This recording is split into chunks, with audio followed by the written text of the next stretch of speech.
You know what time it is. It is the demise of Deion versus Nebraska. I'm ready. Oh, I'm ready. I got my shirt on. I'm Cornhusker down. Let's get it. A lot better, but that's a great football team too. So that's why we do this for games like this. I'm so proud of our guys. I want to see them play against a great team. Your true freshman quarterback, Dylan Raiola, was so impressive in his collegiate debut last week. How does he build on that tonight in this environment against Colorado? Hey, just play one step at a time, and most importantly, know that he's got 10 brothers out there that are going to help him. He's got a defense that's going to help him. We're going to play together. Coach, thanks so much. Thank you. Paul? Thank you, Catherine. We have stars at the quarterback position tonight. Ooh, it's going down. Baby Mahomes versus Prime Jr. Oh, it's going to be good. Oh, it's going to be so good. Now, let me some keys to the game. I do believe that Colorado has to try to establish the run. It's not going to go very well for them, but I do believe you still got to do it to do it. There is a DB on Nebraska that I do not trust. His name is number 3. And I would not be surprised if Shedeur picks on number 3 on the Nebraska side as a DB. He's not that good. I'm curious to see what Nebraska's, because it's really going to come down to, you can't make this game a track meet, right? Now, do I think Raiola can put up points with the best of them? Absolutely. Do I believe Colorado has the best defense in the world? Absolutely not. Their trenches are ass. Their front seven's ass, right? So I think if Nebraska can try to establish the run and play action, work it off of that, I think it could be a long day for Colorado's defense. But Nebraska's defense has got to get stops. You cannot let Shedeur 5-wide you to death and let this thing end up as a track meet. It's going to be a long day for you, right? I have Nebraska winning this game. I got to win them by 10. I still think it's going to be a close game. The firepower that Colorado has offensively would not allow me to say anything is going to be a blowout, because I know what Shedeur is in clutch moments, right? If the game is tight and close, you don't want Shedeur to have the ball. You want to at least be up by 2 scores so that you can balance it out if he makes a run. You know, if you're up by 10, he scores a touchdown late, it's a minute, 2 minutes left, and you eat out the clock, right? That's where you want to be at. You want to be 2 scores ahead of Shedeur if it gets close, because he's the ultimate clutch factor. He has that gene in him, and I've always said he's like the Aaron Rodgers of the fourth quarter. He's going to find a way to get his team available, but I do believe Nebraska establishes the run. They pick on them in the trenches, and it's really going to come down to, once again, like we saw in Oregon, can Nebraska's D-line affect Shedeur enough to get him uncomfortable? Because if he's uncomfortable, it's going to be a long day for Colorado in Nebraska. All right? Let's get it, baby. They deferred, so we're about to see the Sanders show begin on offense. Paul Burmeister, Colt McCoy, Catherine Tappan ready to go here from a raucous Lincoln, Nebraska. They've been ready since Thursday. Kickoff about to happen. They played for the first time back in 1898. Old school rivalry here in Lincoln tonight with a new school twist. John Hole gets it started. Jimmy Horn Jr. awaits. From his own two, catches it the second time. Oh, no. He's got speed. And he's brought down at the 21-yard line. 39th career start for Shedeur. Sanders comes against 11 young Shepherd's defense, fall. and nearly 88,000 in the stands. Where I live with the dog. Come on! I don't know why white people like that song so much. They really like that song. Had the kind of day he expected to get the season started. 445 passing yards, the highest of any quarterback in the Power 4 conference. For the first time he was playing against North Dakota State. Shut up. That don't count.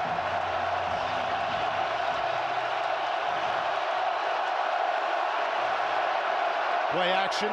Ball knocked it's going to be a long day. It's going to be a long day. Oh, get them big country fed white right, boys. It's going to be a long day. Oh, it's going to be a long day. Right away, Colt, go outside to an elite It's going to be a long day. You're going to see him play on Sundays. Number 12, Travis Hunter. Number 5, Jimmy Horn Jr. Number 10, LeJohntay Come Lester. on. These are playmakers. Again to the air. Be there. Be out. He don't want it. Two incompletions Shook to get it. started. LeJohntay Shook Lester had it. it. And the drop brings up third down Shook and 10. it. They don't want another this. Quick game throw here by I told you that number Sanders. 3 is not good. Just getting the ball out of his hands quickly. I'm trying to tell you that number 3 is not good. Nebraska, that number 3 is ass. I'm just letting you know. It's ass. Here in Lincoln, 3rd and 10. 3rd and It 10. is so loud. Watch Travis right here. He likes to go to Travis. Watch Jimmy or Travis. Those are his go-to guys in big-town situations. But they got to come get him. They got to go get him. Nebraska. They got to go get him. Sanders in trouble. Down he goes. I told you that O-line ass. Batted down the ball. That O-line is ass. Sack on 3rd. How many times I got to tell you, Sean? That O-line ass. Robinson. Ass He won his juice. one-on-one matchup. He gets to the Pickle quarterback ass quickly. juice. Stop playing with me. And on 3rd and 10, you do That exactly O-line what is Nebraska ass. wanted to do on defense is get off the field and sack the quarterback. What a great start for this Nebraska defense. We thought they might come out running. They try the air. This 3 ain't North times, Dakota 2 State. incompletions and a sack. They'll put Come it away. on. Mark Bassett didn't picture it this way. 3 yards deep in his own end zone. Isaiah Garcia Castaneda back to receive. Almost blocked it. Punt.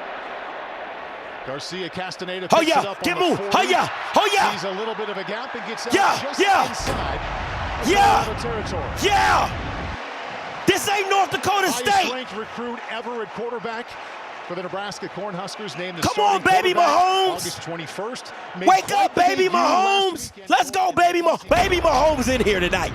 Baby Mahomes is in. I'm wearing this for a reason. If you watch film, it'll tell you Colorado's ass. They line his ass juice. His offensive line is the Let's go, baby. Baby Mahomes. They're going to run the football. They gonna run this rock. Nebraska played 4 running backs last weekend. We expect to see all 4. Run again. this rock. First one on the field is Ramir Johnson. Right to the air. Easy. Get up there. Oh, you gotta stay wide.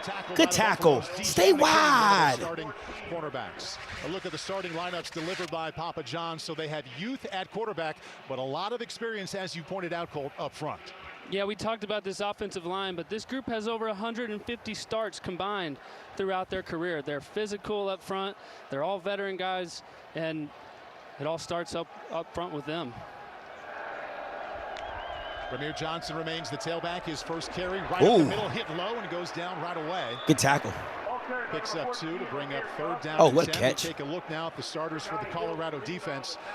And the front 7 we expect to be tested by the run and the pass tonight.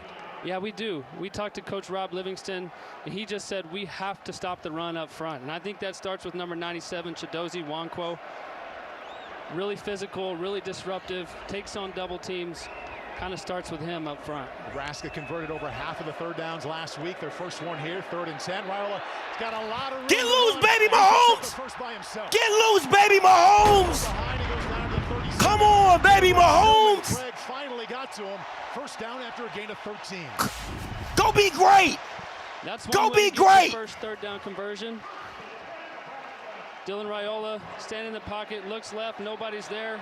Climbs up with his eyes. That's good D by the corners though. Takes That's a good D by the lick. corners though. Got to give them credit. They had it all locked up. Sees a lane.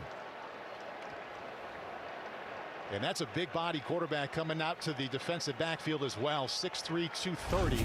Come on, Quarterback is baby now Mahomes. Dante Dowdell. First year on campus after transferring Yes, sir. from Oregon. Get there. Ja'Cory Get there. Barney, true freshman. Cut up. Around Cut the it up. outside, Cut it breaks up. one tackle. Woo. Close to another first down. A giant hit absorbed on the sideline. But that's another good gain. The freshman picks up 8. Levante Bentley, the linebacker, had that hit. I really like getting Ja'Cory Barney involved in this offense early. He's quick, he's shifty. He didn't get a lot of touches last week, but getting him a touch early in this game, getting him going, could be an impact player tonight. Surprised the hometown Hurricanes by picking the Cornhuskers here. Whistles blow before the snap. Previous play is under review for purposes of reviewing potential targeting. I'll take it. I like that, ref. I'll take it. They didn't do that against North Dakota State. Yeah. Looks like he lowered the helmet right there. We have with us, as usual, our rules analyst, Terry McCauley. Terry, good evening. What do you see right there? Paul, it is clear he lowers his head and he leads. Yeah, I'm not a fan of Colt McCoy. Is that voice I'm hearing? It's real nasally. It's like, oh yeah, he sounds like he's 13. Oh yeah, see, and Nebraska's coming back with four offensive linemen that have had 150 starts. Like, no, get him up out of here. I need some Gus Johnson energy. Okay, I need some energy. I need a guy to call this game. You know what I'm saying? Like this Colt McCoy energy, it's too mayo-y for me. It's like a soggy sandwich. It's just breaking apart. I ain't liking it. You know what I'm saying? So I need Gus Johnson on this game. You know what I'm saying? And there he goes around. I need all that. I need it all. I need to get the feel. It would seem that the Big Ten Command Center disagrees. Obviously, forcible contact is subjective. I still believe that it is. All right, Terry, thank you. We'll talk to you again. Savannah State done scored on Southern. That's a bad boy right there. That quarterback's a bad boy right there. Wow.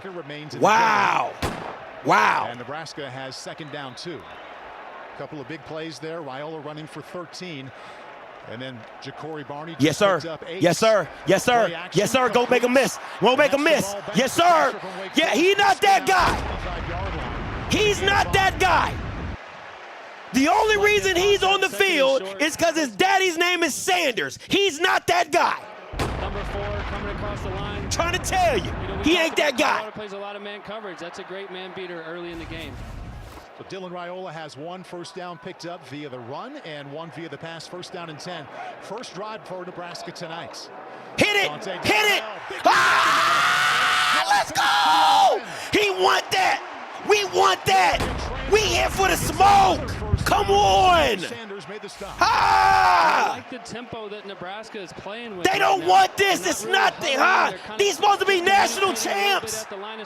This supposed to be a playoff team. Dante Dowdle there gets his pads down. Huh? And we got a first down at 20. I mentioned we expect to see 4 tailbacks, but Matt Rule did tell us yesterday in our meeting. This supposed to be a playoff team. Most carries, and they've seen that so far tonight. No, sir. Touchdown, Nebraska. This ain't no playoff team. What we talking about? Blowout coming. Blowout coming. It's too easy. One drive. Too easy. Huskers, good blocking up front. Yeah, watch number 24 right here. He's going to pull through the line of scrimmage and create a great hole for Dante Dowdle. Come on. What we talking about? That D-line ass, they O-line ass. This ain't, it is Travis and Shador or bust. Come on, man. Let me turn this down. I've been telling y'all. Don't let that North Dakota State game fool you. They didn't have the horses. They didn't have the D-line. Let me say this. And my boy Blue in the chat. Shout out to my boy Blue, the boy wonder. All right, boy genius. If they would have caught North Dakota State about 3 or 4 years ago, they lose. Let me be very clear. They catch North Dakota State 3 or 4 years ago, that's an L. They catching an L last Saturday, okay? Now you come up in this game, you don't have the horses on the front trenches. We all saw that. When you saw them against North Dakota State, I said, damn, North Dakota State line look bigger than Colorado D-line. Now you telling me Nebraska, the middle of white boy country central, can't find 5 ginormous white boys to get on that O-line and push them ninjas around? You out your cotton picking mind. Now, what Colorado fans are going to say, Scotty, it's only the first quarter. It's a long game. So long game, Scotty. Swing the first quarter. Listen, what you are is what you are. And you're not at home. So once this crowd gets into the game, once that Bama, they start leaning on you, that O-line start leaning on you, that D-line start leaning on you, this game can get, and you have a freshman who is not scared of the moment. His daddy is a Nebraska superstar alum. He's a Nebraska kid. He is ready for this moment.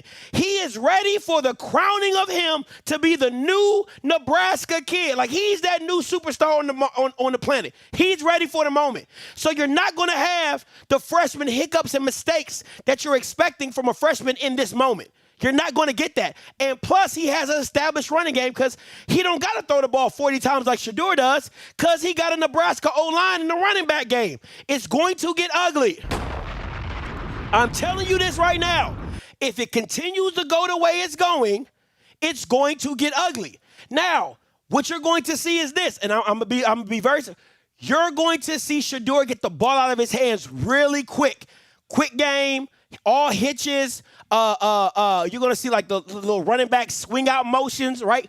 Because what you got to get the D-line to start doing, you got to get the D-line to think, right? Screens, you got to get the ball out quick because you can't just have these guys teeing off on your quarterback, right? So be mindful. You're going to see Shedeur come out they're going to try to do the same game plan they did before. So they're going to be all hitches, quick screen, that running back orbit motion where he just turns to the sides and throw it, maybe fake screen, a go route for Travis or something like that, just to extend the defense. But be very mindful.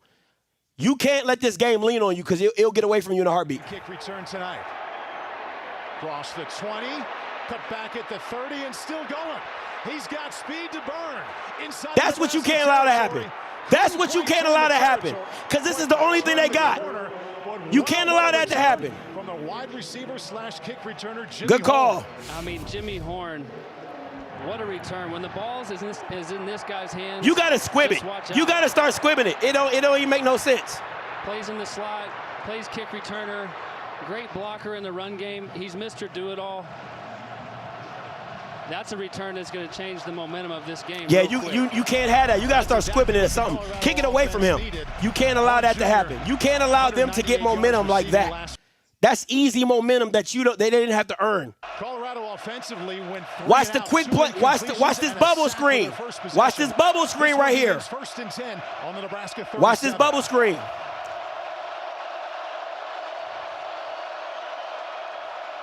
Sanders in trouble again. Second sack tonight.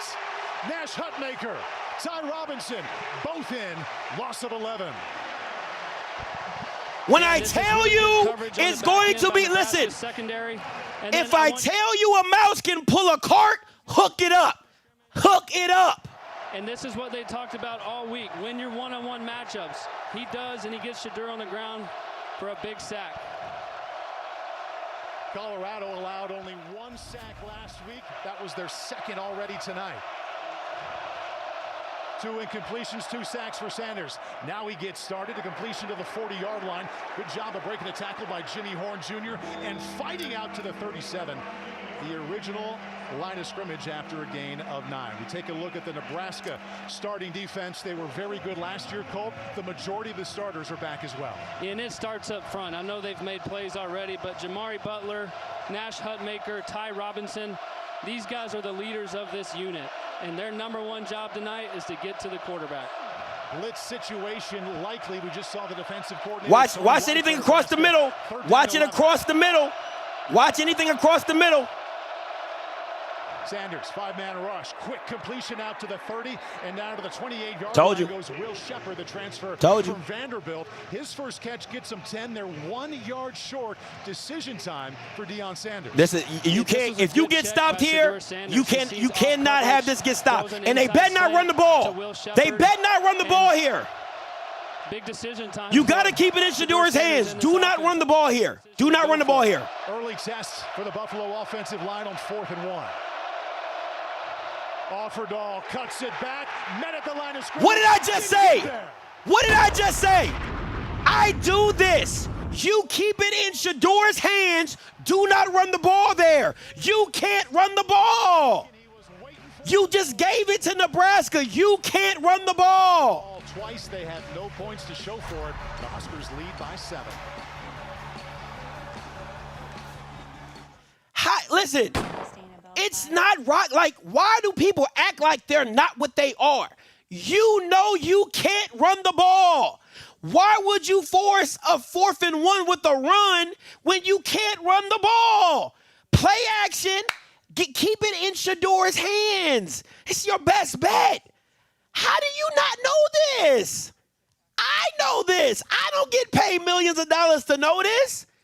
I can tell you not to do that.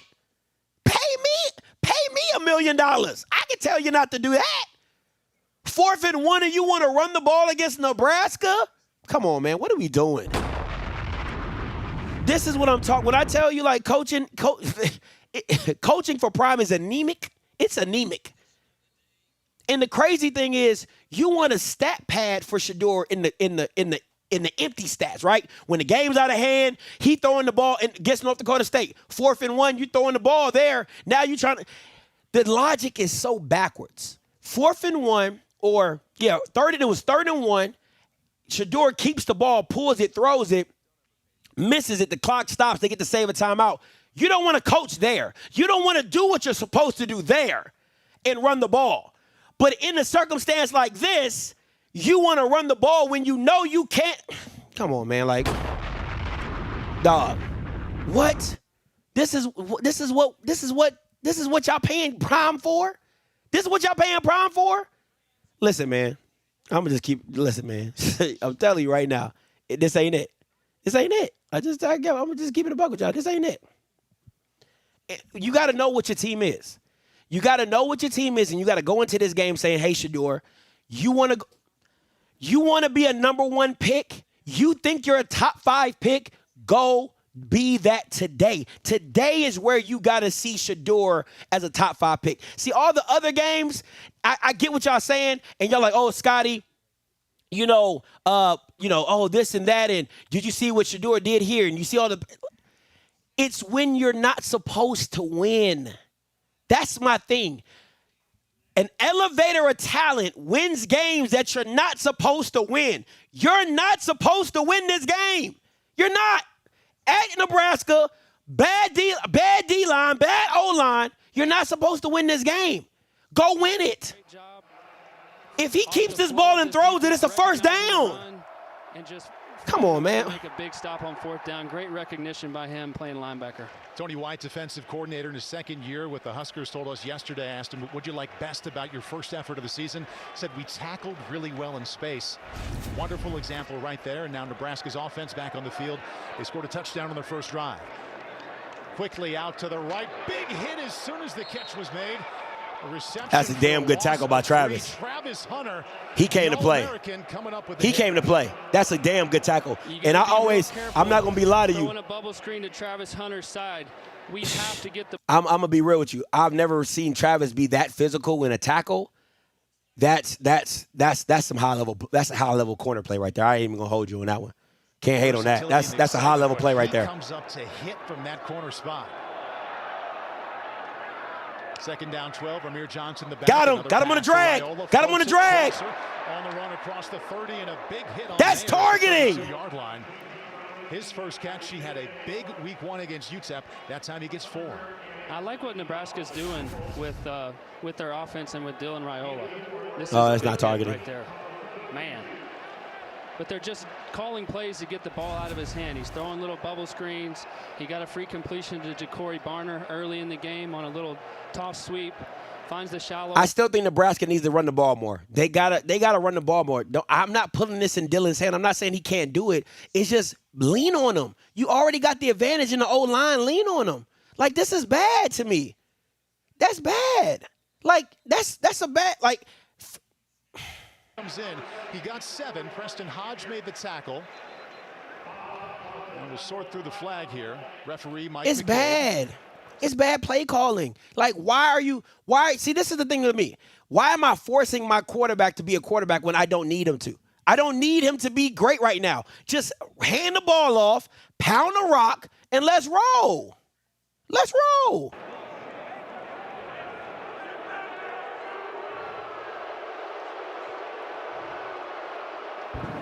I think they're going to get number 18, Isaiah Nair, holding Travis Hunter. Holding. Offense number 18.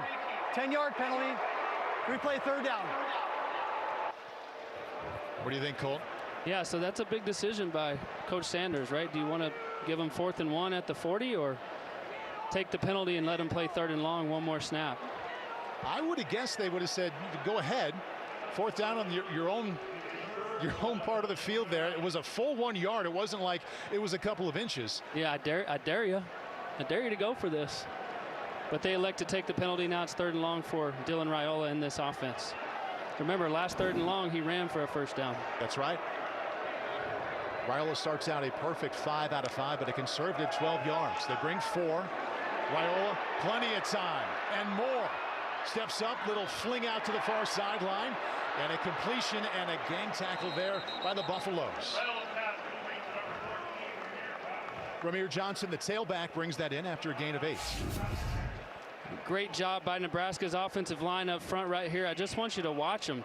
They are really good in pass protection. Dylan's got 1, 2, he had 3, him. 4. He finally scrambles out and rallying to the tackle by Colorado's defense. That's a good job keeping him short of the chains. And we got to the same spot we were the last play. Yeah, also got a little taste, Colt, of how Raiola can fling the ball from any kind of arm angle and body position. See that a number of times here throughout the night. Well, Jonte Wester back to receive the punts. Well, that is a boomer. And he'll just let that bounce inside the 10. And it takes it. Wow. You talking about a punt that just died? Hey, listen. People don't think special teams matters until you need special teams. I'm going to tell you that right now. People don't need special teams until you feel you need special teams. That was an amazing punt, and that joker just died. Like, it didn't bounce and flip. It just said bloop, bloop, bloop, bloop, bloop. Amazing. Absolutely amazing. Absolutely amazing. So, hey, tell him again. Tell him, Daddy.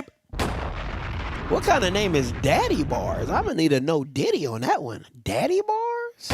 Pause. I was about to say, yeah, tell him. Ooh, I'm not about to say your name. That's a little weird there, my guy. Daddy Bars.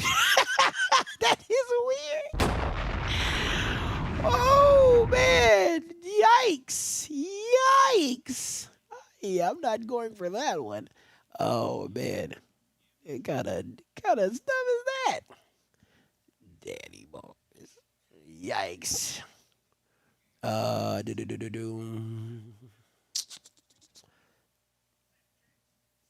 You know what I'm saying? Hey, you know what I'm saying? Hey, yo, you know what I'm saying? Like, hey, come on, Brody. Like, that's different. That's different. I appreciate you for tuning in, Mr. Bars. I'm not gonna call you by your first. Appreciate you tuning in, Mr. Bars. I would just leave it at that. That's the rest of the stuff is a little, hey yo.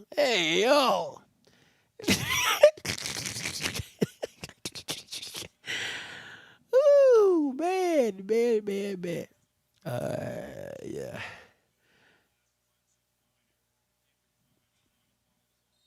No Diddy. Hit him with the no Diddy. Hey, listen, but this right here, once again, you're not gonna have them. I would assume. Let me just be. If I'm Colorado, I'm not running the ball here. I'm not running it, right? The situation is I agree with Rocky. I don't agree with Rocky. They're not going to get a 99-yard touchdown, 98-yard touchdown. But you can't. You got to have somebody over top of Travis, and you got to watch. See, this is the tough thing. Where Shedeur really does most of his damage is in the middle of the field, right? The drags, the deep seams, and all that type of stuff. So you got to have somebody in that deep drop in that middle third, right? But I would go. I'm not a defensive guy. I would probably go quarters here. Like, you want to let your D-line do what it does and let them do whatever, but you got to make sure the big play. You can't let the big play happen. Because what you don't want to happen is if you squeeze everything and you miss, like, let's say you bring everybody down, you press man across the board. If you miss a tackle, these are the ninjas that are taken to the crib, and you don't. Colorado, you want them to snap the ball again because they're going to make a mistake. You want them to snap the ball again, right? So I'm playing off.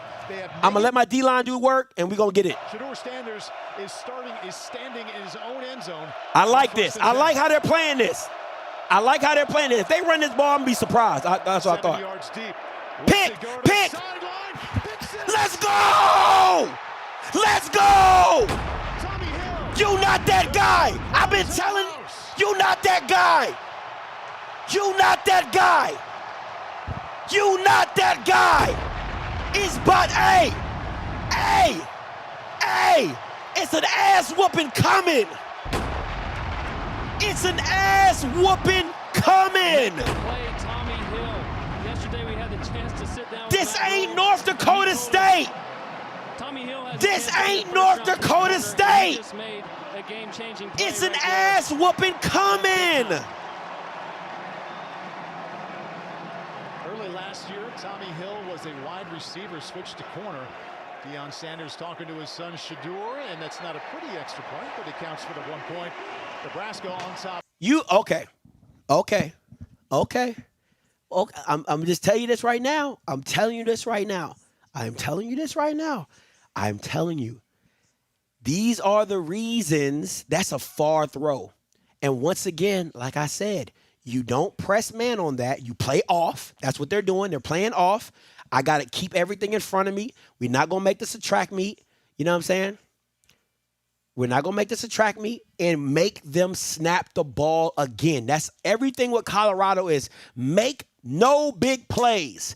Make them snap the ball again because they're going to make a mistake. They're not good enough to not make the mistake. That's what I'm trying to explain to y'all. And I'm going to keep saying it every freaking day, right? Every freaking day is simply it's Shedeur and Travis and Bush. You can say Jimmy Horn. You can say Levante. It is Travis and Shedeur. And the reason I say that is because if there's no Travis, there's no Jimmy Horn. Nobody's worried about Jimmy Horn. I'm telling you. Like, y'all can say whatever you want. Oh, it's good. I'm telling you. He's only that effective because you got to worry about Travis and what he can do. That's why you can't focus on Jimmy. If you walked in the game every day just focusing on Jimmy Horn, I promise you he's not that guy. He is a Tank Dale. He's a slot guy that needs another guy. I think Tank Dale's better than him, though. That's just me personally. But he's a slot guy that needs a better receiver to make him not have all the pressure on him. You get what I'm saying? So, but I'm telling you, it's about to get ugly. They not this team. I don't know. Listen, Joe Klatt? Somebody need to take Joe Klatt's stats. Take his analyst credentials. Cause this ain't a playoff team, my boy. Keyshawn, all them dick riders that be for Deion. Oh, he's the best quarterback in the Big 12. Stop dick riding. You about to see it today. You about to see it today. Empty backfield, 3 wideouts to his left. He good, but he ain't best quarterback in the Big 12 good. Sanders in trouble, trying to escape. Eyes downfield. Once again, he goes down. He don't want to throw the ball away. He don't want to throw the ball away. That's always been his problem. It's always been his problem. Coming from every angle. MJ Sherman brings him down behind the line of scrimmage. I want to know where them Deion dick riders at right now. That's where I want to know. Where them Deion dick riders? I told you the demise of Deion starts now. Starts now. Quickly. And a right now catch LeJohntay. Boom. Big hit on we the hitting. 5-yard line. Oh, we hit. You thought this shirt was just for play? Third down and long, and what are you going to do? You thought this shirt was just for play? This shirt ain't for play? I ain't here to play with y'all. A whole lot of pressure to him. Their front four are getting home. This shirt ain't for play. Louder right now? Man, oh man, exactly as we expected. As you mentioned, Colt, they found success getting to him, just bringing 3 or 4. Colorado 0 for 2, converting on third down. Quick drop between the hashes, incomplete. They don't want it. They don't want it. I'm telling you, this game gonna get ugly. It's going to get ugly. Your This is a O-line nice is job by Shedeur ass. Sanders stepping up in the pocket. When things just aren't going your way, you want somebody to step up and make a play. The ball goes just right through. What I say Shedeur like to throw the ball at? What did I say Shedeur likes to throw the ball at? In the middle of the field. That's where he loves to throw the ball at. He throws it to the outside when he sees one-on-ones, but he likes to throw the ball to the middle of the field. That's why they got the robber. You saw the robber come over to the middle? That's why they got that robber right there, because they know where he likes to throw the ball at. They'll live on the outside. Garcia Castaneda won't get a chance to bring that one back.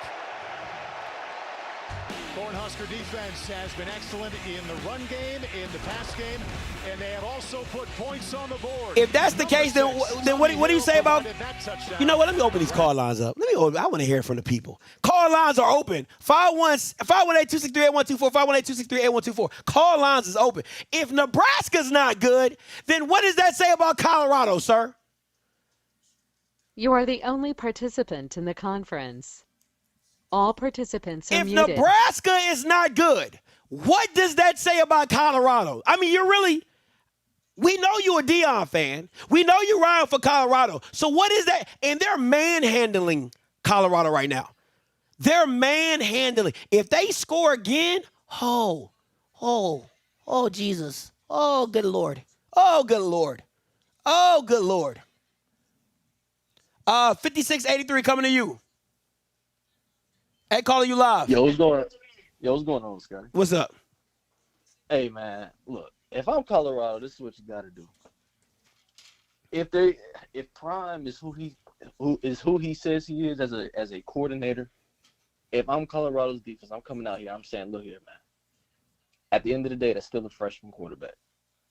So we're going to make you look like a freshman. We're going to show 2, play 3. We're going to show 3, play 2. We're going to show like we bring in 7, and we're going to drop back and bring 3. You got to play mind games with this quarterback. At the end, if you want to look like Mahomes, let me tell you something. He better play like it. He better play like it, right? So at the end of the day, you have to make him look like a freshman. Can I push back on you just a little bit? Yeah. I think I would agree with you if that's all they had. Like how Colorado, all they have is Shedeur.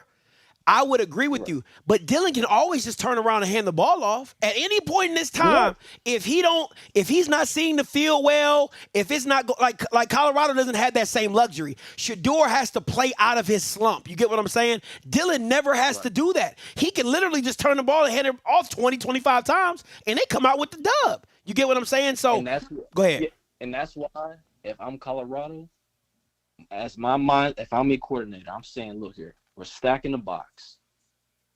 I trust my corner. We're going to play man. We're going to make 15 make a read. We're going to make him make a read. We're going to make, if they're going to catch a ball, it's going to be contested every play. Every play. And can we give credit to Nebraska's DC real quick? Oh, he's killing them. He's killing them. But let me say this though. You only got one Travis. It's not like all your corners are all world. You get what I'm saying? You only got one Travis. Right. So you can't just say, oh, Scotty, I'm gonna just lock him up, man. You only got one Travis. He can't be everywhere. You know what I'm saying? Right. And look at what Nebraska about to do. I'm gonna turn around, hand the ball off. You see what I'm saying? Like, they don't have to. Dylan don't got to throw them into the game. He can literally just do what he just did right there, and they'll win this game easily. Absolutely. And look, man.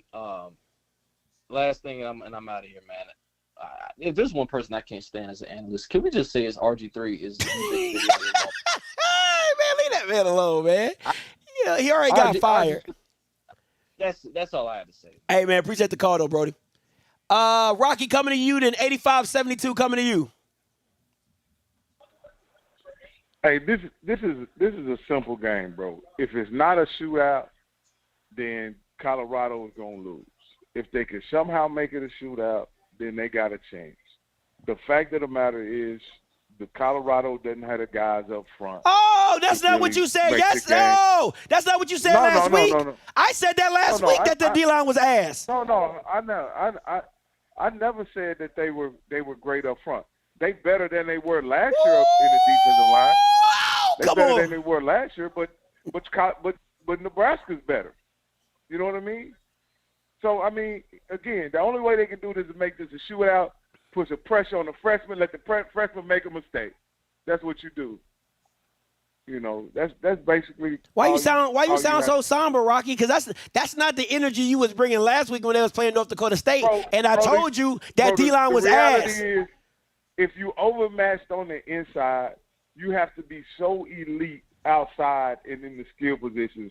And though Colorado got a couple elite players, they don't have the overwhelming advantage in the skill players against a team like Nebraska. Let me be very clear. Let me be very clear. Nebraska would have won the game last year if it wasn't for the quarterback. The quarterback was so bad. He had 6 turnovers by himself. 6 turnovers by himself. They would have won the game last year. They were better last year in the trenches than Colorado. But now you have a better quarterback. And now the D-line for Colorado is not better. I don't – listen, they're not good. The O-line is not good. It's not about being better than last year. You was trash last year, so what's better than trash? So instead of you being garbage juice, now you're a garbage stink. You're a trash can that's got maggots. I mean, come on. They're still bad. Well, last year they would even run blitz and they would still get gashed. This year, if they run blitz and they play a much better gap control against North Dakota State, and they playing pretty good gap control here. Where they get in trouble is when they try to play base defense on running down, and they get the ball ran down their throat. They have to run blitz and stop the running game. Rocky, when you got all the holes that they have in their boat, you can't plug them all up. There's no ifs and buts. If you got all the holes that you got in your boat, you can't plug them up. Again, I think we're saying the same thing, bro. Like if you had a adequate defensive line or offensive line, you wouldn't have to be so good outside. Is all I'm saying. You wouldn't have to be so. And the crazy thing is, Nebraska is really blowing this game because they can literally run the ball every play. Every single play. Last year. Every single play they can run this ball. And they'll average 5 yards a pop. If they'd have just took the game out of Jeff Sims' hands and handed the ball off, they would have been okay last year. But once they got behind with the turnovers, they wasn't going to be able to catch up with Jeff Sims. So, I mean, again, I don't know. This Raiola dude, they seem to think he's good. I hadn't seen anything extraordinary about him. Hold up. You telling me as a freshman, this kid's not as a freshman. Now we're not talking about just quarterback. As a freshman, you telling me you don't think this kid is good? I mean, it's good that he's able to be poised and function as a quarterback, but I hadn't seen as a freshman. What have I seen today that makes him outstanding? He's missed 3 open guys. I'll give you that. That's fair. I'll give you that. You know, they hold it. But yeah, man, the deal about it is that this game right here is an indictment on how you build a team, bro. Like you gotta build a team inside out, man. You cannot focus on skill players and DBs and all that to build a team. You gotta build it inside out. And until they get those big, ugly guys that really can play ball, they're going to struggle, man. Listen, they're going to struggle. What's crazy to me, I'm going to say this. Sims last year was, I think, if he wasn't a senior, he was a junior. And he was more of a liability than a true freshman is. That's unreal. That's unreal. Like, you can say whatever you want about Dylan. He's not all that, or you don't see it. They tried to put the game on Sims. Negative. Bro, you got it. No, Rocky, no. They were running Sims like a running back. No, they were not, Rocky. No, they were not. No, they were not. He was making bad passing decisions. And he was fumbling snaps, Rocky. He was fumbling snaps.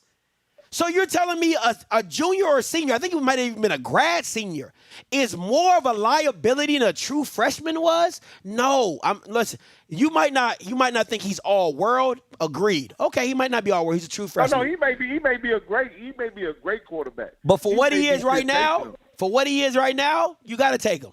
You got to take him. And he's better than Jeff Sims. Last point before I let you go, Rocky. I know you're going to call back in the halftime when his score is outrageous.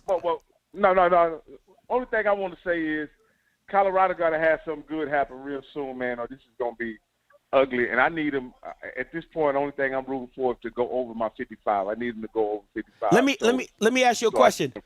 Let me ask you a question. Does Deion take him out? Does Deion ever take Shedeur out in this game? No. Okay. I mean, if you take Shedeur out of this game, you killing his draft stock. So what you got to figure out in this game is how to showcase. And again, to me, that running play is on 4th and 1 is just to protect Shedeur, like when they ran the ball. Like, because at the end of the day, you know they was blitzing, and Shedeur got to get the ball out of his hand. Why didn't you just throw the ball? You can't block them guys up front in the running game. Okay. There's no way you can block those guys. But here's what it is. What this game is gonna do is test who Shedeur really is as a football player. Like this, that's what this game gonna test. What he really is as a football player. Because he outmanned, he outgunned, he gonna be fighting uphill the whole game. Is he like that or is he not? And I think Shedeur has the moxie for it, but only when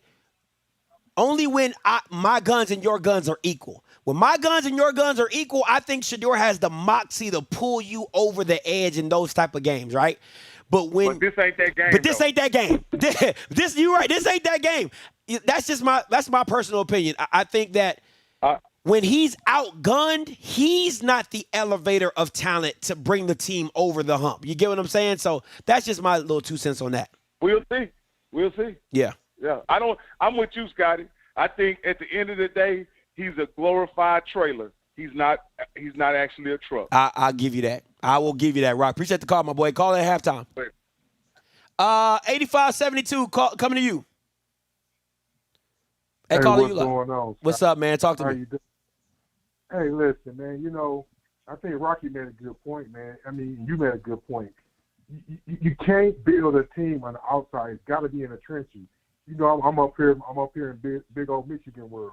When Michigan was good, yeah, they say all the time, but that trenches where the trench work. Yeah. Until you figure out, until Deion and them figure out that you got to win in the trenches, I don't understand how he doesn't understand that, man. Cowboys trenches, man. You was on the team, you saw the trenches. The Great Wall is what it was. I don't think you got all this bravado. Man, listen, you should have went and bought yourself a line like Texas did. Texas went and bought themselves a line, and guess what they about to do? They probably gonna find themselves in that playoff. I don't understand, and y'all already said it. If Shedeur that guy, he gonna make the play. I think this is my thing. Like if you need Shedeur, like let me give you a perfect example. If you take off, I know this is going to sound crazy. But just stay with me. If you take Lamar Jackson off the Ravens and you put Shedeur in that team, the game's the same. Now the rushing attack is different, of course. He's not going to rush for 100 yards.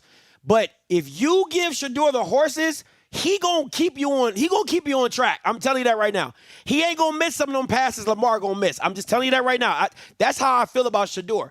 But if you put Shedeur on the Bengals before Joe Burrow, he getting his ass whooped. You know, that's what it is. Like he's not. If you put Shedeur on the Carolina Panthers, like when Cam first got there, he's getting his ass whooped. He's not that type of guy. He's not going to elevate the team. You get what I'm saying? So he needs the talent to make it work. I get what you're saying, Scotty, but you would think, man, I don't understand what these guys are looking at when they're in the locker room. You should see already know what you got to deal with. You know your limitations. What can we do? I'm going to be honest with you. Why was the other guy at running back and the guy that you went and got from Ohio State, why wasn't he in the first series? Them the kind of questions I'm trying to figure out. Is Deion got a bunch of yes men over there or cats who can really flat out coach?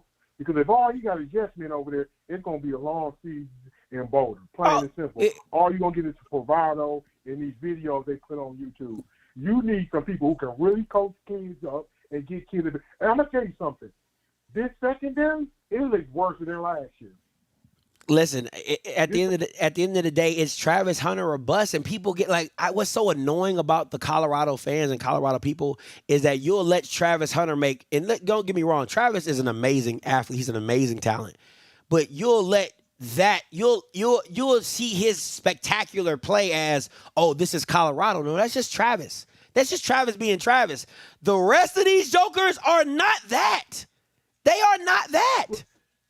Hey, Scotty, I looked at that one report. They thought they were trying to get a sergeant to get an NIL deal. I'm just trying to figure out, if y'all ain't got no money to get a defense and offensive line, why are we even here? They don't. I'm wanting to figure that out, man, Scotty. If you got all this NFL experience and you guys can't coach these kids up, can't put these guys in a position to make plays, then why you say they went to the NFL? I'm coaching is coaching, and I don't think Deion has realized that. Be honest with you, Scotty, his best bet was to stay at Jackson State and stay in that particular thing because what he brought there, it could work. But at this big Power 5, at this bigger level, college football, it's not going to work if you don't have real guys who can recruit and can coach, because this is a piece of garbage. Hey, man. They got to do $5 million for this garbage? Come on, Scotty. Hey, appreciate the call. Man. Let me say this. Let's get back to the game real quick, and I'll make my points on the stops time. Boom! No, sir! Decent start. Gain of 4. The defense. All right, so let me say this, right? This is the thing you gotta kind of gotta keep in mind when it comes to Colorado situation. You got to understand, and shout out to my pops, Mr. Campbell, right? Mr. Campbell said this all the time. He's like, Scotty, when he goes up to the power level, when you go to the Power 5 level, all that Deion bravado doesn't mean shit. Kids want to know, where's the bag? How much you paying me? How much you do?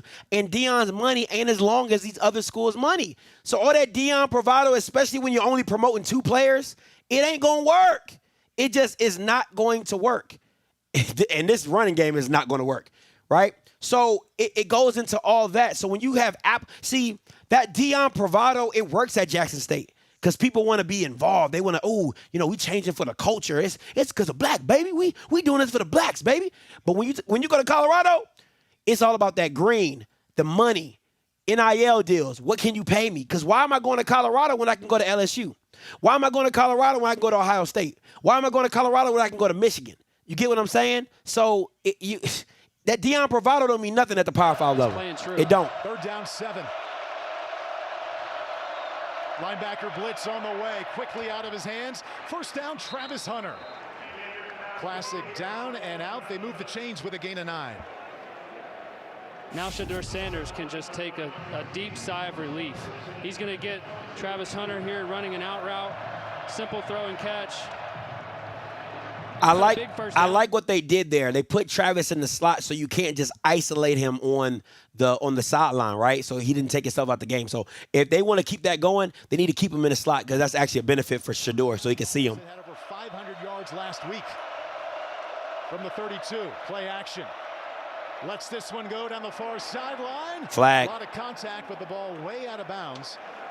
Wow. 2nd down 10 coming up. Wow. Wow. They think that ball is uncatchable. Yeah, wow. That's probably what they called here because there was a big pull on Travis Hunter's jersey here by Tommy Hill right there. Terry, what do you think of that call? Yeah, Paul, it is clearly uncatchable, and the field judge at the time gave the uncatchable signal. He waves his hand over his head, the uncatchable signal, so he ruled that immediately. Correct call, correct decision. Shedeur Sanders, 70% career, under 50% so far tonight. 2nd down 10, another linebacker blitz. Shifting and finding an open man at the 34-yard line. Good tackle. Good open field tackle. Savell Smalls, the tight end, with his first catch of the season. Gets to Marquise Buford, made sure it didn't get any more, and another 3rd and long coming up.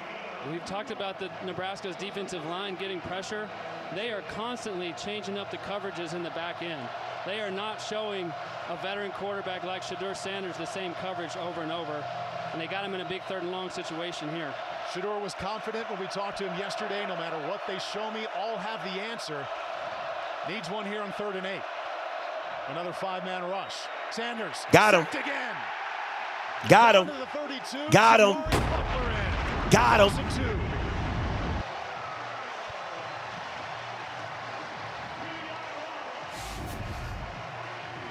Got him. Jamari Butler is relentless. Got him again, at getting coach. To the quarterback. It's about to be a long Nebraska day. actually plays a version of man. Jamari Butler wins his one-on-one matchup, and that's what this game is about. We talked about it. If they can win their one-on-ones against this Colorado offensive line and get home on third downs, they got a chance, and they're doing it early tonight. Mark Bassett punting to Garcia Castaneda. Another low end over end punt, bounces on the 31. Buffalo bounce inside the 15-yard line. And from the 14, that's where Raiola will begin the defense. Listen, I'm gonna keep it a buck with you. Nebraska really has to stop playing. Nebraska has to stop playing and run the damn ball. Stop trying to feature your 5-star quarterback. He's good. But can you just work it within the play action and give him the easy? Just let the boy hand the ball off, get what you came to get, and get up out of here, man. Like, come on, man. What are we doing? What are we doing? That's what's killing me right now. Like, you're forcing Dylan to be the superstar when you don't need him to. You don't need him to be. It's serious. I don't get it. Caller, coming to you. Hey, caller, you live. Yo, what's up, Scotty? I'm just calling in to say y'all giving these Nebraska boys too much credit. So what credit? Are we not supposed to give them credit, or I'm confused? No, I'm saying I'm making it sound. Now I'll give you this. Their D-line is on point. They're calling up all the right stunts and blitzes, but I don't see this game as not being winnable. And I see a lot of people, especially in the comments, saying Shedeur is not. They don't got a chance for Shedeur, like he's subpar. I see him mounting a comeback if he can get a rhythm going. If you're just telling me, okay, let me get. I kind of want to break down what you just said. You said you're right. The D line is clogging up all the spots. The D line is affecting what Shedeur does. So how is Shedeur supposed to mount a comeback if the O line can't protect Shedeur? They got to call up the right game plan. If they keep an extra man in the, on the line, if they keep a tight end or a chip block, maybe they can help out and get some slot protection. But that's all the coaching. Well, okay. Go ahead. No, finish your point. I'm sorry. Finish your point.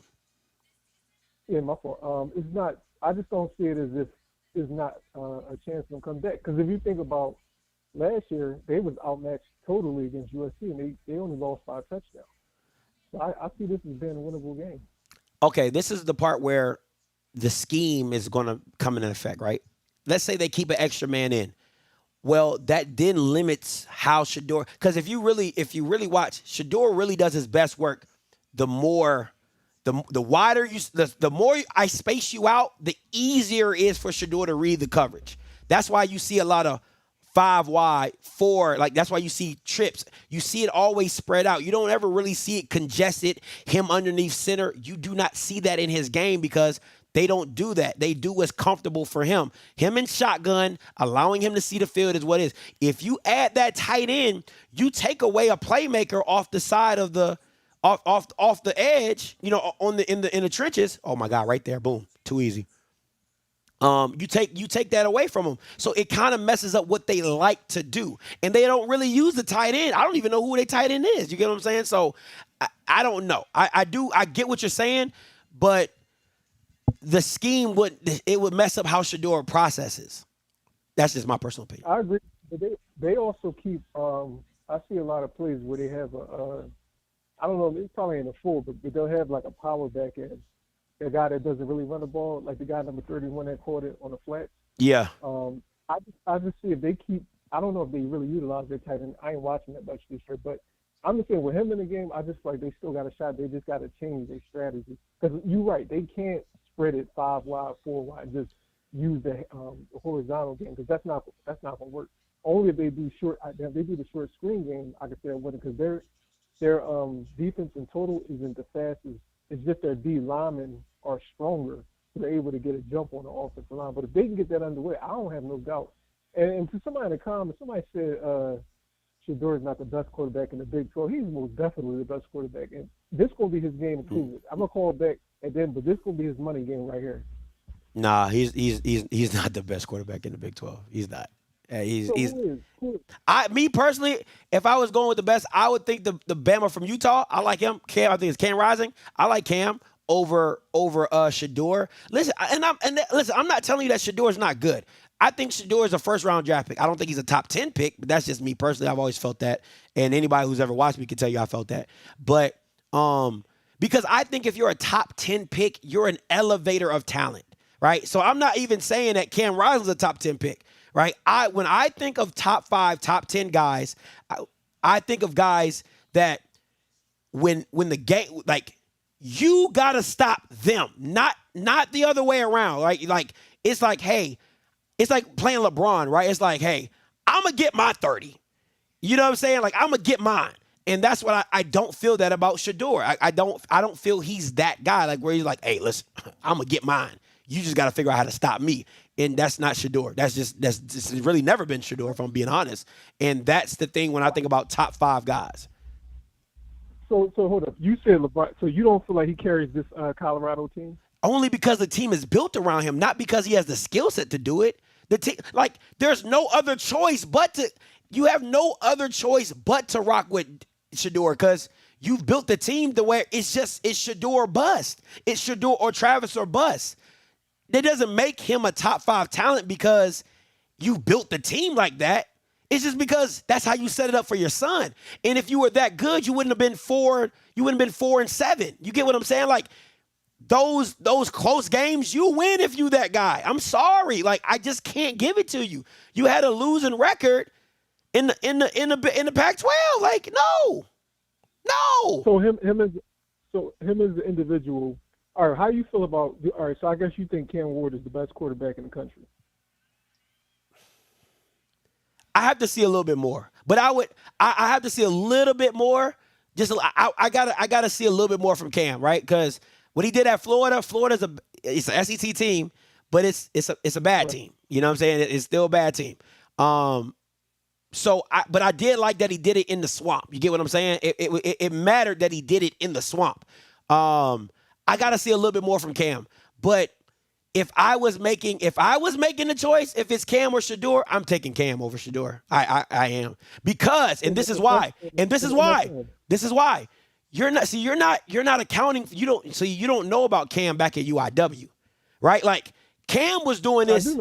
Cam was doing this in FCS. Shador has never done what Cam Ward has done. And I'm gonna tell you this: if you give Cam Ward Deion Sanders, he does it even to a higher level because of the recruiting aspect. You get what I'm saying? Like, that's the part of Shador that I can't really buy into you, because you've always had your dad in your back pocket. Cam didn't have his dad and Deion in the back pocket and be like, oh yeah, we're definitely going to get you a guy. We're definitely going to make sure you're good. He had to go into situations to where he just had to be great. And he goes to UIW, he's great. He goes to Wazoo, he's good. He goes to Miami, he's going to be great, right? So it's little things like that means a lot to me, right? So it's once again, it's not to say Shador is bad. It's not to say Shador isn't a first-round talent. He's just not a top 10 pick, in my personal opinion. That's just my personal opinion. But last point before I let you go. Yeah, I feel like that's more of a personal preference, because you can go either way. But I just don't see the scale that people – I feel like they judge him on a different scale. Because if you look at him compared to every other quarterback, I feel like Cam is the only other person you can compare to, because the type of throws that they make. Cam does make some throws that are like – he makes his game look easy. You can see it's just a natural talent with him. Like, he does it – I'm sure he doesn't have as much coaching as Shador has been available to him and privileged to him. But I see what you're saying. He's a strictly raw talent. But I feel like if you judging off that scale, Shador is the only other quarterback you can, because the type of throw, the decisions that. My question is. Go ahead. Finish your point. No, I was just gonna say the last thing is we never seen him with a real good O-line except for his last year at Jet. They were like par, but we never seen him with a great offensive line and really sit. Because if you would give him time, he could sit back there and carve you up. But with this team, most quarterbacks can. That's most quarterbacks. Most quarterbacks want a good O-line. Like, that's come on, man. Like, every quarterback wants a great offensive line. How else they gonna get protection? That's an asinine statement. Because the greatness of you is that, hey, even if I don't, I'm still great. Like, that's the whole point. You get what I'm saying? Like, that's what makes me great, is that even when I don't have it, I'm still great. That's it. That's all I'm saying. So it is what it is. At the end of the day, all what I would have liked to seen is Shador gone to FAU without his dad, is he still Shedeur Sanders? And I say no. That's just my personal opinion. I say no. I can't argue that, but I'll call back at the end of the game. Hey, no problem, bro. Appreciate the call. All right, let me finish. Let me go. Let me enjoy the game. Y'all Bama's calling in. Why they run? Why Nebraska run the score up? Why Nebraska run the score up? Can't even enjoy Nebraska running the score up. 8163 coming to you. Scotty. What's up? What's your name? Where you calling from? This Miss B from the ATL. What's up, Miss B? Talk to me. Yes, indeed. You tell me why all these people were supposed to be not letting this quarterback get sacked. Where they at? That boy running for his life, Miss B. I know it. I said it's too early for that, daggone. Yeah. He's going to have 50-something sacks by the 5th game. He might get 15 right here. I know. I'm saying, like, what? And, I mean, you know, they pay these. I mean, I don't know if they paid them or whatever, but all those big guys that came in and was supposed to protect the quarterback, where they at? Where they at, Miss B? Where they at? That's what I need to know. Please tell me. I can't call it. I can't call it, Miss B. I can't call it. That is kind of on this. You know, he lose this, he can take you. Oh, man. He going to be mud. That's all I'm saying. That's all I'm saying, Miss B. Yeah, I mean, you know, the Nebraska, they ready, but I mean, they don't look. The defense ain't bringing it, and the offensive line ain't bringing it. What we got? It looked like an L, Miss B. That's what it looked like. They got an L. Oh, my you got an goodness, L coming. They got an L coming. Okay, we're gonna see what the halftime hold. No problem, Miss B. Appreciate the call. Call back in. I did text you to get your address to send something to the baby, but you ain't send me no address. Text that number again. What number you got? I don't know. That 214-396? Yeah. Text that again for me. Okay. I'll send it to you. All right. Thanks. All right. No problem, Miss B. Woo-wee! My bad. Let me change this scoreboard up. Miss B called it. Miss B called it. A lot to a little. 8572 then coming to you, Rock. What's up, caller? Hey, I have to call back, Scotty. Hey, listen, man. Dion got a bunch of yes men, and the sad part about it, he should have let somebody else coach his son because he's doing a piss poor job. I'm telling you, the worst thing he ever did was Lee Jackson. I'm telling you, the worst thing he ever did was Lee Jackson. He criticized them people down there at Jackson, and guess what? He getting all what he deserved. Yep. He should have stayed and did it for the culture. I'm telling you, he would have made more of an impact at HBCU. I get it. You want your son to be in the NFL, but if God is who you say he is, it don't matter where your son is at. If you believe that God can do it all for you, God can do it in any situation. He should have stayed at Jackson and built up that program and helped them kids and gave exposure. I know historically Black House have been around for years and years, but just to bring back exposure. And I'm gonna tell you something. God don't like ugly. I'm out. Appreciate it. Rocky, coming to you. I want to hear. Give me what the Primate's talking about. Give me all the Primate excuses, Rocky. Man, I just want to tell that dude, God don't give a damn about no football. Football ain't listed in the Bible, and God ain't never spoke on and said nothing about football. So I don't want to hear that shit about God don't like ugly and all that kind of stuff. That man got 30 million reasons why his ass should have went to Colorado. And if they give your ass 30 million reasons to go to Colorado, your ass going too. So I don't want to hear that shit. All right? So, but what I call for Scotty is Baylor used to end up in this situation early in Art Browser's tenure at Baylor, right? Mm-hmm. And what Baylor used to do to offset being overpowered on the offensive line, they would bubble screen and run pick plays and all that kind of stuff to kind of like make the defensive line run sideline to sideline. And then they would start shooting them those vertical routes off of those bubble screens and all that kind of stuff. Why isn't they doing that kind of – what is Nebraska doing that's making that not possible?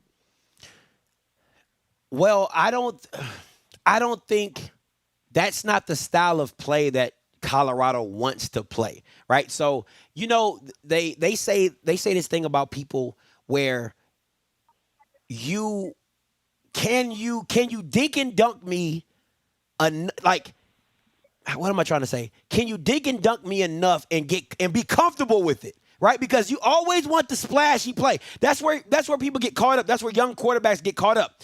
Can you ooh, nice run. Can you that's the first time I see him under center. I don't know how long. Can you nickel and dime me the whole game and be comfortable with it? If I give it to you all game, are you willing to take it? And a lot of quarterbacks are not willing to just continually take it, and just say, hey, this is the game we're gonna play, this is the game we're gonna play. Right? So when I say that's not Colorado's game, that dink and dunk style is not their style. It really is not. So right? Go ahead. So why was Nick Florence, RG3, Bryce Petty, why were they able to play that kind of game consistently, put up massive points? And that's not something that Colorado's willing to do, considering their situation with their offensive line. Like, they got a garbage offensive line, man. That's fair. I mean, we all know it. I mean, but at the end of the day, it's all about, are you going to protect? Is it just not part of their system? So this is what I was going to ask you.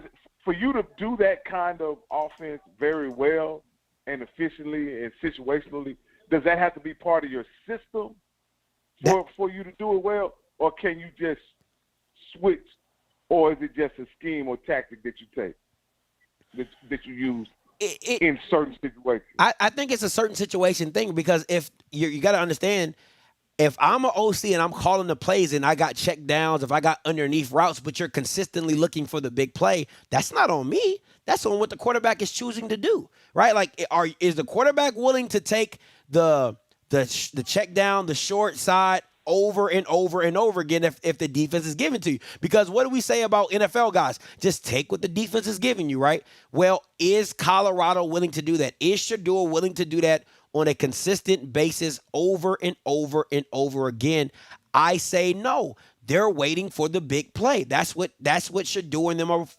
They're the third. They're a bomb team. That's what they do. That's why they call them a track meet on the field, because a lot of times, even if it could be a 10-yard slant, they're expecting it to go 20 or 30 yards. You get what I'm saying? So Shador and them are going to look for the big play. That is just part of their offense. They're a fast-scoring offense. So if that's not a part of your game plan, or that's not a part of your team, and I'm making you snap the ball every single time, making you do a 10, 12, 15-play drive, you're going to make a mistake. You're going to make a mistake. When Colorado is used to doing the 6-play, 5-play, you know what I'm saying? Like right here. How come you can't just throw that quick screen, let that guy come out and block the safety so far back? It looks like you're gonna have an alley to run that quick screen, but that's not the game. That's not their game plan. You get what I'm saying? Like, that's just not. But you know what I was talking about on the short side? Take that guy who's lined up in the slot, let him go right out to that guy and block him. Yeah. And run that alley. I don't know what that alley. A tunnel screen. Yeah, it'll be a tunnel screen. Yeah, tunnel screen. Like that, to me, they set up for the tunnel screen, but they just won't throw it. And then eventually you run that tunnel, and that guy who goes down the block just run right by the safety. You get what I'm saying? But you got to set that stuff up. You got to set it up. But listen, at the end of the day, man, I hit that ass. All right, no problem. Appreciate you. Listen, this is a great drive by. This is a great drive by Colorado.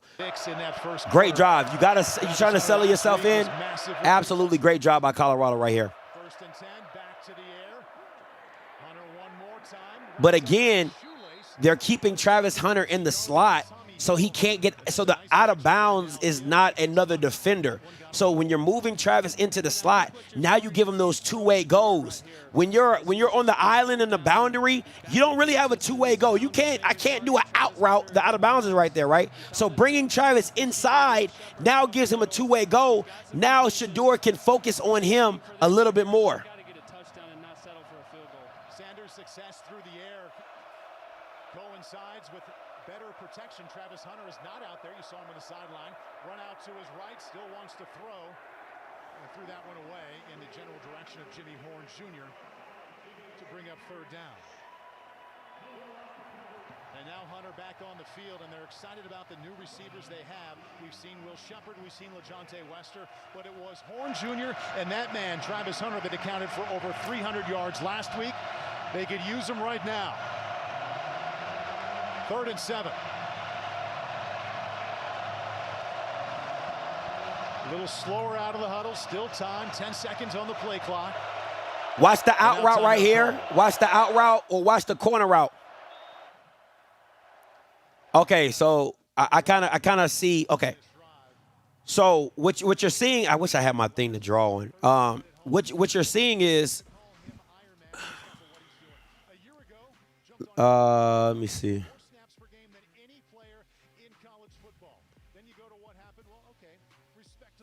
Receiving and also defensively for an All-American, also voted most versatile player. Look at what he did a week ago. Giant receiving numbers, but you look above that, Cole, he missed 2 total plays. One of those plays he had to come out because he lost his helmet. And the touchdown he had last week, he had 3 of them that really raised the most eyebrows, comes right here. What a catch. The body control. And look at the reaction from some of the biggest names in sports. J.J. Watt said that's a glitch.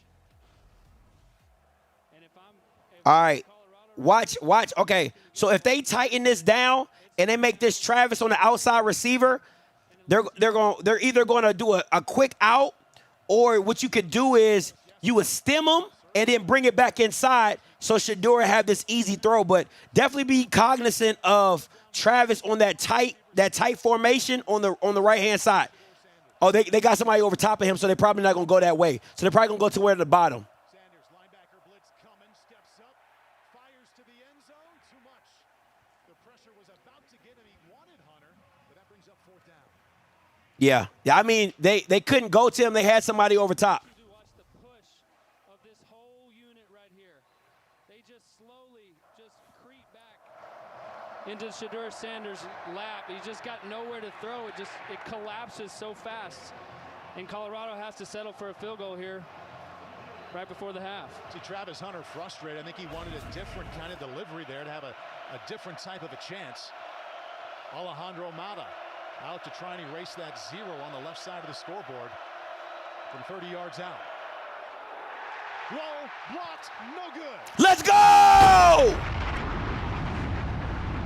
Let's go! The field goal he made last week was awfully low above the line of scrimmage, and this time he pays for it.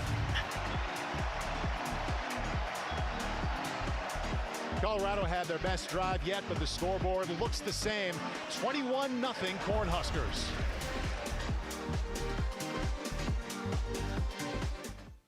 So let me explain to you what I'm trying to say, right? So in the situation what you're seeing with Shedeur, right? So let's say this Shedeur, when you go on 4 wide, right?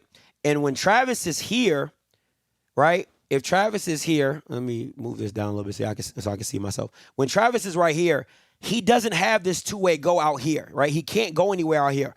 So you see a lot of routes where he stems it, or he does a curl, or he does a post, or you know what I'm saying, or like stuff, post in whatever. But when you move Travis to the inside, right?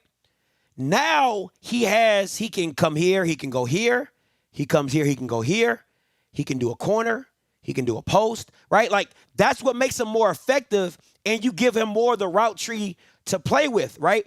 So even if they did decide to double, right? So if they decide to double, so you have a corner here and then you have a safety sitting here for the inside stuff, right? And he just says, hey, I'm gonna keep him on the inside and I'm gonna play him on the outside. Well, now there's no safety over top for the outside guy, right? So keeping Travis in the inside is probably your best bet going forward. It just makes more sense because you give him more options, you give him more ability, you give him more of the route tree to use, right? Just so Shedeur can get the ball into his hands, because he's the type of guy that you just need the ball to go into his hands to really see and do better. You get what I'm saying? 93-53 coming to you. Hey, caller, you live. 93-53, you live.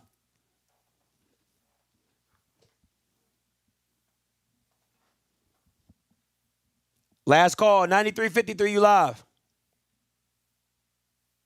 All right. Got to let that go. All right. So that's what I do like that Pat Shurmur is doing in the offense. You know what I'm saying? Like he's moving Travis around so you can so Shedeur can see him and get him ready and available, you know what I'm saying, to catch the pass that he needs. But what you really should be doing, and I'm going to go back. I wish I could break it down right here, but I'm going to, let me see. All right. What I would really like to see is this, right? If you got Shedeur here, Jimmy, Travis, center, right? You need to get Jimmy in some motion, like some cheetah motions, right? So if you got Shedeur, Jimmy, Travis, right? Or let me say this, or even Levante, right? So if you got Levante here, Jimmy, Travis, whoever's over here, and you got Shedeur, well, you need to be doing some jet sweep motions and having, you know what I'm saying, like get these guys on the go. Get these guys on the go so that you can get them in motion and get them moving and let them use their speed to get open. That's what you really need to be doing. And that's what I'm not seeing from Colorado. That dude is huge. That Bama is huge. Big boy right there. He looked at going to the NFL in the offseason. Matt Rule said he talked to him and actually said, go ahead and go. You're going to get drafted high. Wanted to come back and be a part of a Nebraska team that would go to a bowl game. Confusion, and Raiola keeps it himself and avoids disaster. Goes down after a loss of 2. Tackle made by Samuel Okunlola. Looks like the center might have just snapped it a little early here.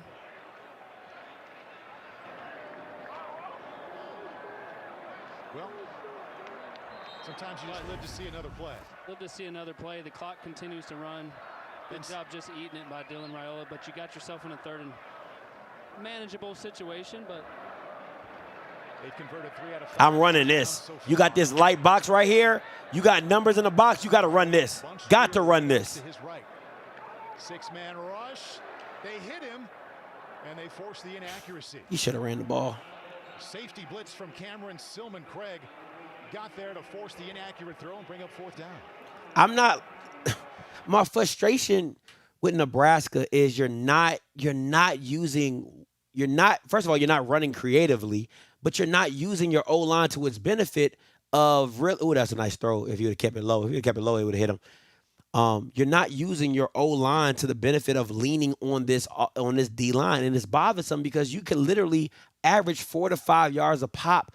I don't know why you're trying to force it into the hands of the freshman quarterback. Just run the damn ball, Matt Rule. As you pointed out there, the 3 and then the 2-minute timeout. Coming off their best drive yet tonight. LaJohntay Wester steps up to the 30, calls for a fair catch at the 29-yard line. And the last drive didn't get any points. You guys excited to be here, huh? But it was by far the most impressive drive for the Buffaloes. Let's see if they can pick up where they left off, because 21-0, it counts as disaster for Pat Shurmur and Shedeur Sanders. But if you get points on your last drive heading into the halftime locker room, those 20 minutes are going to feel a whole lot different than if you're down 21-0.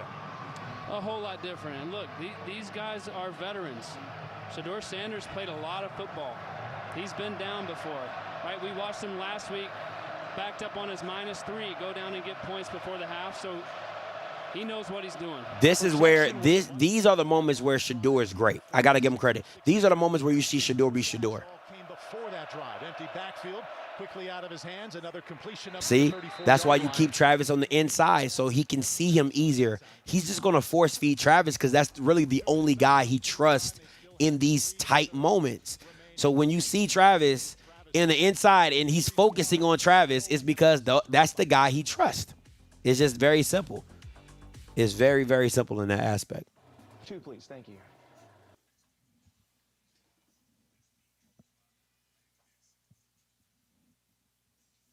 I think what you can't do in this situation if you're Nebraska is you can't give Colorado confidence, right? You cannot give Colorado confidence in this situation of letting them score before the half. You can't. You just cannot do it.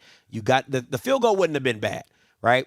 You can't allow them to get a touchdown before the end of the half. You definitely gotta squeeze and lean in on them on that aspect, right?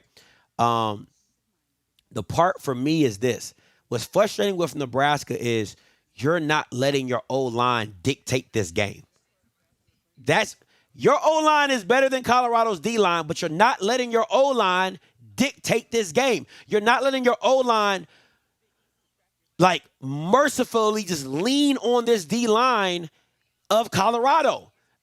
And with the home crowd behind you, you give them that old Nebraska run it down your throat, in your face, smash mouth football. Them fans are going to go crazy because it's demoralizing. If you just line up and beat them to a pulp, it is demoralizing. And that is Nebraska style football. I'm not saying Dylan isn't your future. He's your future. But right now, let your O-line take you to the promised land. Let your O-line take you to the promised land. And I feel like they're trying to force feed their 5-star where you got to tell them, hey, man, this ain't your game. The O-line and the running backs, this y'all game. And we going to sub them jokers out. We going to keep them running backs fresh, and we going to keep it rolling. So that's my issue with Matt Rule. He's trying to please the 5-star guy and make him the highlight of the show when it's not him. It's the O-line. That should be the highlight. That's my problem. That's my issue with this game plan, closing out the half. That you're not leaning on your powerhouse of your O-line. On USA. CU offense back with the ball. Shedeur Sanders coming off a drive, Colt, where he was at his best tonight. Yeah, they got some momentum here because they protected to Shedeur Sanders. Finds Travis Hunter across the middle there. Big target, Will Shepard on an in route. Then he finds his boy Travis Hunter, right? If you give him some time, he knows how to operate within this offense and push the ball down the field. So that last drive, 4 out of 7, looks awfully good. He has a pick 6. He was under 50% for much of the night. Second down, 6, linebacker blitz. Flag comes in. Sanders just fires that one away. He had initial time, but maybe it was because of a hold. And we'll check in with Mike McKay, Big 12 officiating crew this evening. Frustration continues there. Yeah, they're going to get a hold by their offensive lineman, number 58, Hank Zelinskas, just pulls him to the ground. Holding. Offense number 58. 10-yard penalty. Replay second down. This pass rush is just coming from all angles, and Hank Zelinskas gets beat, kind of tackles his guy, and it's a pretty easy call for the ref here. Travis Hunter has a game-high 5 receptions, but he has shown frustration throughout this quarter. In one of our breaks, he was on the bench all by himself, about 20 yards away from his teammates. See if they get him even more involved. Well, there you go, a catch and not much of a run. You can't force feed Travis in this game. You got to let the game come to Travis. And Travis has to understand. Travis has to understand Nebraska has an agenda to make sure that he doesn't beat them, right? Like, so you can't, if you're Travis, you can't get mad that you're not getting the ball as much as you want. One, Shedeur is under duress, so he can't see you all the time. And two, Nebraska's whole mission is to keep you in front of them and not let you beat them over top. Like, come on, man. It just. The offensive coordinator for Colorado. I mentioned that for a dozen years he was in the National Football League as either a head coach or a coordinator. One of those years as a head coach, he was calling plays for the Browns for a young Colt McCoy on the field. That's right. Pat Shurmur is very calm. You know, he has a great relationship with Shedeur Sanders. They're probably trying to figure out, hey, what is Nebraska's defense doing to us? What coverage are they playing? You know, Shedeur talked last night about how they come off to the sidelines, they watch the tablet, they see the replays, they figure out their best matchups. I think the biggest problem tonight is just, hey, Pat, you got to call a play to let me get the ball out of my hand. And you've been impressed in our conversations. You said in the dozen years since you guys worked together, you noticed that he worked with Chip Kelly. He worked with Kevin Stefanski and picked up a lot of new ideas. He could use them here as his side is desperate for points. Inside at 2 minutes left and down by 21. Colorado right now 1 for 6 on third down. Is going to Travis. Anytime a third down, big play, big money down play is going to Travis. I would be surprised if it go to anybody else. Sanders escapes the first man, but not the second. Sacked inside. That's crazy. That's crazy. I thought he was offsides. By by James Williams and Princeville Umanmielen. Loss of 17. I thought he was offsides. It looked like he got too early of a jump. Yeah, I thought he was offsides too. Number 90 in the neutral zone at the snap. Yeah. 5-yard penalty. Replay third down. Yeah, I definitely thought he jumped early. James Williams, who eventually got in there, the guilty party. That is a big break for the Colorado offense right there. You were talking to Tony White yesterday. He mentioned number 90 and number 18 just being impact players in this game. I don't know. That looked good. It looked close, but it looked good from that view. A little bit offsides. So third down and 9. At this point of the field, even with 3 timeouts left, you could not expect them to go for it. They don't get it. Tony White, defensive coordinator there. Right now showing just a 3-man rush. Watch the max protect. They doing max protect and still can't protect them. That's intentional grounding. Oh, okay. Yo, that's crazy. Do you know how bad you got to be? Listen, you can say whatever you want. That play alone shows you how bad Colorado is. They went max protect. They chipped both ends, and they still got to Shador with 3 people.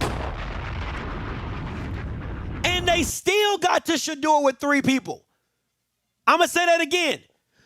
They chipped both guys, both the ends chipped, max protected, and they still got ass juice.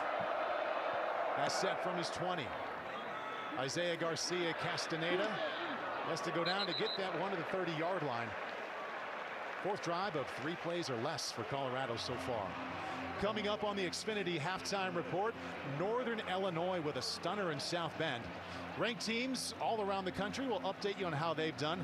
Heisman hopefuls on either side. Again, if I'm Nebraska, I'm running the ball on this first down, and we're going to go up tempo after that. But, like, come on, Mike. Like, you cannot – don't put this game in Dylan's hands. Like, just run the damn ball. He's not going to be conservative with his 19-year-old quarterback, and here they go.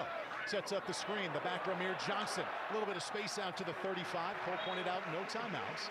I like the play call, though. I do like that play call, though. Got to get on the ball. Good drive starter. Explain max protect. All right. That rule says they'd So like to get to the 35 to really think about a field goal. Look at that pocket. And a bullet. That's targeting all day. All right, so let me explain to you max protect, right? So you got the center, guard, tackle. What Colorado did was they brought a running back here, right? Right? And then they brought a tight end here so they could chip this end, nose tackle, end, right? So these guys came up, chipped. These guys came up and chipped. Now, what that is to do is to help this to help this tackle get back and set. So you push him in to let that tackle get him. Same thing here is so he can set. You chip him, and then you release. So they tried to max protect, right? Max protect, and they still got in and sacked Shador. That's max protect. So they did what they could, and they still got to him. It was sad, absolutely sad. So that's max protecting. Usually, and I'll go deeper into it, but okay. So let me go deeper into it. Usually, an official max protect looks like this: center, guard, tackle, tight end, right? I'll just do a tight end, right? So what usually happens is they stay, or they just bend too. They all protect, they all set back, and they all set, pass block to protect Shador, right? But the reason that they didn't do that is because they blocked and released. So Shador would have an outlet. So they block and then they release. So if Shador needed them in the passing down, he can throw the ball to them. So that's what they did. But it's still max protection because they brought him in to help block. 16 passes. Following up from last week when they were over 200 rushing and also over 200 passing. So now they're inside of field goal range. No timeouts left. Back to the air. Raiola, sideline. That's a flag. Well, that's a lot of contact. That's a flag. That's a flag. DJ McKinney with a takedown there. This is actually a really good throw by Dylan Raiola. He sees man coverage with DJ McKinney's defense number 8 back turn to the quarterback. So he's trying to throw the football to the back shoulder of Jamal Banks, and DJ McKinney grabs him while the ball's in the air. That's a good call by the refs. Correction, the ball will be placed to the spot of the foul. First down. Listen, Matt Rule knows this kid Dylan because he's making great decisions. He is not looking like a freshman on this 2-minute drive. Can we just say that? He has literally moved his team down the field and got him in scoring range. Shout out to Dylan. You got to run the ball right here, though. Still haven't run the ball. Safety blitz gets rid of it. Almost intercepted, then caught, and a touchdown, Ramir Johnson. Wow. Oh, my God. You talking about lucky? Hey, I'd rather be lucky than good. But that's the reason why I said run the ball. But, you know, hey, I'd rather be lucky than good. I'd rather be lucky than good. It's working. Levante Bentley. I'd rather be lucky than good. Jesus Christ. Basically ended up being a handoff to Ramir Johnson to make it 27-0. Yikes. That's crazy. That's crazy. I'd rather be lucky than good. Cornhuskers also get the ball to start the second half. And they get the ball that second. And they are rolling at 28-0. They have a couple of rushing touchdowns. Now Dylan Raiola clapping, smiling. You know, I just got one question.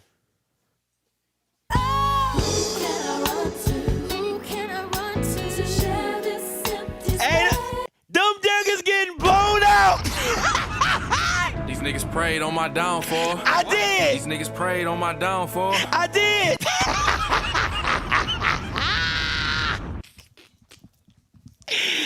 Oh! These niggas prayed on my downfall. I did. These niggas prayed on my downfall. I did.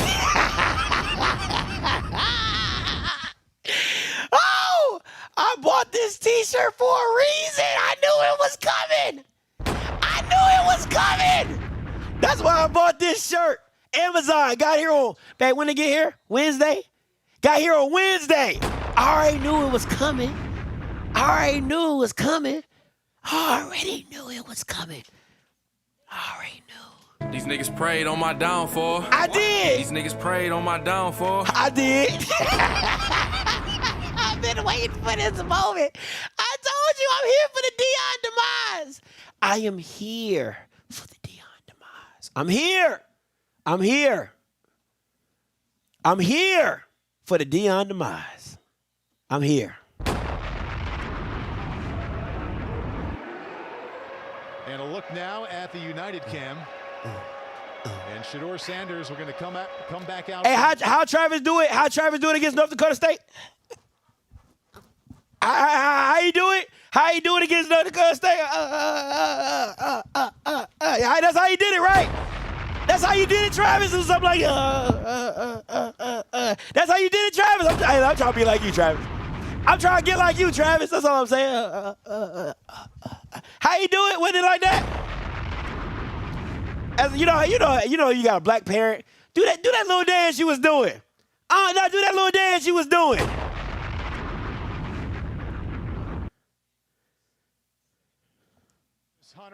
Do that little dance you like to do. Across the 40-yard line. He has the most catches in the game with 6. And Colorado got to hustle it up.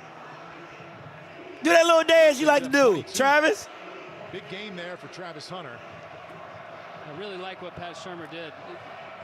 Letting Shedeur Sanders get out of the pocket. Draws a route up for Travis Hunter.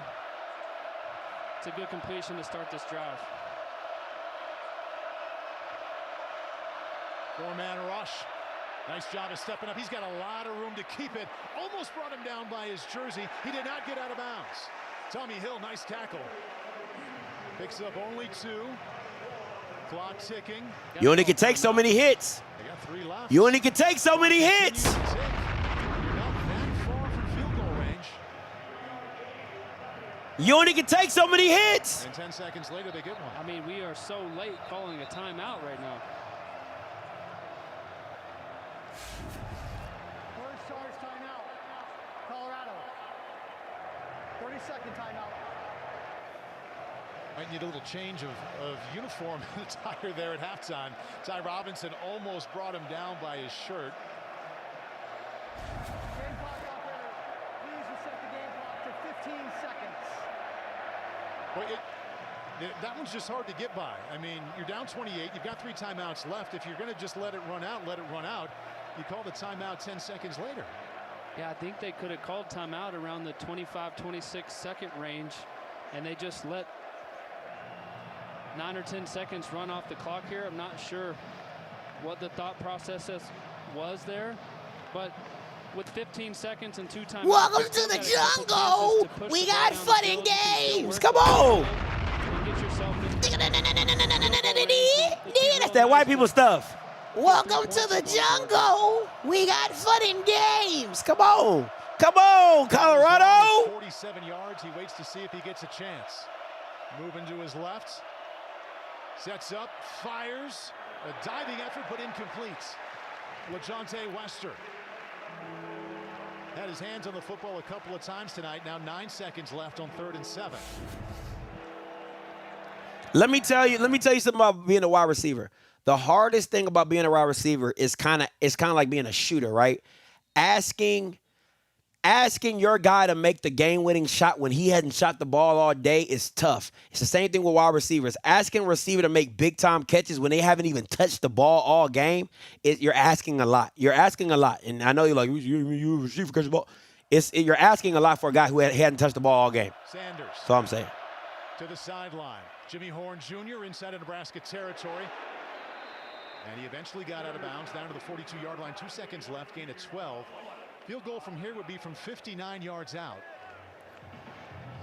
Way out of the range of Alejandro Mata. Second charge timeout. Colorado. 30 seconds. I think you just got to take a shot at the end zone here, right? I mean, one of the other options, they about 20 yards down and in. These niggas prayed on my downfall. I did. These niggas prayed on my downfall. I did. That was me. That was me. Offensive coordinator alongside the head coach Deion Sanders. First quarter was really just a disaster for Colorado.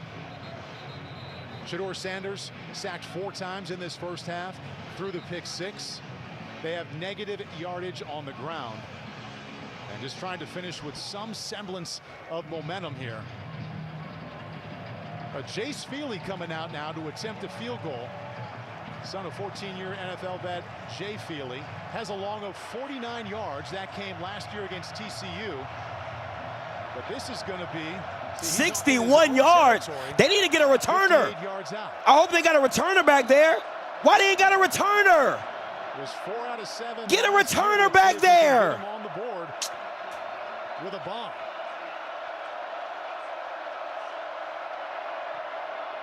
Lets it go, and that doesn't have a chance. They could have returned it. Second missed field goal for the Buffaloes in the first half. Stupid. Shedeur Sanders try and shake it off. Hope for better things in the second half. Nebraska will get the ball back for Dylan Raiola to start the second half. Up. Listen. I'm petty, I'm petty, I'm petty, I'm petty, I'm petty, I'm petty, I'm petty, I'm petty. How you doing, Travis? How you doing it? How you doing, Travis? What was that little dance you did? Show me that little dance you be doing, Travis. Show me that little dance you be doing. Listen. Oh, I told you it was coming. I told you what was coming. Oh, goddamn. I told you what was coming. I told you. Y'all thought I bought this shirt for... What you said? Keep them off the field. You lost Woods for the rest of the game. Shiloh Sanders, any update on his availability for the second half? I think a broken forearm, something like that. So he won't be back at all. But we got to come up with something. We got to go in there and get these guys fired up a little bit. Coach, thanks for your time. God bless. I'm just asking, baby. Listen, baby. I'm not here to pry. I'm not here to cry. I need to know who really thought that Prime was going to come into Nebraska and beat up on them Cornhuskers. I just need to know who thought that Prime, Coach Prime, Dion, was going to come into Nebraska and beat up on them Cornhuskers. Who? See, listen, that Dion Dick ain't going to get you caught up in some situations. Because if you're a football person and you watch film and you understand the game, you would know they should have never had an opportunity. Realistically, unless Nebraska didn't show up, unless they forgot how to block, there's no reason why Colorado should even be in this game.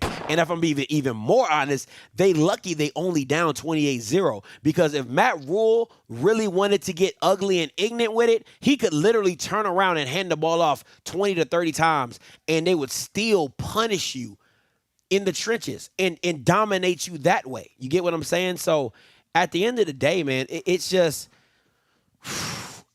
listen. I'm telling you right now, he need to be. This is the time you need to be praying to Jesus, okay? Because you need a miracle, okay? You need a rainstorm, a hailstorm. You need angels in the outfield, okay? You need, because there's no possible way that you could think that listen, Shedeur and Travis will get you a touchdown. Like, can I say that? Shedeur, and I've always said that. Travis and Shedeur are good for 7 points, all right? They're good for 7. They not good for 28. They good for 7. But good for 28 of them jokers when you struggling like this? I can't see it. I can't see it. And I'm telling you, listen, I've played receiver. I'm telling you, the most disheartening thing is you have a quarterback that's only looking at one guy for the game, and you're like, bro, I'm running open, or hey, give me an opportunity, or hey, dial up a play for me. Can I get a play for me? Can I get a screen? Can I get a bubble route? Can I get a slant? Why is it always going towards Travis? You get what I'm saying? Like, you can get frustrated just off that alone. You know what I'm saying? So it's gonna be a long second half. Dion, coming to you. What's going on, Scotty? What's good? Talk to me. I don't know. Hey, I'm in the restaurant, man, but I had to help out. You think Prime want to come back to Jackson and do an apology tour right now? Because he's getting cooked like a double cheeseburger at McDonald's. Listen, because I keep telling Colorado fans, the whole point of this whole experiment was to make sure that Shedeur gets drafted. Period. Point blank. That's it. And if that was your main goal, you've won. So all this going through the season and all this stuff, it's formality, right? He promised Travis' mama that he would get Travis drafted. He promised his son he was going to get him drafted. This is all formality. It's just to get to the quicker they get to the finish line, the quicker Dion can put his bags down and say, I've done it. My son, I'm done. I got a legacy in the league. That's all he's looking for, is legacy. That's all. Period. Right. Well, I guess you got a point there. I'm like you though. I feel the same way you feel about Jack State when Colorado get beat. I wish they band could play. I'm so glad, but they don't have that kind of seasoning up there, or whatever. But hey, I got to say it before I leave, baby. JSU by 40. I'm glad. Hey, Mike should have went up on his wings too. I told you. He should have went up on his wings. I told you, y'all. He was playing scared. I can't wait to call in. Because he's scared. Because he's scary. He like, you playing a D2, you playing lane, and you scary about what was the score? Oh, the score like 50-something to 0. Okay, then. You see what I'm saying? Like, I can't respect that. I was at work listening. Go ahead. I was at work listening to y'all Wednesday. I hated I couldn't call in. I was like, Mike, man, you don't get your scare ass off the bus, man. Come on, man. Let's go. Dog, Put 7 on these that's what I'm saying. Like, here. you talking about some JSU by 40, but you're not even willing to put up 40 wings. Like, that don't even make sense to me. Yeah. I can't respect that. Don't worry about it. You know what I'm saying? But I'll say this. Right. I'll say this. I think McCoy fits TC Taylor offense better than Jacobian. And way better. And I know it's against Lane, so you got to take it with a grain of salt. but his legs, his ability to run is going to be beneficial for TC Taylor down the long run. So I don't know if Cameron's the better thrower than Jacobian, but if you're talking about mobility-wise, absolutely. Absolutely. So that just is what it is. Well, man, let me get back in this restaurant with the family, man. Hey, great show, brother. Hey, appreciate you, man. Appreciate the call. Man. All right, peace. So, yeah. 58-0. That's probably the last shutout y'all going to have for the season. Y'all defense ain't even like that, if we're being honest. I mean, but, you know, hey, man, you playing a D2 team. You supposed to beat up on them. Ag Southern, because Southern ain't doing it. Southern over here struggling. Oh, that boy T-set nasty. But they struggling. So, like I said, Southern is ass juice. But they gonna come out with the win, and Coach Green gonna call and talk about some, man, you know, a win is a win is a win. I'm like, it was a struggle win. It was a struggle win. But yeah, let's get back to this Colorado game. Listen, man, I've been telling y'all from the jump, and I wish people would just listen and stop being so emotional about Colorado and be so emotional about Deion. First of all, Deion don't know how to coach, man. Listen, he's a recruiter. He's a marketer. He's a recruiter. He's a marketer. That's what Deion does. He's not a coach. And I'm gonna tell you, I'm always gonna be against Deion if you're hiring. And I might have some Caucasians in the chat. No offense to you Caucasians and you Caucasians of the mountains, Caucus of the mountains. But I'm not gonna respect the fact that you get to the highest position and you're telling people that, oh man, my opportunity is for all black men. Bullshit. When you're not even hiring black men in OC and DC positions. I can't respect that at all. At all. Zero respect. Right? So, of course, I hope that your team fails. Of course, I'm going to hope that you lose every game. That's just what it is. And I'm going to keep it a buck with you on that one. Now, the second part of this thing is this. Listen, you either have the horses to compete against Colorado or you don't. And I said it when they were playing against North Dakota State. I said, Bama's in the Big 12 are going to be licking their chops, seeing how Colorado struggled with North Dakota State, because the struggle was in the trenches where Power 4 teams are convincingly better than FCS programs. So if you're telling me that you can't block up a North Dakota State D-line or you can't garner pressure against a North Dakota State offensive line, then you don't have no chance to win the Big 12. Zero. Goose egg, unless you're able to make it a track meet. And you're not able to make it a track meet because Nebraska's D-line is that much more better than your O-line. And it's the same thing we saw against Oregon. Listen, the blueprint has been put in front of everybody to beat Colorado. If they can block you up, you're going to have a long day. If they can't, you're struggling. They're one-dimensional. They have no ability to play with your eyes when it comes to running the ball, play action, because they don't run the ball. So even in ways where you could out leverage people, right? And let's go to the board, right? Let's go to the board, right? In certain situations that you would be able to out leverage, right? So let's say linebacker, and let's say they go 3-3 stack, right? So, and you got center, guard, tackle, right? 1, 2, 3, 4, Shador, and the running back, right? So, what you're able to do in certain situations, let's say Shador faked this run, right? Well, you would get the linebackers to slide and play the run and fill run fits. And then you would be able to get things behind them. But since nobody respects the run, right? Because they're like, you're not running the ball. You're Colorado, right? So you don't get players in run fits. You get guys just standing still, waiting for you to pull it, right? Waiting for you to pull it, even if nobody's worried about the run because you don't run the ball. So instead of these guys coming downhill, trying to fill in the slots or whatever, they just sit back And okay, cool. When they see the ball, then they'll rally to the point of the ball, right? But you're not fooling anybody. You're not gaining leverage. You're not gaining any leverage with what you're doing in the game, right? So you can't even manipulate the defense with certain plays. The only way that, honestly, and I'm going to keep it a buck with you, let's go back to the board, right? The only way that you, shout out, hey, what's up, Sergeant McKinnell?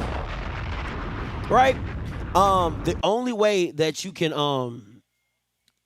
manipulate the defense is with passing, right? So let's say you go trips, right? So you got corner, safety, linebacker, line, right? And let's say you go trips, right? And you got Shador running back. So the only way you can really manipulate the defense is if you do like fake screens, right? So what you would do is these guys would fake block, right? And then they would turn it into a route.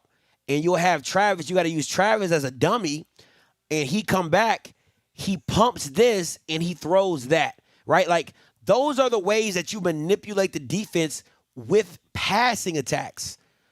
And they're called setup plays, right? To where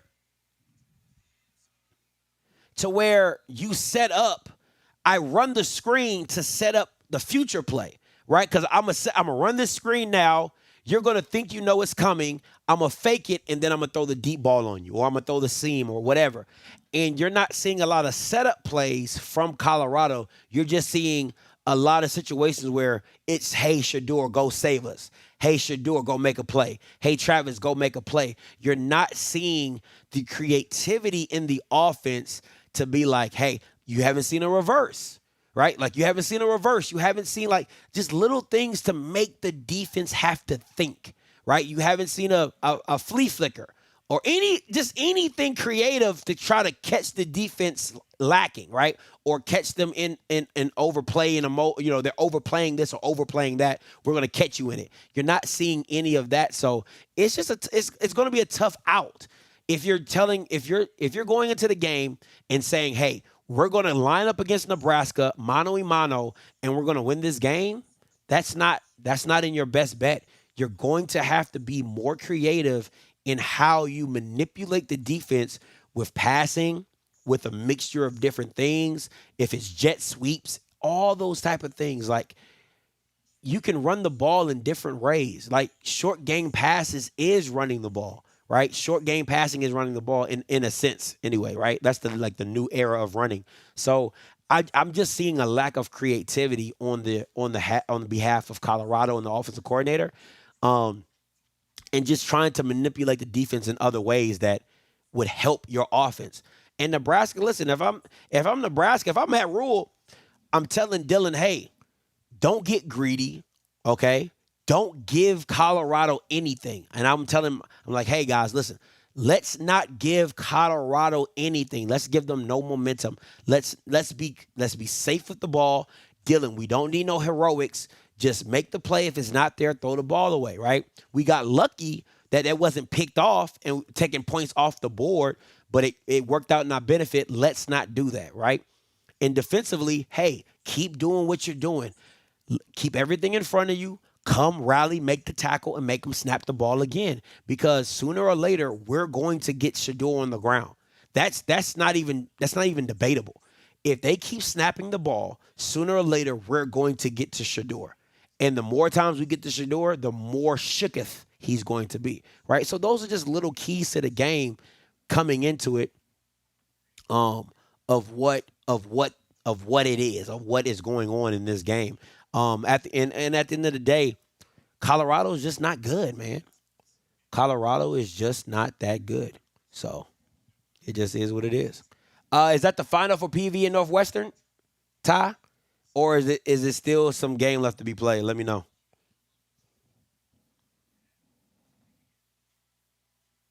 PV, Northwestern State, 21-28. Good job. Good win by PV. Good win by PV.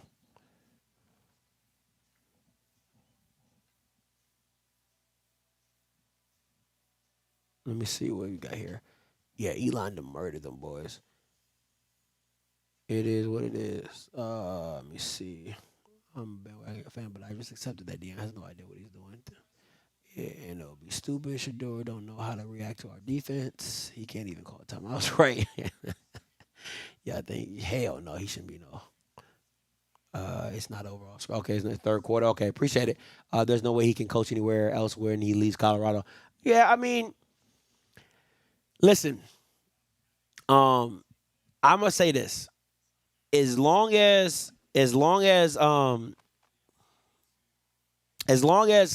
Dion has the clout, he can coach again. It all depends on who's willing to deal with what comes with Prime and what comes with Dion. That's really what it comes down to. Like if he would have went to Auburn, Auburn would have been better because of the players that he would have been able to recruit at Auburn. If he goes to Florida State will be better. If he goes to Florida will be better, right? Because understand, people don't want to go to Colorado. It's Colorado. But doesn't mean if you went to Florida or Florida State or USC that they wouldn't have money to get. Like all the attention that Dion brings is going to bring in money, and then all the boosters that he would have the money to buy the O-line that he needs, right? So there are certain situations where if he did coach at another spot or another place, it would actually be beneficial. So there's no there's no getting around the Dion effect. The Dion effect is still the Dion effect. But the Dion effect only really turns up when he wins. That's all I'm saying. So it is what it is. But I'll be right back, guys. Give me something to drink. I'll be right back.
Just playing well. I mean, we're a team full of guys who just all play together, and so everybody's doing their job. They hit one seam ball, but we got some good players and they're playing well. Coach, thanks so much for this. Lot. Oh, good stop. Matt, Catherine, thank you very much. And they're playing really well up front. Dante Dowdell didn't get much right there, Cole, but this offense. That's a good stop by Colorado. Can't even fake. The most veteran group, perhaps the biggest advantage Nebraska had, really showed up there in that first half. They sure did, and they've just ate up this clock the entire game. When they want to run the football, they're staying in these 3, 4, 5, 6-yard runs, and it's really helping their freshman quarterback Dylan Raiola. Man to man. Ben Scott, 40 man to man. Center just snapped in the ball. Here comes the blitz. Good step up there. Teardrop to the sideline. Too much. Ramir Johnson. And 3rd down and 9. So they got a long way to go, Colt, but this would be a nice little step for the Colorado sideline if they could produce a 3-and-out. This would be best case scenario for Colorado's defense. Force a 3-and-out. Coming out of halftime. Everybody's frustrated. Everybody's down. Deion Sanders said just before the break he thought his defense was playing well, despite it being down 28-0. 3rd down. Here comes a safety blitz. Raiola evades. Gets rid of it. Ramir Johnson. He had the touchdown catch earlier. Out of bounds. Gain of 6. And the punt team comes on. So a tiny little step here taken by the Colorado defense. I don't like it. I don't like it. I needed some more, but it's all right. It's all right. That defense got to get right. Second, 4 sacks and a pick 6. And an uphill climb coming up here. Brian Buschini set to punt to LeJontay Wester. We need one of them booming kicks right here. 2 rushing touchdowns, passing touchdown, and the defensive score for Nebraska so far.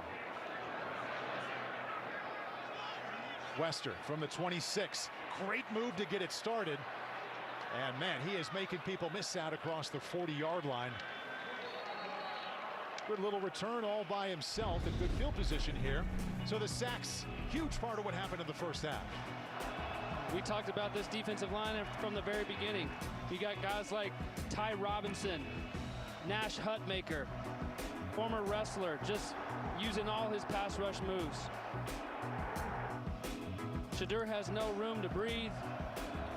Jamari Butler. We're calling these. Man, they gotta fire Colt McCoy. He sucks, man. He's not giving you the energy that this game needs. For real, for real. Terrence Knighton, Nebraska defensive line coach, one of my great teammates, called him pot roast. He has got this defensive line this year. Here we go. It's all about how you start. And they have performed. Watch the quick throws. Well. Got to get quick throws. First offensive play for Shadur Sanders in the second half. Under duress, that's a leaping effort and a great catch by Wester. Nice catch. He picks up 13, and that's a good start. Good throw by Shadur. Yeah, we talked about at the beginning of this game, when Shadur gets out of the pocket, that's when big plays happen for this Colorado offense. Finally get Wester a touch. I don't know if he landed in bounds. Looked like his hand landed out of bounds. Hadn't seen too many explosive plays by Colorado so far. New helmet communication available for the quarterbacks with the offensive coordinators and head coaches. Pat Shermer says he talks to him up till 15 seconds left. Incomplete there. Once again, it was a linebacker blitz. John Bullock almost brought him down. Let's go back to the previous play here. Looks like you could get a possible hold. Oh, that's definitely a hold. Grabbed his jersey a little bit. His pads flop out. Terry McCauley is with us. Terry, you seeing the same thing? I am. I mean, it all comes to, is there material restriction or does he run through the hold? I think it probably is enough for a hold, as you guys said. No call, 2nd down 10. Jimmy Horn in motion. 4-man rush, steps into a nice pocket. Travis Hunter, good hands catch down to the 37-yard line. Fastball from Shadur gets 9 yards. Good throw by Shadur Sanders. Still takes a big lick in the pocket. Yeah, he played that perfectly. Number 6 played that perfectly. I mean, you can't play it no better than that. I wouldn't be surprised. Don't be surprised for that double move, that stutter, that stud and go. Be very mindful about that. It's coming. There's no way they run this ball. There's no way they run this ball. They go to the air. Here comes a corner blitz. Lets it go to the far sideline. I told you. Number 3 is not good. Told you. I told you number 3 is not good. That boy is not good. Good job by Shedeur throwing this ball up for his big That boy is not good. I told you that number 3 is not good. If anybody you need to pick on, you need to pick on that number 3. If you're trying to get back in this game, pick on number 3. Now we got the ball down the red zone. Defense gets a 3-and-out. Passing game has him 1st and goal from the 6. Sanders in trouble, dumps it off. LaJohntay Wester tackled at the 12-yard line and driven back by middle linebacker John Bullock for a loss of 6.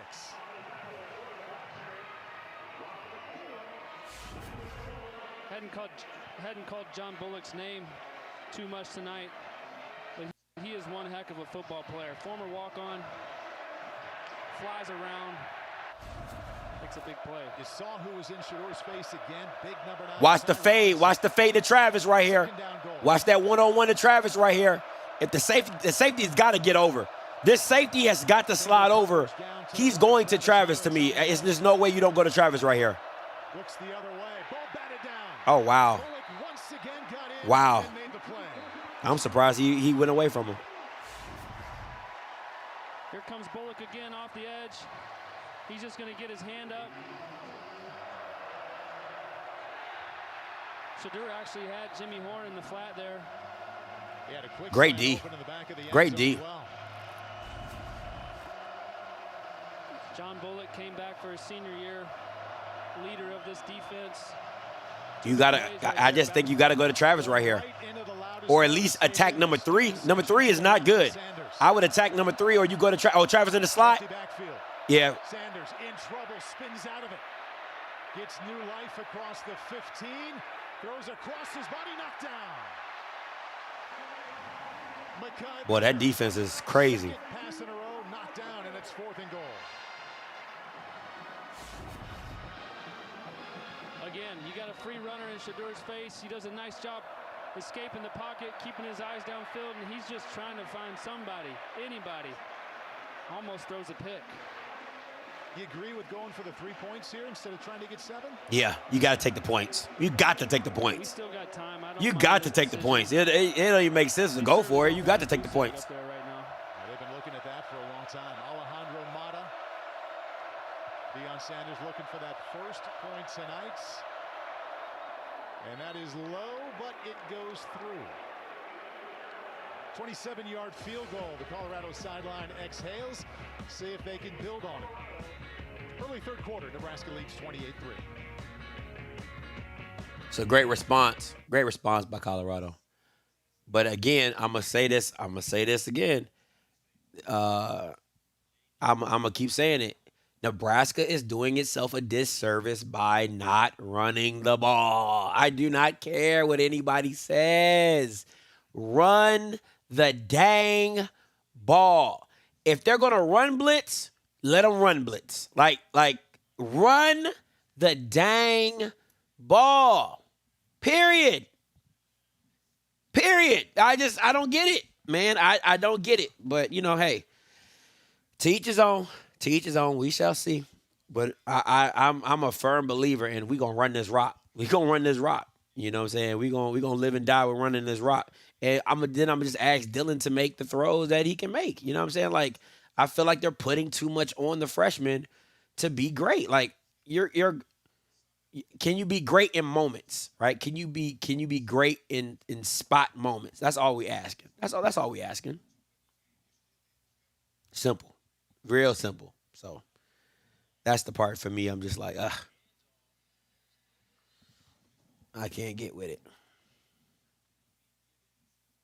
They dropped a fat bag on the quarterback. They got to show him off. Showing him off is winning. Showing him off is not having the debacle that you had last year with your quarterback when he had 6 turnovers by his lonesome, right? That's showing him off. He's already thrown for a touchdown. That's showing him off. He's still a freshman. You know what I'm saying? Listen, I'm not saying Colorado is some all-world team, but listen, man, we just trying to it's a rivalry game. Let's put these jokers away. Run the dang ball. That's how I feel about that. Run the dang ball. So, real simple, easy peasy, lemon squeezy. Let's get up out of here and let's call it double dub. So, My thing is, what does Colorado schedule look like after this game? That's what I'm trying to figure out. Who Colorado got after this? Because it could get ugly real quick. Real quick. Tomorrow night, don't miss the season debut of...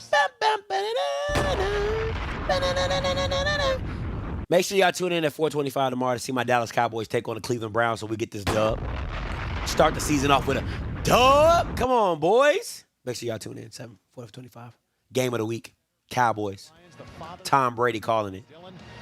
See Matthew Stafford there as they all celebrate Calvin Johnson going into the Hall of Fame. But the godfather for Dylan Raiola is Matthew Stafford.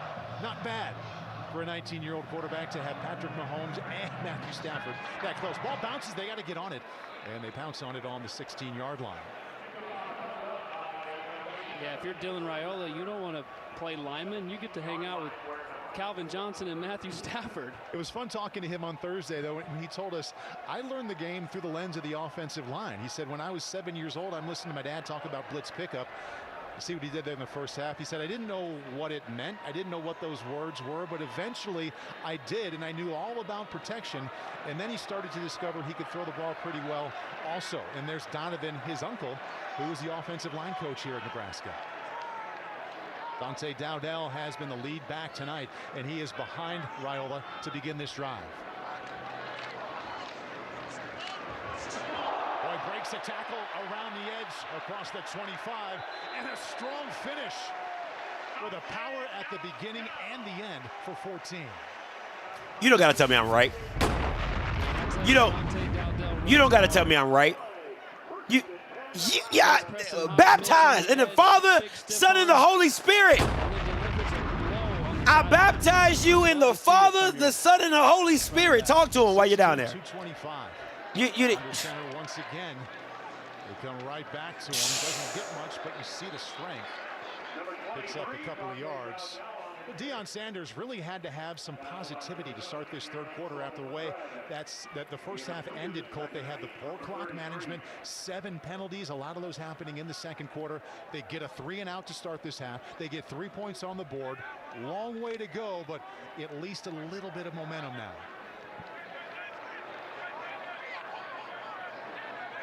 Travis Hunter, leading receiver, 8 catches, playing corner, of course. Got him. Raiola will just dump it down. This is Ja'Cory Barney, true freshman. Ooh, good hit by Cam. Hit on the sideline. And that's a completion, but they get no yards. So you mentioned they got a 3-and-out last time they had the ball. And a chance now to do the same thing. Rob Livingston, first-year defensive coordinator for the Buffs after 6 years with the Cincinnati Bengals. And there's the hit from Cameron Silman-Craig. 6 years coaching the safeties in the National Football League. He was in Cincinnati for a dozen years. Said he wants to dial up a system that's clear and concise and lets his guys play fast. 3rd down and 8. They blitzing with man-to-man. Linebacker blitz quickly out of his hand. Incomplete contact and no flag. That's a flag. That's a flag. That is a flag. This is a really nice play by Travis Hunter. It's going to be known man coverage.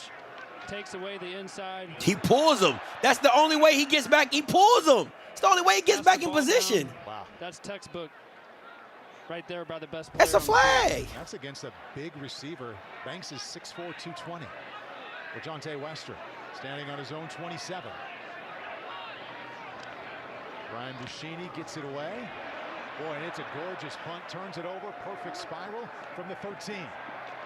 Wester. Boy, he was hit by his own man there.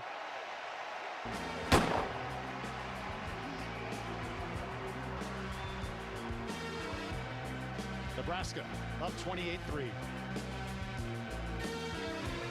Let me. Okay, so I like what I'm seeing.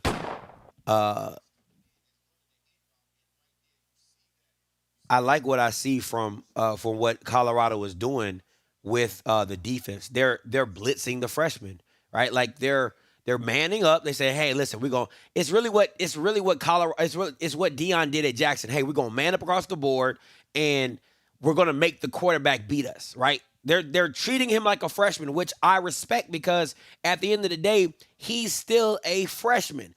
The issue is that you're making them able to do that by your deliberance of not running the ball in certain situations. Like you're deliberately letting them do it because your defiance of wanting to establish the run. That is my issue, is that you're putting a game in the freshman's hands, not saying he's not capable, but why would I have to if I try to establish the run and work it that way, or even do it creatively, right? Like same thing I tell Colorado, do it creatively, but you got the better offensive line. I listen, you got to say whatever you want to say. Colorado's defense has answered the bell in the second half to challenge these Nebraska wide receivers, to challenge this offense. It's either one or two things. It's either, okay, cool, you want to go man across the board, we're going to trust our freshmen to make the right read. Or you go man to man, you have motion, and you run the ball behind it. It's either one or the other, right? But you can't. It's like they're dilly and dallying in the middle of it and trying to like, oh, we're gonna catch you, and they're going man. They're going man. It ain't zone. They're man across the board. They're run blitzing you, and no safety help. It's simple. It's simple. Like, bro, this how we coming. This how we coming, right? So that's what it is. So at the end of the day, it's either you take the shots, you take your chances with Dylan throwing big plays, or taking them out of man, get your man beaters, drag routes, mesh routes, all that type of stuff, or you run the ball. You deliberately run the ball down their throat. It's what you want to do, however you want to do it.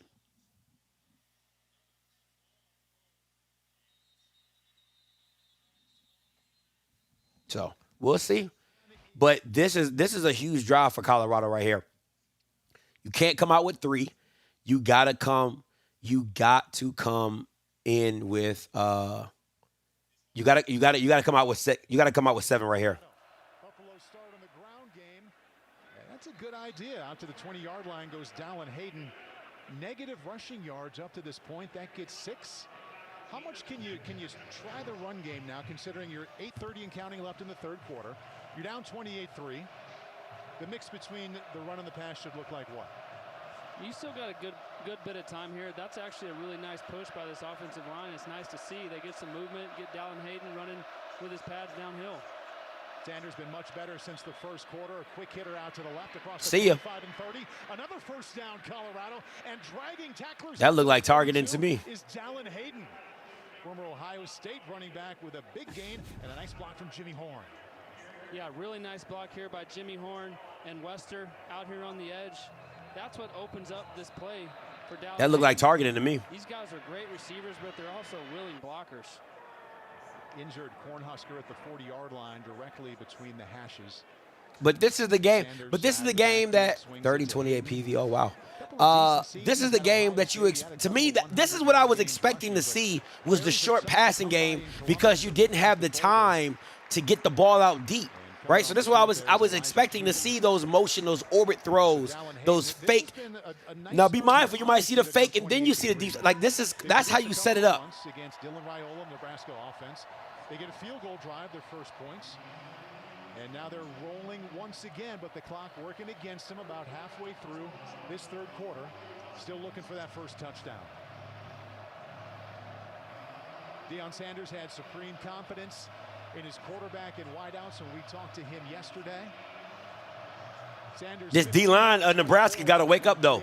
This D-line by Nebraska got to wake up. They can't go to sleep. They got to wake up. Little play action in the pockets, and he's sacked again. At the 36. Right on time.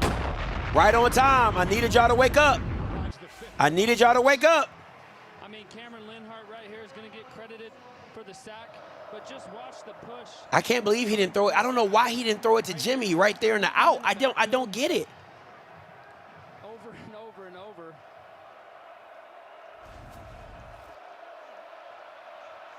Dust himself off.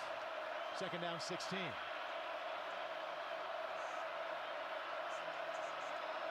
Sanders again out of the backfield. Hayden once again up near the 40-yard line. Hard running to the 41. Got some of that back. Hartzog, the safety, brings him down. Gain of 8. And a key third down coming up here inside of 7 minutes. He could have did that the first play and not taking the sack. I didn't understand that.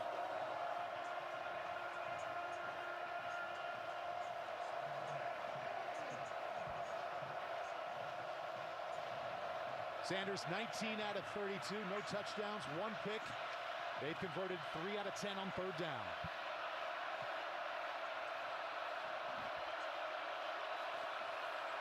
They blitz.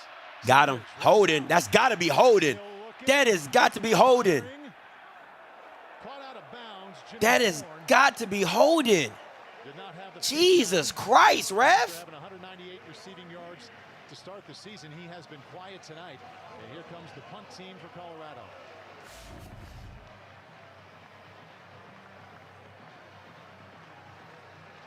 Jordan Seaton might have got away with a hold right there. Regardless, Shedeur Sanders gets outside of the pocket, tries to set his feet up to make a throw downfield, and still gets hit. He's going to be sore tomorrow. I know. Are they going to take another look to see if he had that foot down? No, he didn't catch it. The current ruling on the field is an incomplete pass. The previous play is under replay review. All right, Terry, I thought it was kind of close on that second look. What do you think? It is. This is a catch. Look at the back foot. This is what you always have to look at. Where's the back foot when he gets control? It's down when he gets control of the football. What? And he maintains control. This is a catch that should be reversed in replay. Okay, that'd be huge, Terry. There's a good look at it right there. That's not controlled. That's not controlled. That's controlled. When he brings it in, his foot is up. I don't get how that's a catch. I'm sorry. I don't get how that's a catch. But it was a holding. It was holding on Jordan. That throw by Shedeur right there, that's pretty unbelievable. He knows he's going to get hit. He sees Jimmy Horn streaking across the middle, headed towards the sideline. Unbelievable catch, and really an impressive throw there by Shedeur Sanders. The two questions you would have, and that's control and is the toe down. The control is there, as we've seen, and that foot is down as well.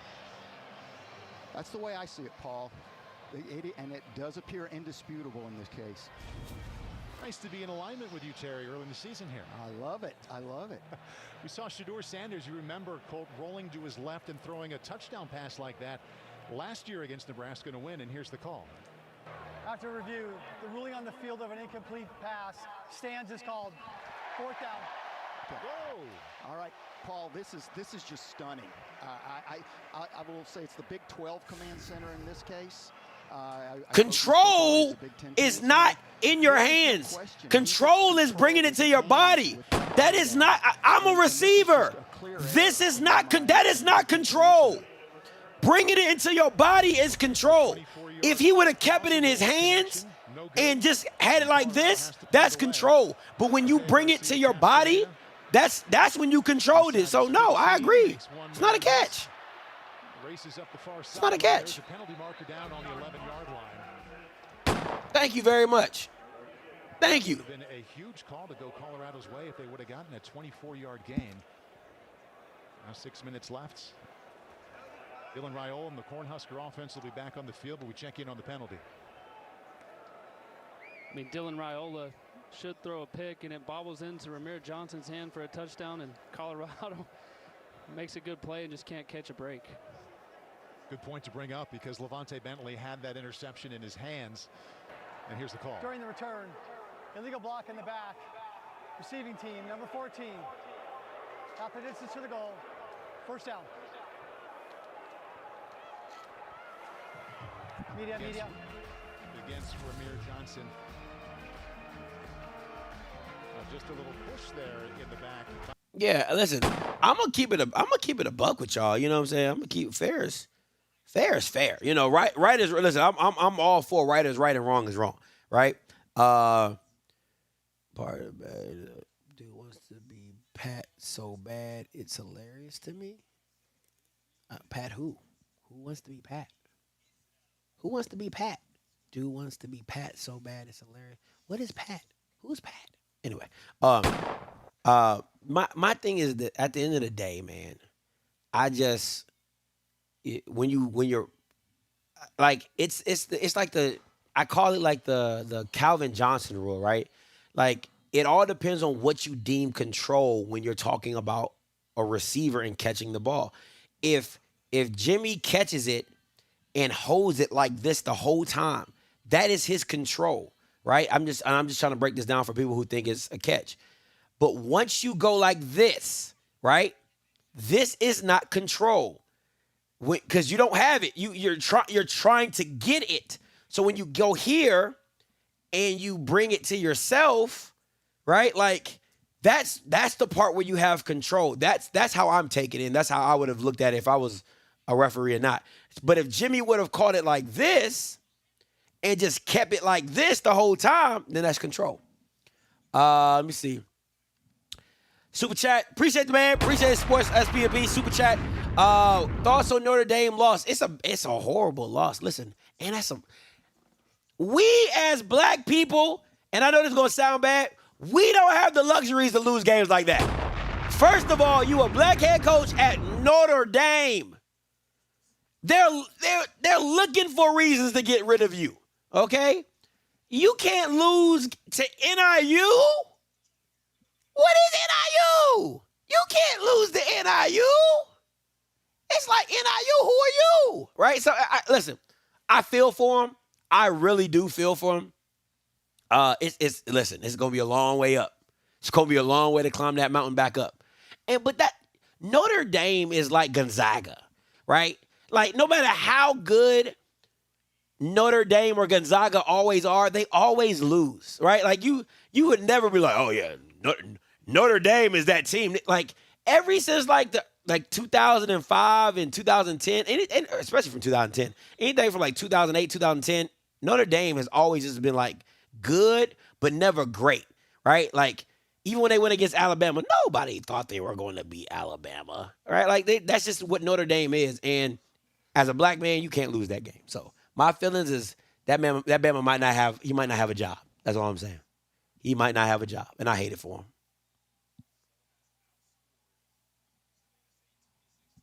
Four running backs for Nebraska last week. Thought we'd see them all four again. We knew they were liking what they were seeing from Dante Dowdell, but he has been the #1 back with Ramir Johnson filling in behind him. He runs really hard. He was going to have 100 yards rushing probably last week until he fumbled. He had a lot of issues with that last year, so he didn't get very many carries afterwards. But he's really come to play tonight. He really did look good last week, but when you say running back fumbled here in Lincoln, nobody fumbled or turned the ball over more last year. People get pretty nervous, so there was a real spotlight on him. Man to man. He has 13 carries. Swing it out of the backfield. A nice catch there by Johnson. That touchdown catch earlier in this game. Sprints out along past the 20-yard line. Picks up 13. Cornhusker first down. I mean, Ramir Johnson is such a good complement to Dowdell. He's more of your shifty kind of third down back. He's great in protection. And he runs choice routes and bubble routes and can get you several yards with his feet. He can catch the football well. He's also played really, really good tonight. Matt Rule told us at the end of the week, hey, if you're going to play man coverage, we're going to see if you can cover our running backs. And he now has 6 receptions already. Good hole there as they burst through up to the. There you go. There you go. There we go. That's what I've been waiting to see. That's what I've been waiting to see. I've been waiting to see that. Now, awfully early in the season, but this 1-2 combo of Dowdell to Johnson working pretty well, especially when your quarterback is 19, only making his second start. He can really lean on that offensive line.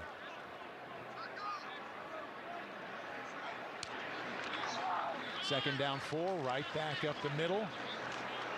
And they get close to a first down. About a half-yard short, gain of 4.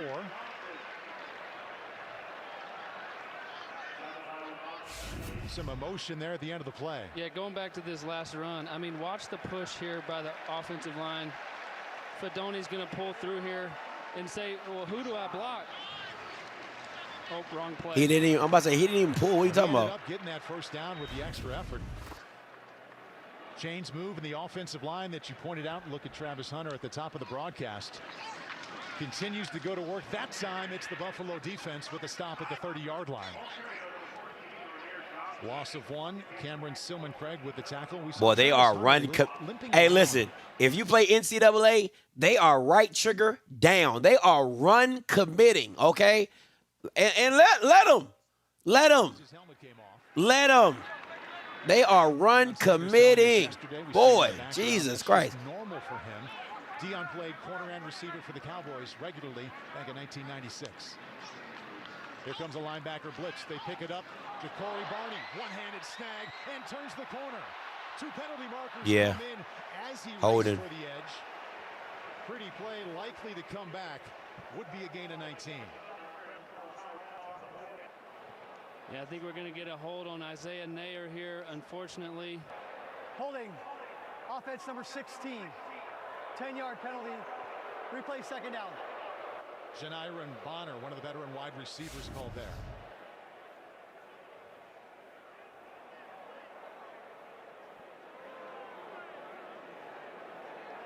Well, that's a great catch.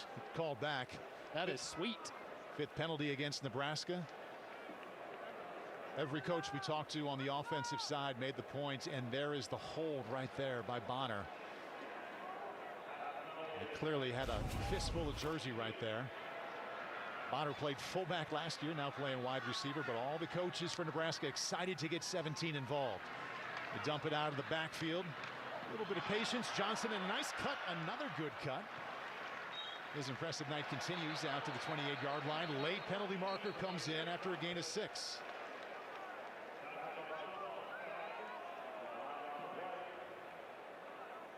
Another tackle by safety Cameron Silman-Craig.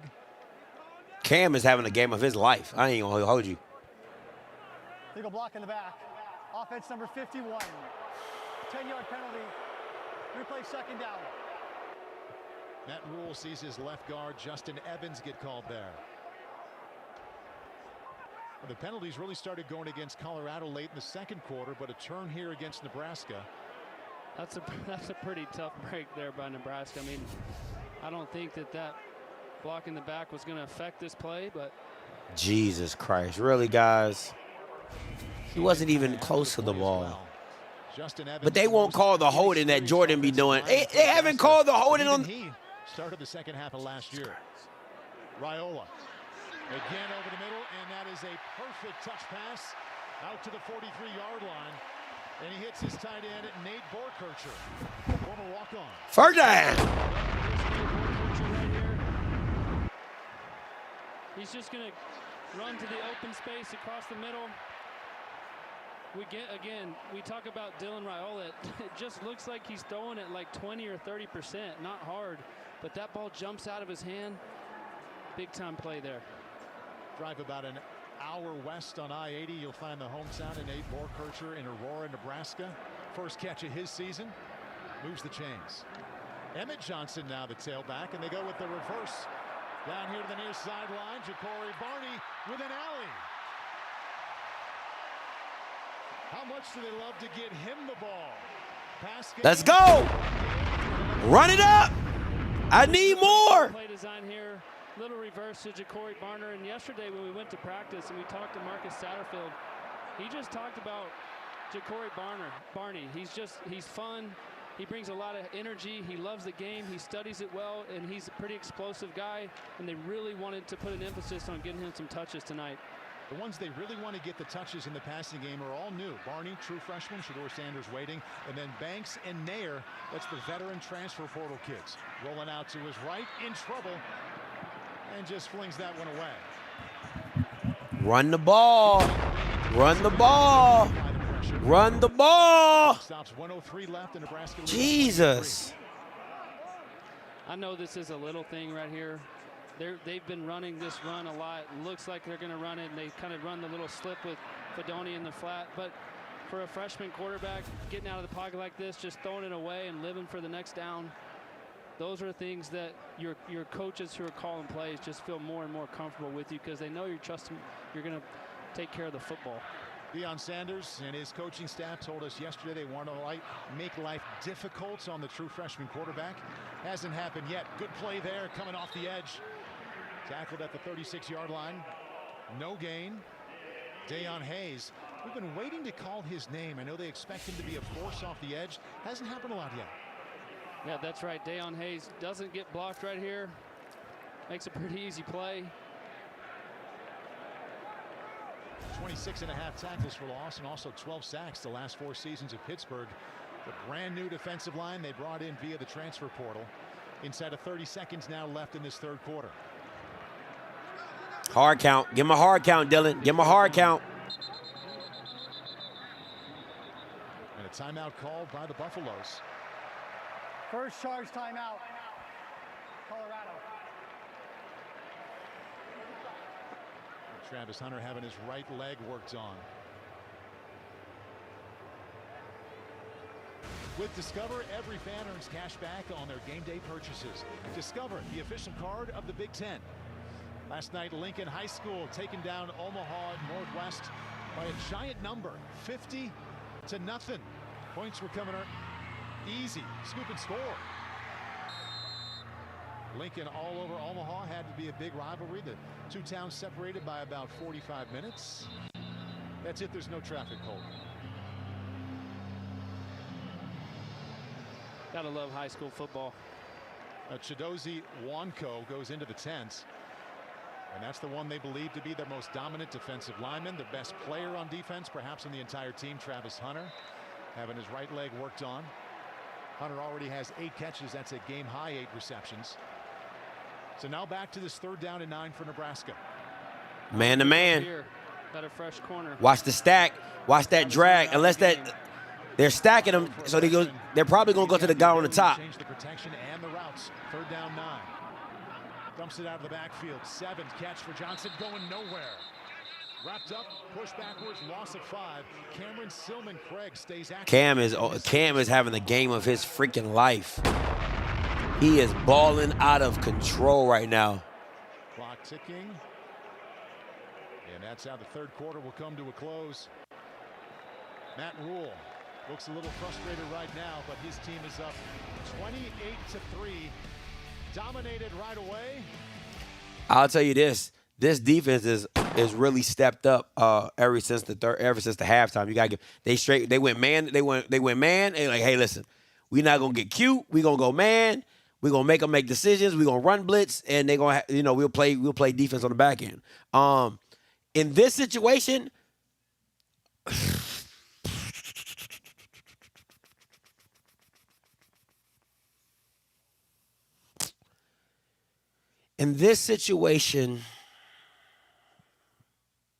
if I'm not sure of my field goal kicker, I'm punting it.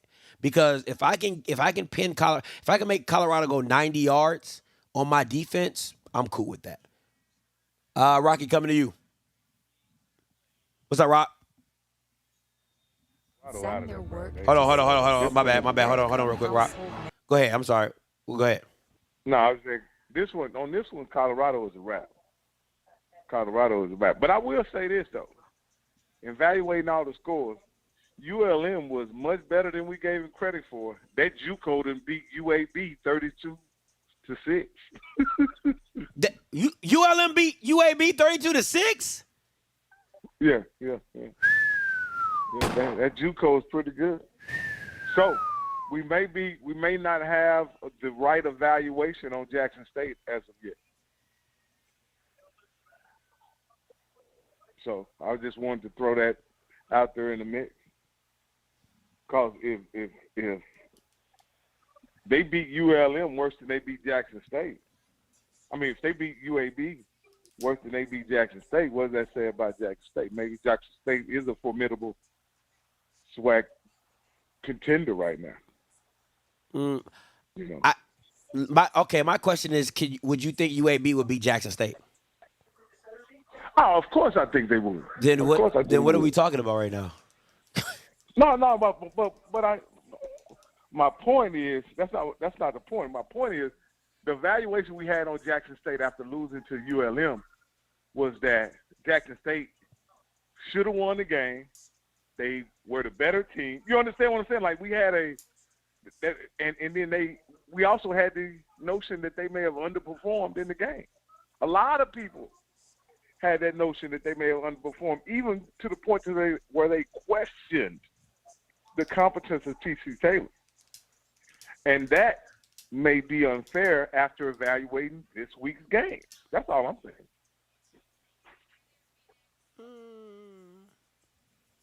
I guess I don't see it the same, but because Tell me how do you see it? Because everybody knows and everybody talks about it. Your week 1 game to your week 2 game is your biggest jump in just who you are, because as a coach you figure out what players you can depend on. We did this well, we didn't do this well. Hey, you didn't do this well, but you did this well. So the adjustments that come into play with that. So I think ULM was always the better team. That was their first game. That was it Jack State's first game or their second game? I think it was their first game, right? It was their first game as well. So neither one of those, it was really a feel out. Like just, hey, because remember, you didn't know what ULM was bringing. You didn't know how it was all going to work out or whatever. So I just think it was a feel out game. I think if you catch ULM in week 2, I think they win again. That's just my personal opinion. I think ULM wins again. I just think they were the better team. There's no ifs, ands, buts about it. Is I agree with you. I agree with you. But that was not the expectation going into the game, and a lot of fans were disappointed coming out of the game, to the point to where again they criticized the competence of T.C. Taylor. Well, you know what I mean? Well, I think, to me, if I'm being honest, I think ULM played down. I always thought ULM was the better team. I thought they were more talented. I knew their running back room was crazy. I knew the O-line was better. So to me, it's like when you had a chance to slay the dragon, you didn't slay it. Doesn't mean you caught them. You caught them when they was on a rebound. They were trying to figure themselves out. You caught them at the right time, and you didn't slay them. To me, it doesn't reevaluate anything to me. It's like what I saw on tape was what you were. Now, what you see with Lane, now, do I think if they had Cam, would the game be a little different? Absolutely. I do believe that. If they would have played the kid they played today with his legs and his ability to run, it's a different game. But ULM is still the better team. There's no to me, there's no question about that. But at the end of the day, and people have the right to feel what they feel about T.C. Taylor, because when the game was still in reach, you gave up. I'm sorry. The play calling it felt like you gave up in the game.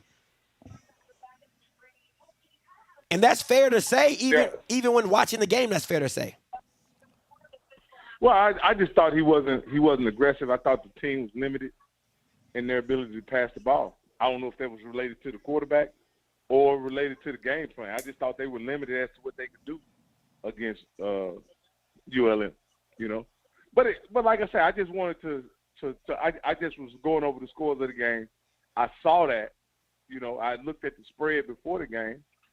UAB was a favorite, and they got mollywopped, and so I was like, maybe Styles make fights. Some to this ULM team. Yeah, Styles make fights. Absolutely.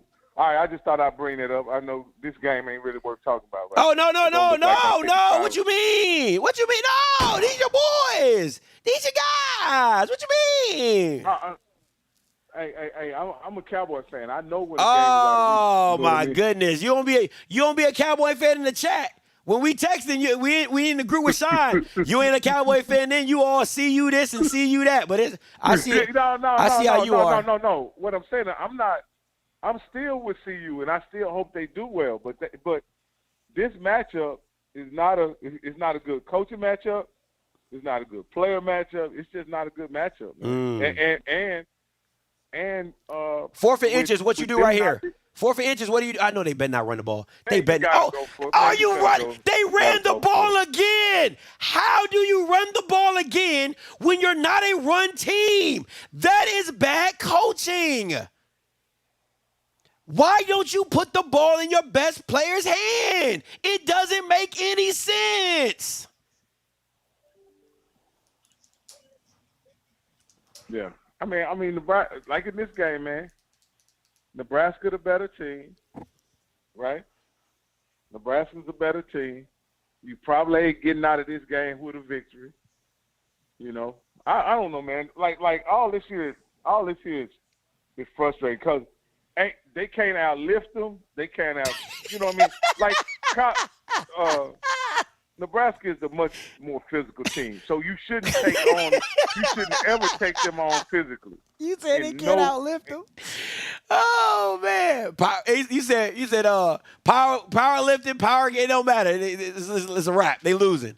That's funny. Yeah. So you don't take them on physically at all. So again, you got to have something slick, something tricky, something clever in that situation. But I will say this, Scotty. Now I'm gonna be honest with you.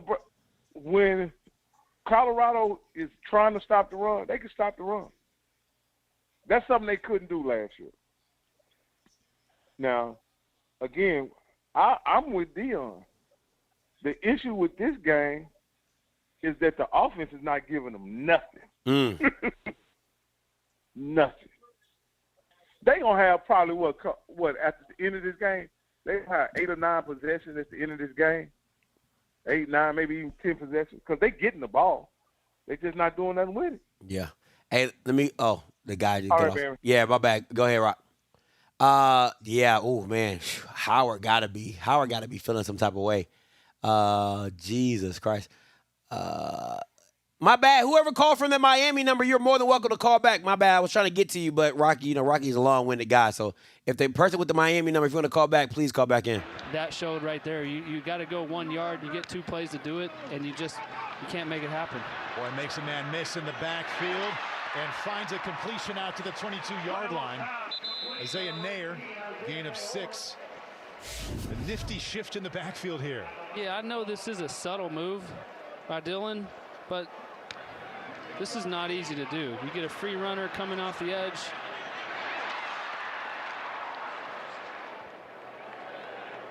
Making him miss. I mean, he doesn't even touch him. Offense number 51. Oh, my God. 10-yard penalty. Replay 3rd down. Call goes against left guard Justin Evans. Hey, caller, you live. Yo, Scotty, can you hear me? Yeah, I can hear you. You live. What's up? Yo, Colorado is over with for them, man. The only way they're gonna get something off is this if they pull a magic trick out of the bag. Other than that, this null and void. But I really came on here to give kudos to Jackson State. We beat the brakes off of Lane College. You mean you did what you were supposed to do? Hey, it's about time. Dog, are we really giving kudos to a team beating a D2 team like they're supposed to? That's the reason you put them on your schedule. Hey, a win is a win. I didn't say it wasn't. I never said it wasn't a win. I just said, are we really giving? That's like giving Miami. I want to call in and give Miami kudos for beating FAMU. They were supposed to. What are we talking about right now? The reason you put a D2 team on your schedule is so your coach feels good, your team feels good, and you get an easy dub. You know what? Right now, I ain't qualified. I'm going to go ahead and shut up and continue to watch the stream. I tell y'all take the littlest thing, man. Jesus. Wait, one thing.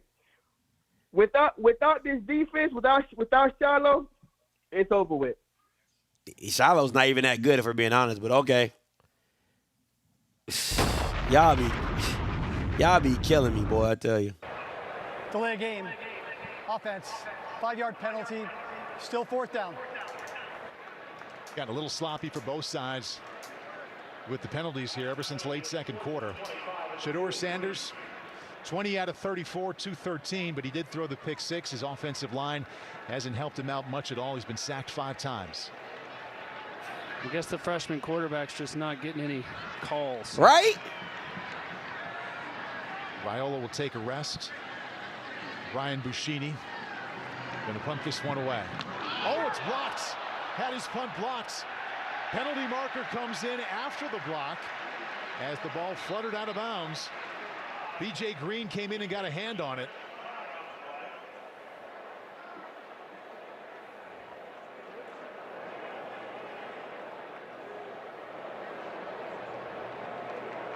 There's no foul on the play for The running ball. the kicker.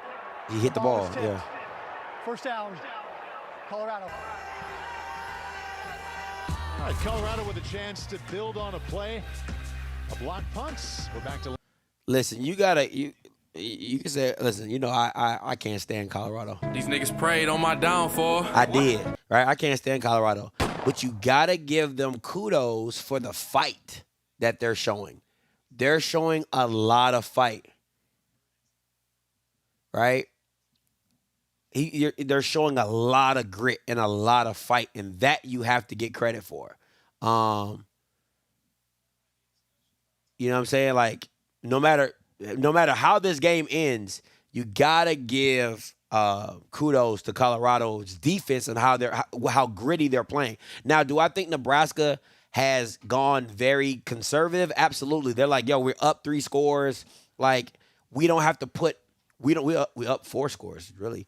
We don't have to do anything to get to be we don't have to shake the boat, right? Like I'm not trying to give you a pick. I'm not trying to give you a situation where you can get momentum. And so they're not worried about not scoring. We're up high enough. Our defense is playing well enough.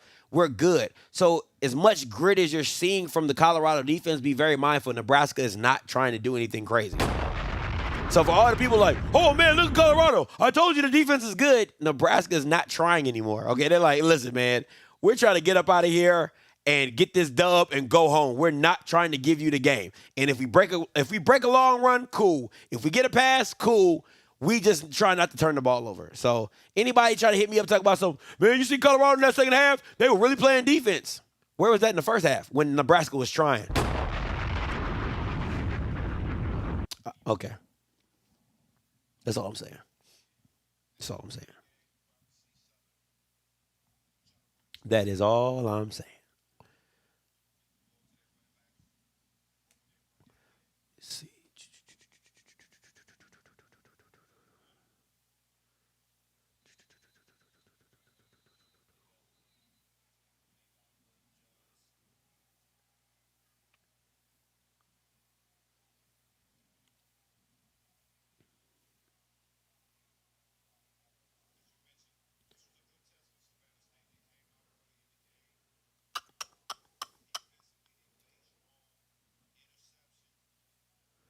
I was trying to Limited find it. warranty, exclusively at your local Genesis retailers. Plenty of reason for Nebraska fans to smile here today. 87,000 plus. It was electric at the start. Early fourth quarter, you see the score. Boy, I tell you. Cornhuskers lead 28-3 in the 7th. 83-63 coming to you. Hey, calling you live. Yo, Scotty. What's up? What's your name? Where you calling from? Bro, this is Nate calling from Georgia, man. Talk to me.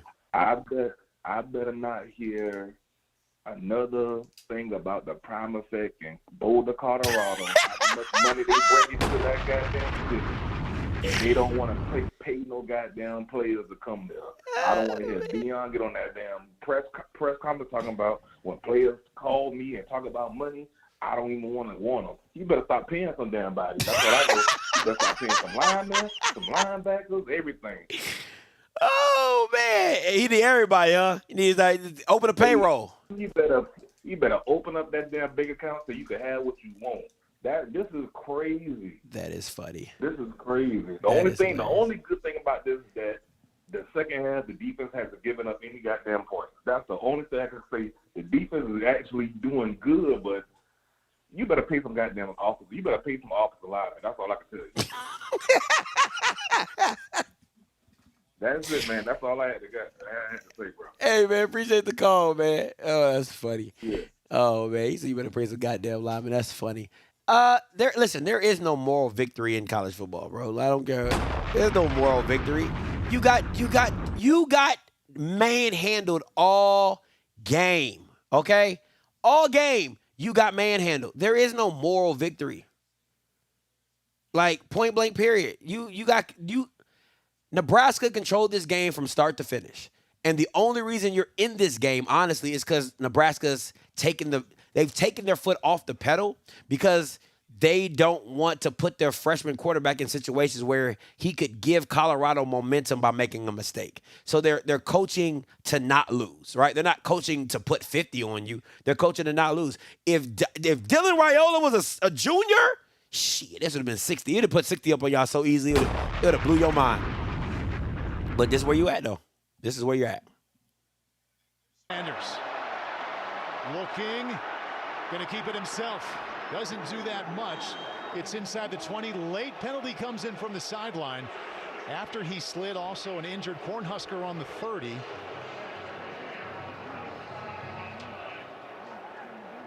That's Jamari Butler. He's up. Concussion protocol. Concussion protocol. Concussion protocol. As well. Concussion protocol.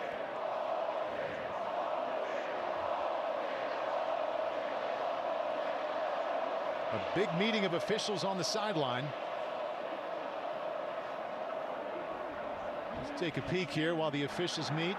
Shedeur right about there, keeps it. Goes up, and he takes a blow to the head, and that's from Mekhi Bayer. I don't think that's targeting, though. I don't think it's targeting. It's kind of targeting. After we get the initial call here, we will bring in Terry. Terry, I want to bring you in just before the call. Sanders has gone to the sideline after that hit. The linebacker Mekhi Bayer.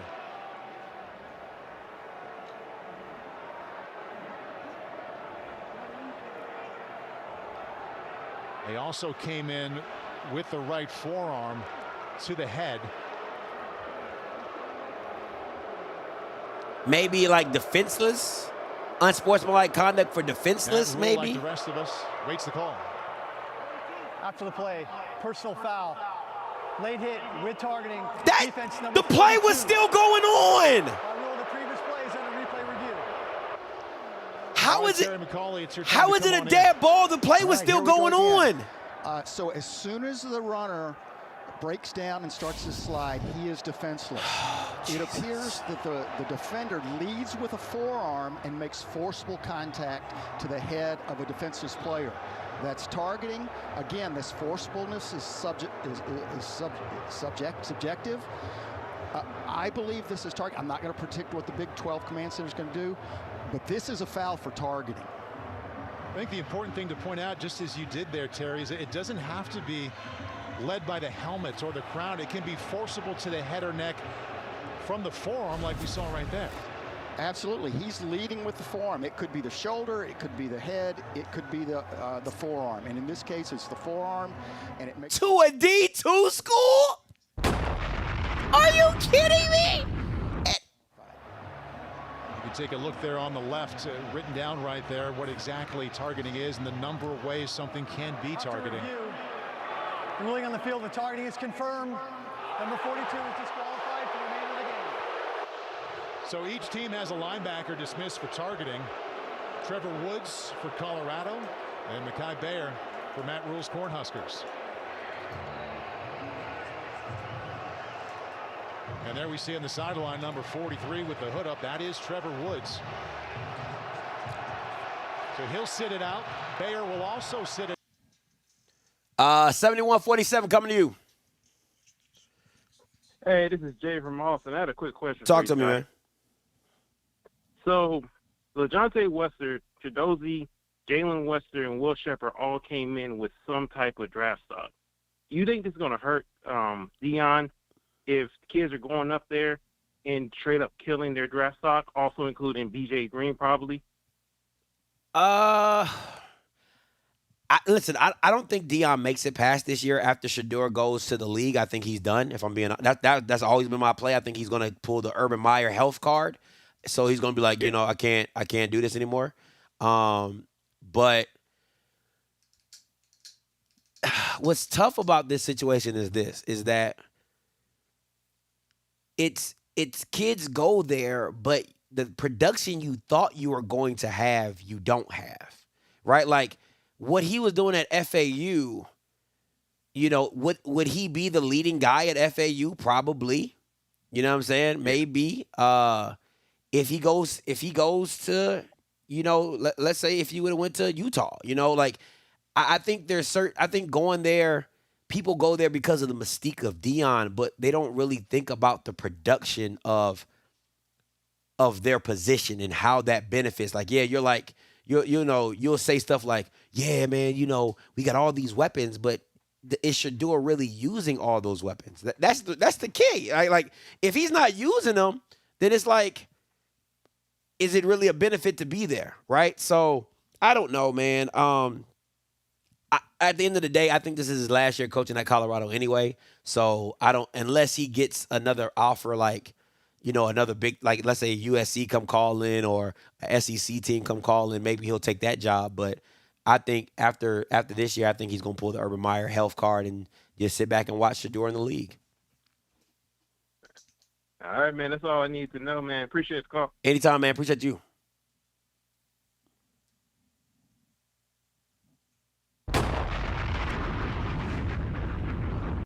Yeah, I agree. For me to feel comfortable to like Cleaner teeth. Your perfect clean starts with Oral-B. I agree with you. I do I would prefer Nebraska to score again. Touchdown, field goal, you know what I'm saying? Something to just kind of put this game out of reach. Because I'm telling you, and I said this in the beginning of the game, the one thing Shador can do is if you leave the door open, he will step in that hole. Okay? I'm telling you that right now. If you leave the door open, he will step through that hole. I'm just telling you that right now. If it's some pick six and the momentum starts to shift and change and all that type of stuff, I'm telling you right now, Shador, he will slide right through that joke and be like, oh, thank you. Y'all left the door open for me? Oh, I don't mind if I do. So I could definitely see that going down. So definitely don't want to leave that up to chance or anything like that. So just want to give you a heads up on that.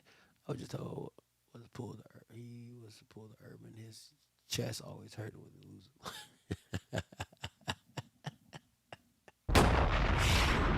Help me, please. Help me, please. Help me. Elizabeth, I'm coming to see you. Yeah, he gonna pull the health card. Oh, let me fix this. I'm sorry, guys. Boop, boop. Let me fix that for y'all. All you Colorado fans out there, let me fix that score for you in the fourth quarter. Let me fix that. Let me fix that clock for ya.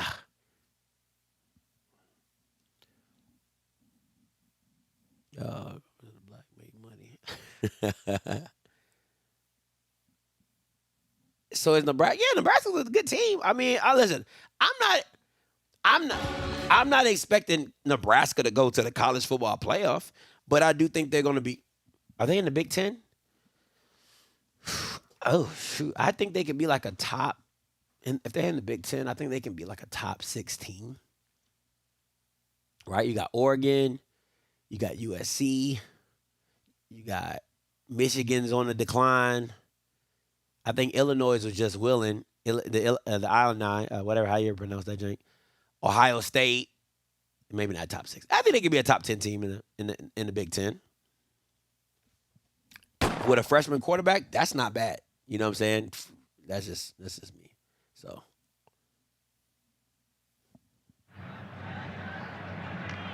Ja'Cory Barney has had a big night offensively, running and catching the ball out to the 22. So before this game started, Catherine Tappan talked to Deion Sanders about his plan for getting after Dylan Raiola, freshman quarterback.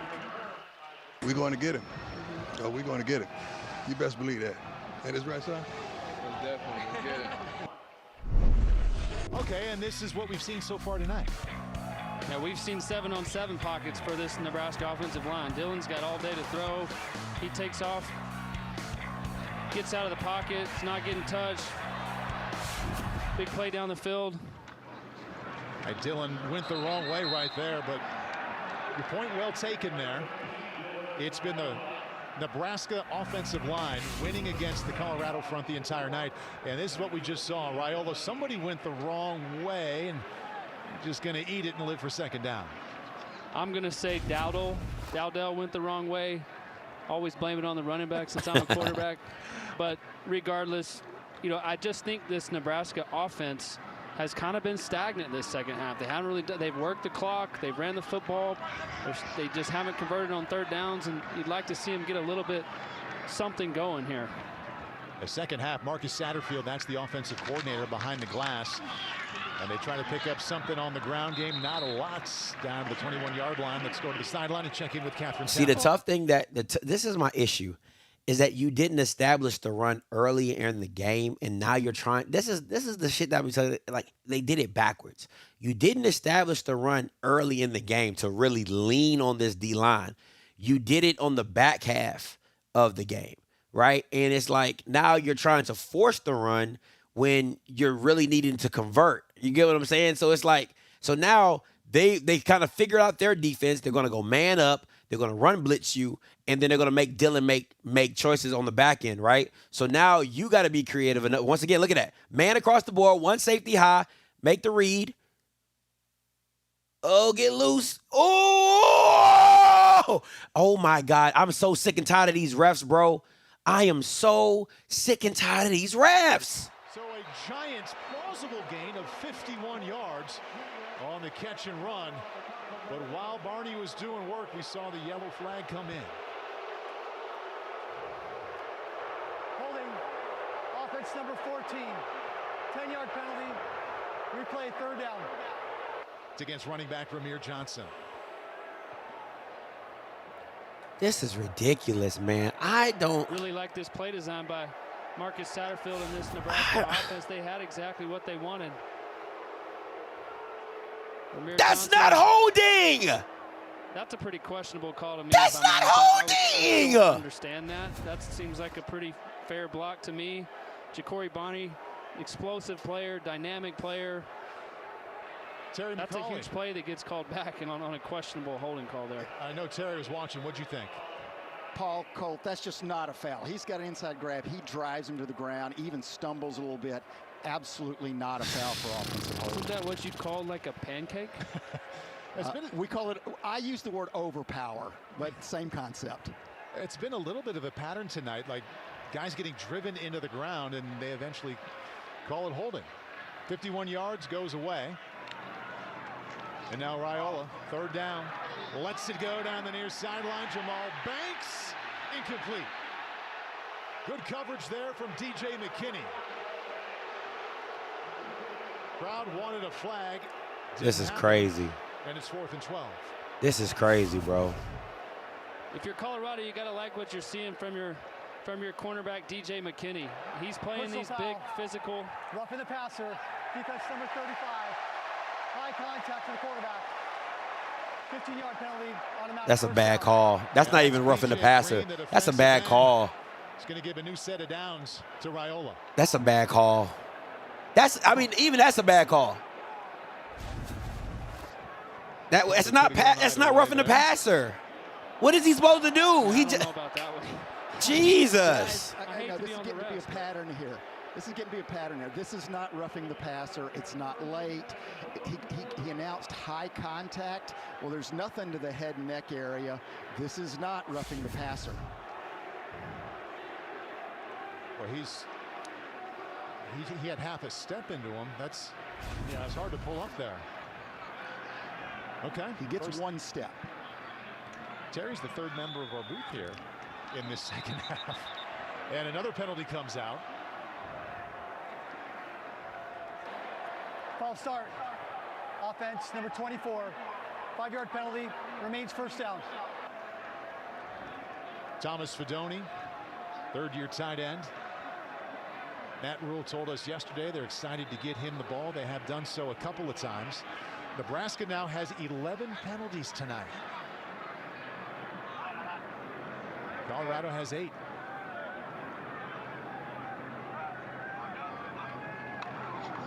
They go right back to the ground game. Colorado's front 7 is there that time.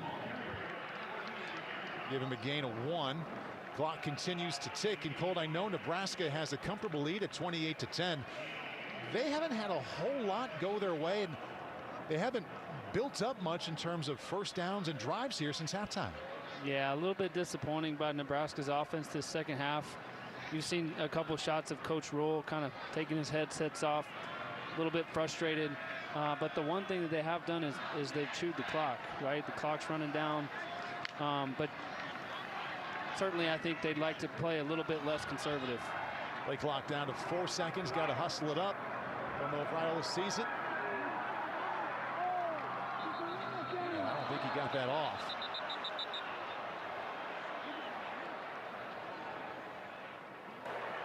First charge timeout, Nebraska.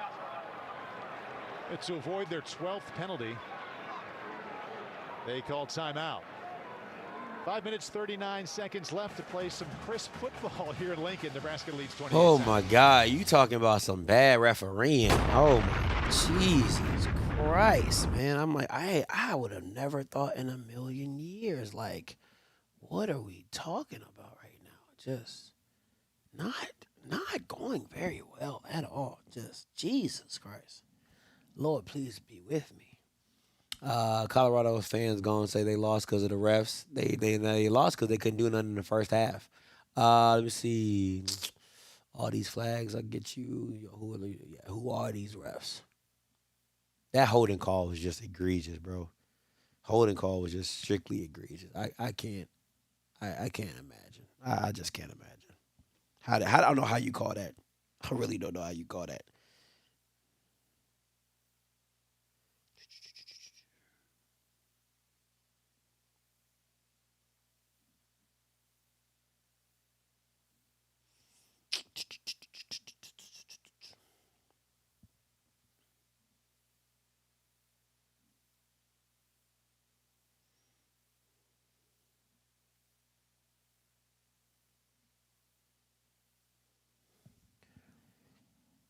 Oh, let's go! Let's go! Let's go, D2! Let's go, D2! It's a deal so good, we didn't have to spend a lot on this ad. Oh, but we could afford confetti. Order the $10 total package meal only at Jimmy John's. It's because of TikTok. I'm gonna turn Flow Sports on. I got it on my TV. I'm gonna put it on. Now where I've outgrown my house. Growing up, every time I'd get out of the shower, I would itch. My first experience with goat milk soap, it kind of was like a light bulb moment. TikTok is a fantastic platform for DIY. If you'd told me 3 years ago that I would own my own business and be expanding into a separate building, I would have told you you'd lost your mind. Why your license plate say Chicken Man? Because that's my name, baby. After all the hustles and the big ideas, I just feel like this is it. Chicken Man!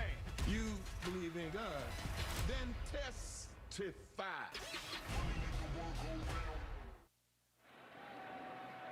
Time now for Big Shots, brought to you by Nissan. We go to the backfield of the Nebraska Cornhuskers. They played 4 backs last week. They focused on 2 tonight. 4th and 4. Here we go. Game on the line. Wow. Wow. Wow. 4th and 4 with a D2 team. That is crazy. In overtime. Shout out to Winston-Salem State. What the top 2 have done, we got a little hint that they would be leaning into those 2, but we thought we'd see Emmett Johnson, Gabe Irvin as well, but it's been all about 14 here we go. And 23 so far. 2nd down, 13. Oh yeah, it's there. Oh yeah, it's there. Oh yeah, it's there. Yo, yeah, it's there. Oh yeah, it's there.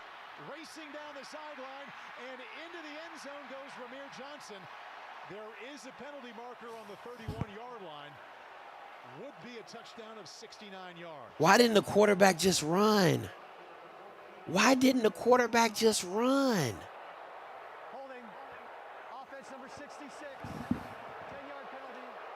Replay 2nd down. Dog, these refs are killing me right now, bro. Ben Scott in his 41st start called that time negates a big touchdown run.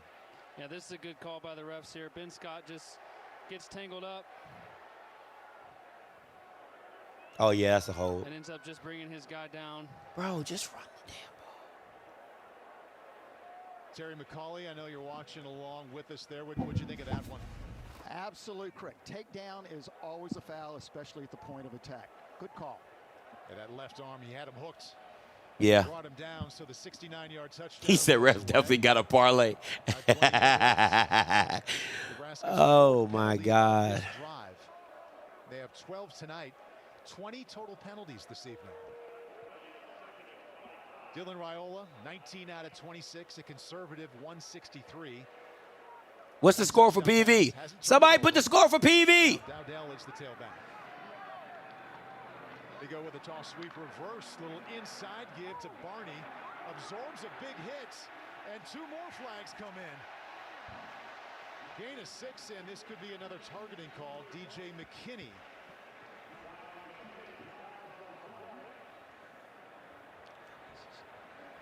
"21 penalties.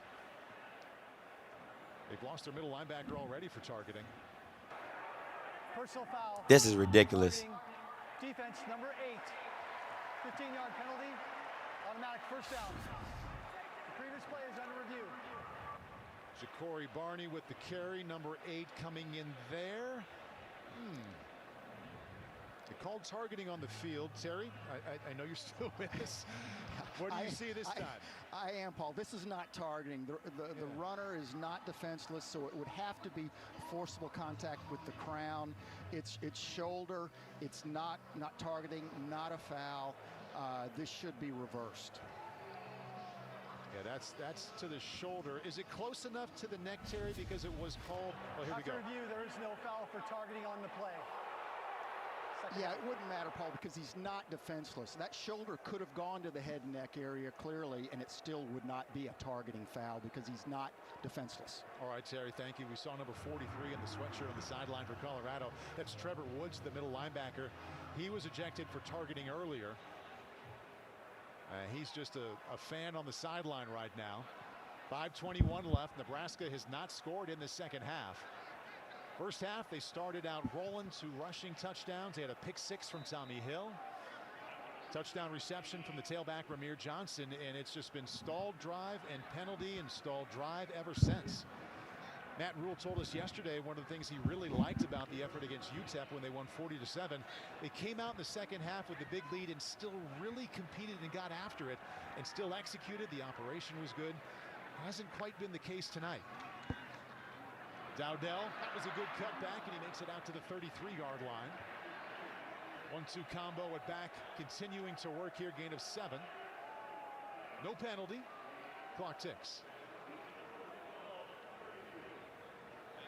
Dante Dowdell in the first 2 weeks as a Nebraska Cornhusker has more carries right now than he had the entire season last year in Eugene. Cameron Silman Craig, we called his name a lot from the safety position tonight. Takes a seat.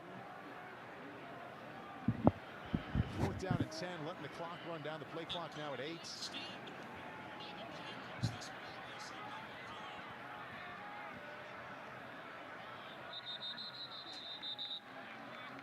Matt Rule calls the timeout. Second charge timeout. Nebraska. 30 seconds. Okay, welcome back inside the broadcast booth. I have a timeout. Time for us to chat game. 28-10. It looks like a good solid lead for Nebraska, and it is. But the second half has felt a whole lot different than the first half. Yeah, just a little bit sloppy by Nebraska. I don't know why you would do a quarterback sneak on the 1-yard line. I don't get that, man. These coaches be dumb as hell, bro. Just getting a little bit frustrated, a little antsy on the sidelines. You'd like to see a little bit more from them, from their offense in the second half. But you know, they're winning 28-10. There can't be a whole lot to complain about. We talked about the quarterbacks and built them up so much for this matchup. The senior Shedeur Sanders, the true freshman Dylan. Yeah, a little over 5 minutes I don't left know, man. This is crazy. Those two have shown so far. Ridiculous. I mean, Shedeur Sanders is obviously a very experienced player, very accurate. He's tough. He's a competitor. He's got great skill guys on the outside to throw the football to, but you got to have time. And that's a heck of a punt. A lot of time in the air. LaJohntay Wester sees a seam. Penalty marker reining in after he made some cuts there toward the middle of the field.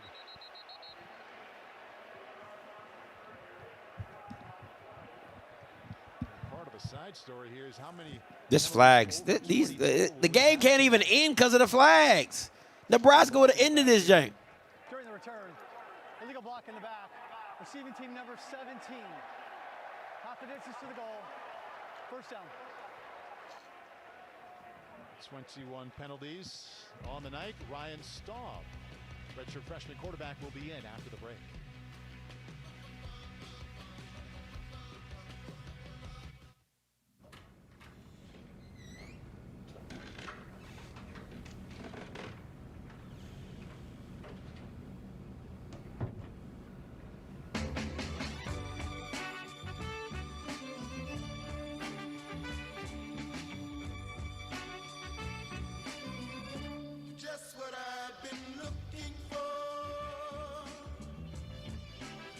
Relax. You booked a Verbo. All right, Sandworms.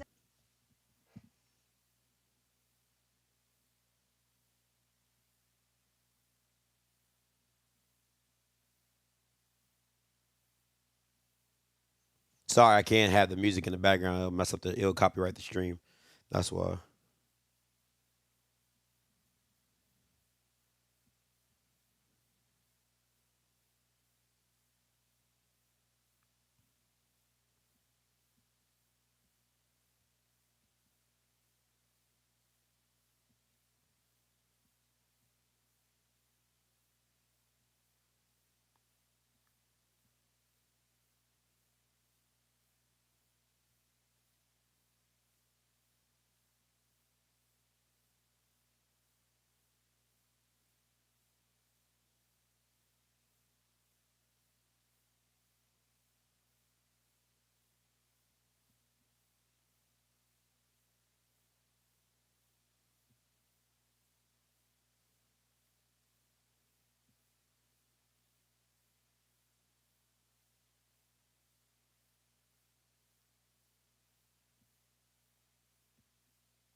Whew. Appreciate it. You're welcome, man. You're welcome. You're welcome. Appreciate y'all for rocking with me and tuning in to me. I wait for the Colorado faithful and the emotional promise to come in and talk about, oh man, we're gonna be great. See, you just don't you don't believe. You don't believe. I'm just telling you. If we can have that performance in the second half in the rest of the season, we'll be A-okay, Scotty. Yeah, all right. Y'all Bamas is trash. Y'all Bamas is trash. Point blank, period. And don't let nobody tell you that you're not, because you are. 0 rushing yards tonight. So the new quarterback is Ryan. Oh, not Shador, not in the game. Not Shador, not in the game. Hayden out to the 15-yard line. Nebraska thinks they have the ball after a gain of 6, but he was down. So Ryan Staub was active. Second down. Dallin Hayden comes What? off the field. Why Shador not in the game? Has been the best tailback for Colorado. What happened? November last What year, happened? Shador Sanders at Where's Washington Shador? State. Pop-up time in a 56-14 loss, but then got the start of the final game of last year at Utah. Played okay, 17 out of 24, 195. 1 touchdown, didn't throw an interception. And seeing his first action of the season here tonight. Yeah, I mean, as we see a shot of Shador Sanders on the sidelines, I mean, look, if you're a Colorado Buffalo fan, it's going to be a long season unless you can start protecting your quarterback. Similar story to last year. Staub double pumps, and he'll run it himself. Dives out to the 18-yard line. Got him. What? 11 negative side. Rushing last year. Picks up 3. Clock continues to tick. What? Ain't no Shador. What is going on here? It's been mostly about penalties and stalled drives. Sideline there, Shador Sanders. Night over after nothing but frustration. Pat Shermer, offensive coordinator. See if he can get something going with his backup, Ryan Staub. Right up the middle, up to the 20-yard line. Chains will move after a gain of 3. There's so much positivity last week, Colt, in that win against North Dakota State. People expected them a lot to win by more than 5, but it was a fun game to watch. The offense came alive. It was led by the quarterbacks and the wideout, or the quarterback and the wide receivers. And they produced only 1 touchdown tonight. Staub over the middle, way behind LaJohntay Wester. 2:34 left, and that 18-point deficit. I mean, when you look at this roster, it's so full of talent at the wideout position. You got Travis Hunter, Jimmy Horn, LaJohntay Wester, Will Shepard. These guys have played a lot of football, and they all want touches, and they're probably really frustrated right now because they're not getting as much as they want because they don't have time to get the ball to them. Four-man rush. Staub steps up again. This time he's got a little more room to run and dives out to the 30-yard line. He'll be close to a first down. Be about a long yard short after picking up 8. 2-minute timeout is coming up here.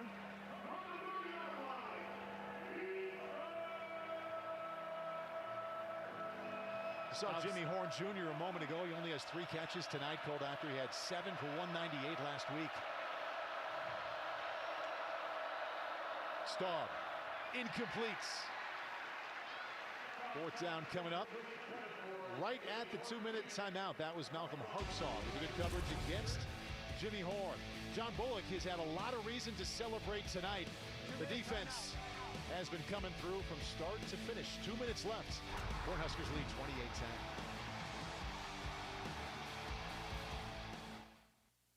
28-10. 2, please. Thank you. Dad, that's Matt Liner. Twins. Let me say this, man. Let me say this. Oh my God. I do not understand how PV fans work. You lose to a team projected second to last. You lose to a rival, number one. Then you lose to a team that's projected second to last. And you win an out-of-conference game that has nothing to do with the conference. And you think, what? Okay. So you don't win the game that matters. I want to be very. I hope this mic is on. Is this mic on? Is my mic on? Test. Okay. You don't win the game that matters. You go and win the out-of-conference game, which congratulations for the out-of-conference victory. You know what I'm saying? Northwestern State. Grambling beat them a couple when Hugh Jackson was there. So congratulations, right? What I'm confused. You still gave up 31. You were still 1 yard away from losing the game. Like, hey, listen, take your win however you want to take it, but understand you're still down in the conference. Like, you're still you still have a loss in conference to a rival that was projected second to last. Hold that. Like, I don't no negative PV talk this week. What are you talking about, bro? Like, what? So now you found a quarterback. When I told you didn't have a quarterback, I was crazy. When I told you didn't have a quarterback, Scotty, you don't know. You don't know us. Oh, you don't. Oh my God, you don't know what you're talking about. And now you're talking about we found a quarterback. I thought you had one already. Come on, man. What are we talking about? Move along, sir. Move along, sir. Like move along. Come on, man. Like, y'all got to be more realistic. Y'all got to be more realistic. All I do is win.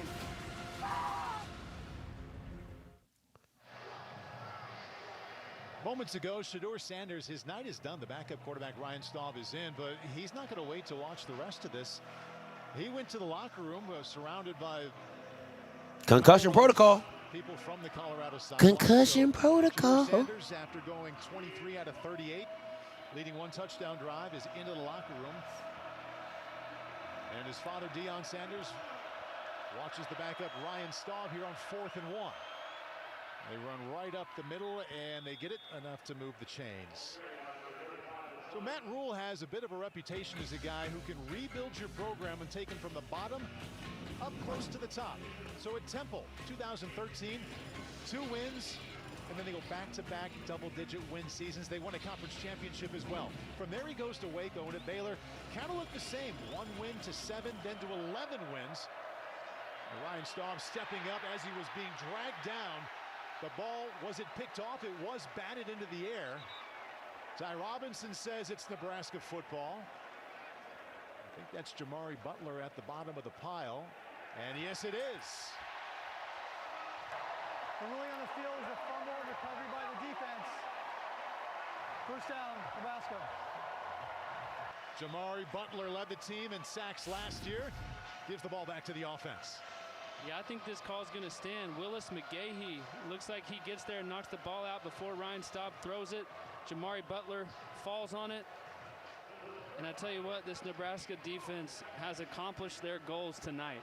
I mean, they have been aggressive up front. They've played great on 3rd downs. And again, here late in the game, they get another turnover. Willis McGahee, excellent running back for Miami and also in the NFL. Proud to see that one right there. Good thing they found their quarterback. The 1994 National Championship team tonight. Gabe Irvin Jr. in at tailback. He scored 2 touchdowns last week. And he gets out to the 20-yard line.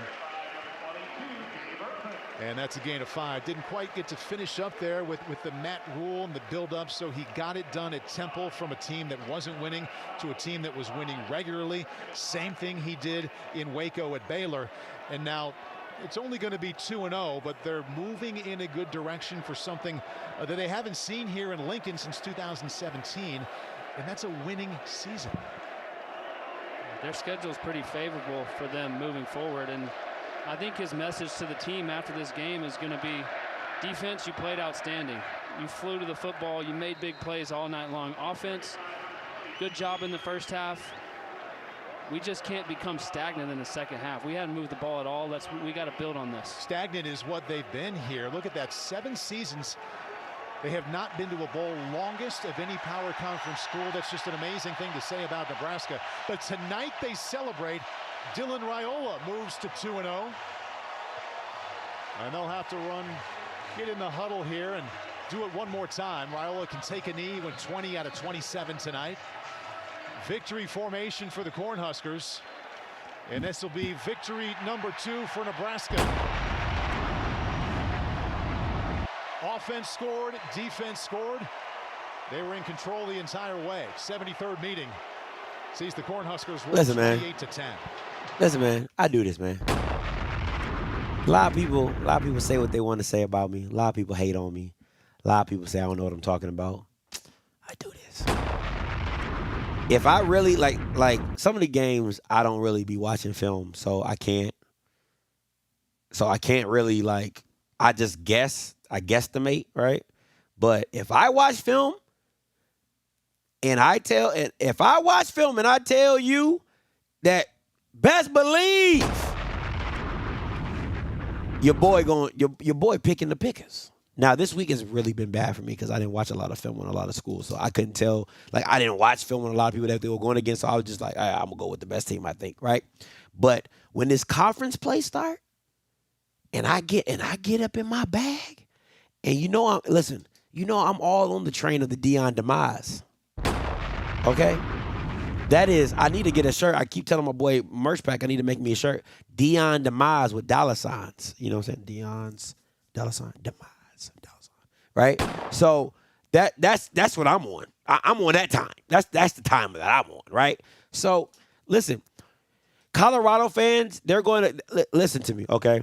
Let me tell you how it's going to go. When you're watching the national media and you're watching all this stuff talk about Colorado and blah, blah, blah, blah, blah, right? And how the refs cheated them and how, listen, it comes down to 2 things. You cannot decide to show up and play a game when you feel like it.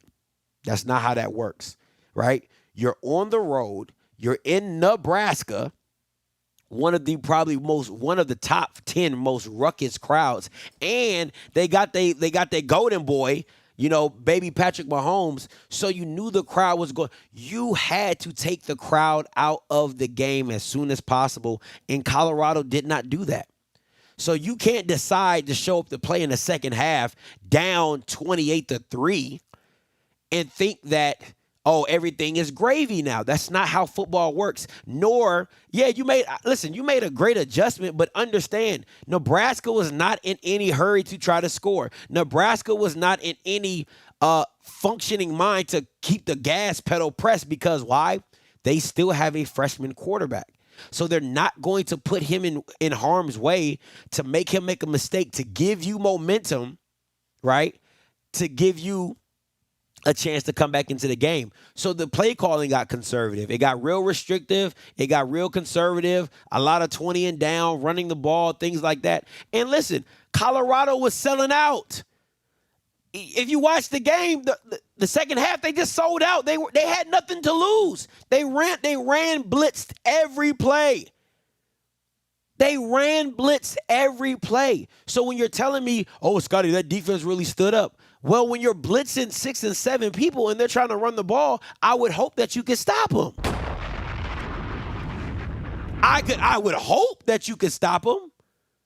I mean, God dog. I mean, that's really what it comes down to. I hope that you can stop them.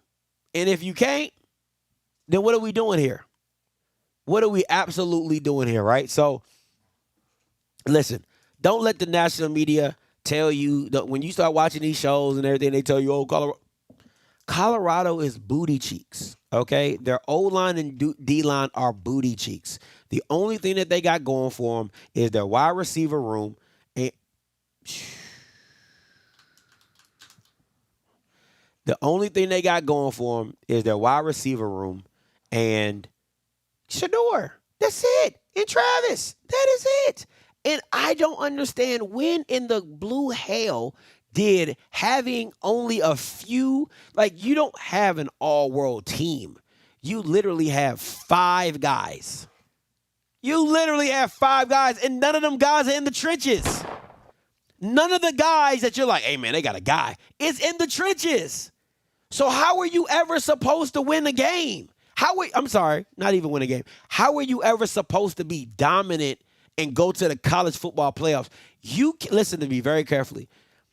I'm not the biggest college football this and college football that, right? But you can't name a top-level team that you could not name a guy in the trenches that was all-world or was able to change the game in some form or fashion. You got to have a guy in the trenches that you're just like, whoo, man, hey, kid, I hope they can block that kid because that kid's a problem. I'm about to say Jackson State. Colorado don't have that. They don't have that. Nor do they have an offensive line. That offensive line they got from Marshalls. They got that offensive line from Ross. It's out of season. They didn't get it in season.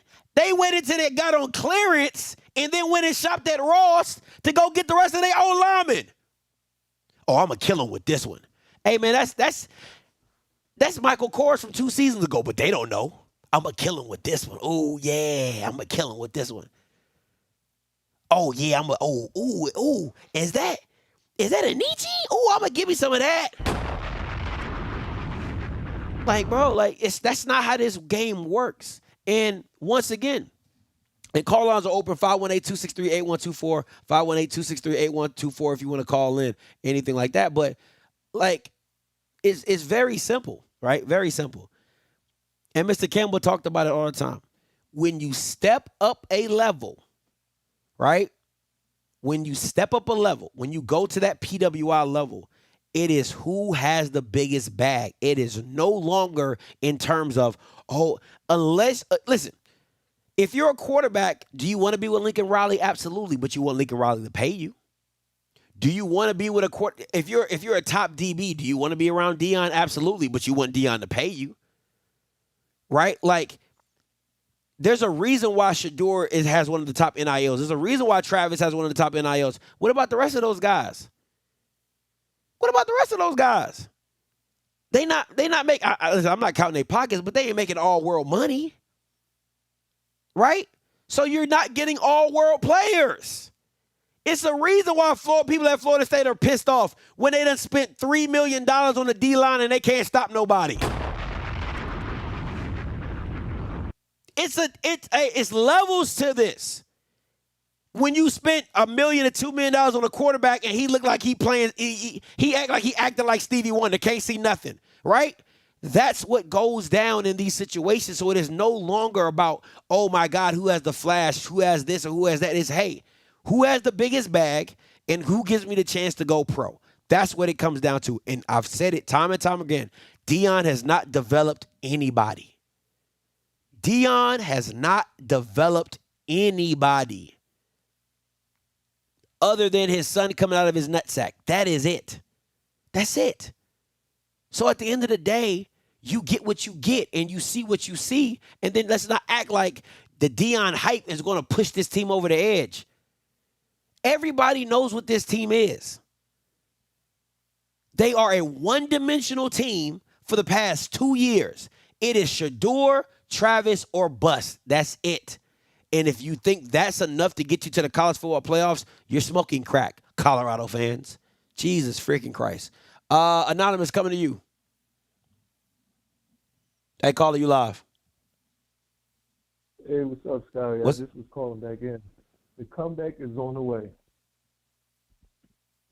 For who? Fucking with you, man. No, man, I thought he was going to make a better run than that, man. I guess he had an average night for most quarterbacks, but he gave it a shot. I don't know. They with the play ball and the blocking, it fell apart. So I was just being a man of my word. I'm not a Colorado fan at all. I'm more of just a Shedeur fan. I want him to I want him really to get the Heisman, but I think this kind of put him on at the bottom of the list for now. But I still think he's the best quarterback in the Big 12. Go ahead, get it off. Howard, go ahead. Explain to me, and I'm not saying one game is going to make or break Shedeur being whatever, but dude, Nebraska is not picked to win the Big Ten. Nebraska is like the 10th or 12th best team they probably like between the 8th and 12th best team in the Big Ten. And you're telling me you got the best quarterback in the Big 12 and you can't put up 21 points? Like you said about Cam Ward, it's still, especially this year, lately people have been going off of one game. You can't do that because look at Alabama. They almost lost to USF. So I think to me, this is my opinion, the way Nebraska played and flew around the field, I feel like their defense might be one of the top in that conference for sure, if not the country. Because, I don't know if it's just the way they looked against Colorado, but their defense looks good. Listen, I won't say that Nebraska doesn't have a good defense. And let me just tell you, number 3 on Nebraska, I'm going to keep saying is ass. That corner number 3, he's ass. I don't know why they didn't attack him. I would have put Travis on him every single time. But anyway, you can't give Nebraska's D-line too much credit because Colorado's line is so bad. You get what I'm saying? So it's like where do you find the middle piece of what it is? Like when Nebraska goes against Michigan or Texas or Oregon and those guys step up the way they step up, then you can kind of say like, okay, all right, this D-line is legit. Against Colorado, that's like playing a Pop Warner offensive line. Like, it's like, they're not good. They're just not, flat out. So what would you rate Shedeur's performance today? A D. A D. Damn. What else am I supposed to give you? You threw a pick 6. People don't. You forgot about that? That was bad. Oh, okay. You got to give him a D. You scored 1 touchdown, and Nebraska is not a top 5 defense. Like, what are we talking about? You get what I'm saying? So you got to give him a D. I can't give him anything other than a D. I can't give him a C. He didn't even break 200 yards passing, if I'm not mistaken. Let me see. Oh, he almost had 300. Ain't no way. It probably that last drive. Let me see. Colorado versus Nebraska. Player stats. 244. 1 touchdown, 1 interception. And that interception was a pick 6. All right, I could give him a C-. I can give him a C-. Yeah, I give him a C-. But the reason why I'm saying it's a hard barometer to judge him on because his offensive line is so. People were saying it, but I didn't know it was this bad. Literally every play, he was scrambling for his life. Like, I don't even think it was this bad last year. Oh, it was the same. I can't think of. It was the same. It was no different. Go back and watch those games. He was running for his life. Go back and watch them. Like, it's no different. That's why I didn't understand when people would have all these high expectations for Colorado. I'm like, yo, your O-line, and let me be very clear. This has followed Deion every year. Like, every year that he's been a coach, the O-line has been somewhat average or okay. But this year, like the last 2 years in Colorado, they just been ass juice. Like, for real, they've been ass juice. And I kept saying it when I was watching the North Dakota State game. I'm like, the teams in the Big 12 have to be licking their chops against that that against that offensive line. The only way Colorado is going to be in games is if they're able to block your front and they make it a shootout. Because if they make it a shootout, they're going to be in every game. So if the Big 12 goes back to being what the Big 12 has always been about, no defense, straight offense, then yeah, Colorado's always going to have a chance because if they can block you up, Shedeur going to throw it. He's going to throw it around the yard. But if they can't block you up, it's a wrap. It's a wrap. What are we talking about? And they, if I'm not mistaken, they had about three drives where they could have scored, but either they did a dumb play on fourth down. He only threw one kick, so and then they had the missed field goal too. So looking at that, the score don't really tell the game so much. Okay, so how would you, if somebody saw the score, how would you tell the game? You explain that, because I would say they sucked. I would say Colorado was ass, but go ahead. How would you explain the game? If you're looking at the score, it looks like Nebraska dominated the whole game. They did. It was just the first half. They didn't. We didn't watch the same game. They didn't dominate the whole game. No, the second half they did nothing. Why did they didn't have to do anything because they dominated. And when you have a team that's down 3 scores and they run blitz and they sell out every play, and you got a freshman quarterback, any offensive coordinator is going to limit what they're doing. What do you? It is not my job to. Do they have to score another 28 points? No, they don't. They didn't have to do that because why? Our defense stopped you, and you couldn't. And you couldn't stop us in the first half. So we just coasted to the end of the game because once again we have the freshman quarterback. So when you say they dominate, how did they not dominate the whole game when they weren't worried about you coming back at no point in time? No, they had a shot. They could have, but they blew it. They got the block field goal, and then on the so they blew it, or did Nebraska stop them? You're not making sense. Did they blow it, or Nebraska stop them? Because how I look at it, I can't stand when people say this to me about football. Man, if it wasn't for the turnovers, did they cause the turnovers, or did it just magically happen? Nothing just magically happens in football. It's a cause and effect. Colorado went down to try to kick a field goal. The effect was Nebraska blocked it. So you can't say Colorado blew it. Nebraska stopped them. That's just what that is. There's no getting around that. If they didn't stop them, the field goal would have went in. See how that works? It's not like the kicker just missed it. He didn't just miss it. They blocked it. Well, it don't really. I don't care about all that. Like I said, I'm not a Colorado fan, so it don't make me no difference. I just prefer for Shedeur to be successful because it kind of rubs off on HBCUs. It's more of a good. It's a good look for people coming and trying to make that jump to the NFL. I don't. Go ahead. I was gonna say I don't. Whether you want to say Nebraska made plays, yeah, they made more plays than Colorado for sure. But they did. It was a shot. He did get them in a game where they could have made a comeback. They just didn't capitalize on their opportunity. So that's all. I'm only saying it to say that he could have put him in a position to win. It wasn't like it was totally like not. They had no chance of coming back. They had a couple of shots, but they didn't take advantage of them. Don't every team have a couple of shots? I mean, that's when you get the ball, don't you get a chance? Like, I do not understand people's logic. The way the game works is you get a chance to drive, and then the other team gets a chance to drive. So if you stop my drive and you get the ball back, doesn't that give you an opportunity to score? That does. So everybody gets an opportunity to score. That's how football works. You get a chance, I get a chance. You get a chance, I get a chance. If you don't score, that means I stopped you. If I scored 28 points on you in the first half and I don't have to score no other points, I still beat you. It doesn't matter if you decided to wake up or run blitz every play or whatever. I dominated you in the first half and you could not recover. That is an ass whooping. Period.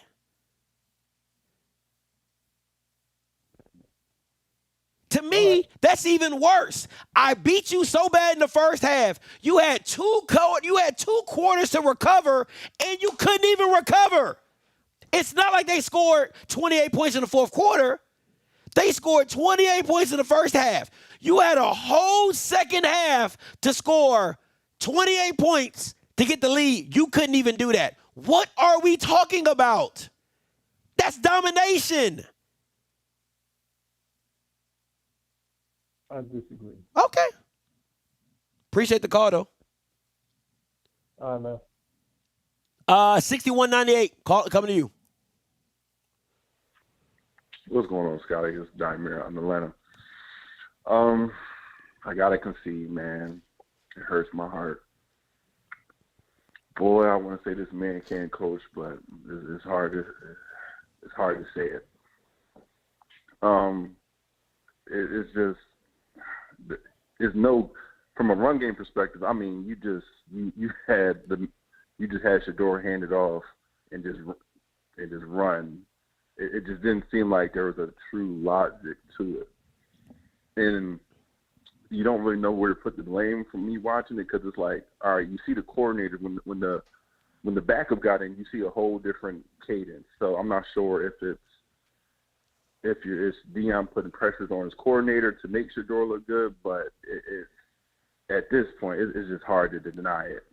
It truly is. The worst thing about the game to me, and I'm so the worst thing, and people would say, but Scotty, it was 1 yard. You're not a run team. Like, that doesn't make – if you don't run on 1st and 10 to get 3 yards, why would I expect you to get 1 yard? And they kept – But hear me out. Go ahead. I think they can, but it's just the creativity in the run plays. Like, he just hiked it and handed off. That's the dumb, like, no motion, no guards pulling, no using, not the creativity that it is. When it comes to running, is a Sherman. I feel like the young kid Hayden can do it, but he's just not getting the touches to do that. Now the kid Charlie, we don't know what they see in practice, but I don't see it at all. But it's just the creativity in the run to hide the lack of blocking is just, I just don't see it. I truly don't see it. Now again, I don't know. It hurts my heart to say, I just don't know who to put blame on it, but man, it's just. But this is the thing, like, listen, I don't know what goes on in Colorado practices, so I'm not going to act like I do. But to me, a team that runs the ball is going to have pulls, counters, traps, and all that type of stuff. When in God's green earth have you ever seen Colorado run a trap play? When in God's green earth have you ever seen them run a pull play? So why on the most critical downs? It's like my mom used to always say, if you do things enough, when things get tough, it's just you resort back to what you know, right? Because if I work hard and I practice hard and I do certain things, when moments get tough, I'm going to lean on to what I've trained. It's the same thing in the military. The military puts you in the most extreme situations so that when you're in those situations, you go back to your training. If 3rd and 1 is you need a yard, why would I ask my lineman to pull or trap block when they've never done it? They don't do it. They've never done it in any game I've ever seen. So that's not the time to call that. But I do agree with you on maybe making it look different or whatever, maybe an option play. But for me, I'm going to keep the ball in my best player's hand, which is Shador. I don't give a damn if it's 3rd and 1. We're throwing this hole because we're going to live and die with Shador. I'm cool with that. But I can't deny it. I truly can't deny it. Defense, I feel like the defense, that Deion scheme, it's just not going to work. It's just too easy to pick apart when you don't have the pressure. It's just too easy. And then back to all right, my last question, I'll let you go. Offensively, this is making the coordinator before look even better. They look more fluid. At least there was a tempo about it. This one is just fair. Yes. That's fair. I'll give you that. I'll definitely give you that. It did, even though I didn't like Sean Kelly, but I do agree with you. It was a flow. It was like it was more. They did have better setup plays, right? Because he would throw that using the tight end too. Yeah. So I agree with you. I wasn't a big Sean Kelly fan, but I do get what you're saying in some of the ways that he manipulated the defense a lot better in his play calling than what they do now. So I'll give you that. I definitely give you that. Appreciate your time, man. Have a good week. Anytime, man. 45-12 and then 91-97 coming to you. All right. So 45-12 and then 91-97. Hey, caller, you live. Scotty, what up? This is Diallo in Ohio. What's up, man? Talk to me. What's good with you, baby? Listen, dude actually talked about what I wanted to talk about. Me and my dad was talking about this during the game on the phone, and I wasn't the biggest Sean Lewis fan. However, the guy's right. His offense flowed better, and I felt like it kept the defense guessing more so than the defense is now knowing exactly where they're going to be at. I agree. You know what I'm saying? I agree. Like you said, you're not a running team. It's 4th and 1. I just hate this new football. Like, I'm not the old school 3 yards in a cloud of dust, but sometimes I hate when people overthink the room. It's 4th and 1. Why are you in a shotgun and you gonna hand off to the white boy and you already 5 yards from the line of scrimmage to try to get a yard? If you gonna do that, hell, like you said, just let Shedeur throw the fucking ball. Like, excuse my language, but it's frustrating when you watch it. Yeah. And I gotta call a spade, man. The one brother earlier that was put me to sleep, I don't know how you put up with him because his voice is monotone, like he wasn't making sense. I give you a lot of credit for dealing with these type of callers. But he was annoying because he just wouldn't say what everybody sees. Deion is not a good coach, bro. What was the main, and you alluded to it, Scotty, but you didn't go all the way deep as I would like to go. The main issue with those two Jackson State teams was always the offensive line. They always were. You know what I'm saying? They always were. Like, it was always the offensive line. You look at what Niles Gaddy and Houston and Miller was doing on defense, what the receivers was doing, all those guys, all those playmakers, the running backs they had, solid, good players. But the weakest link on those Jackson State teams was always the offensive line. What did the MEAC teams do to them when they got into the Celebration Bowl? South Carolina and State and NCCU punched them in the goddamn mouth on the line of scrimmage on the offensive side of the ball. And that's the same thing that's happening in Colorado. Yep. It's a travesty. Colorado is like the kid that get his first car. He spent all the money on the rims and the sound system, but the car can't go 2 blocks down the street. You see what I'm saying? You have the great receivers, the great quarterback, but you don't have no stability. You need in your car. That's you good. need an engine. That's good. You know what I'm saying? You need a transmission. That's good. Those are the things that make the car work and operate. That's good. The offensive line is trash. And another thing that you said, they go twist this story on ESPN and all these talking shows Monday, how great Colorado defense played in the second half. Yeah, they had a little bit more effort, but like you said, they was blitzing the whole second half. Dog, you know it was so literally man. Man cover. The safety was playing 30 yards off. It was man across the board, and they was blitzing. They telling the freshman make a play, make a play, make a play. And he had 28-point or 25-point cushion at that point because it was 28-3. Yeah. And he was smart enough to know I'm not going to do anything to harm my team. Facts. And relinquish this lead. So if they want to beat us, Shedeur got to come and start marching them down the field. Thank you. Which they haven't been able to do all night. Thank we don't you. think they're going to do it. You know what I'm saying? You. So this is bad, man. I like Deion in them, but they horrible, man. He need to get back to NFL Network. He's not a coach. We all know when Shedeur gets drafted, he's leaving Colorado anyway.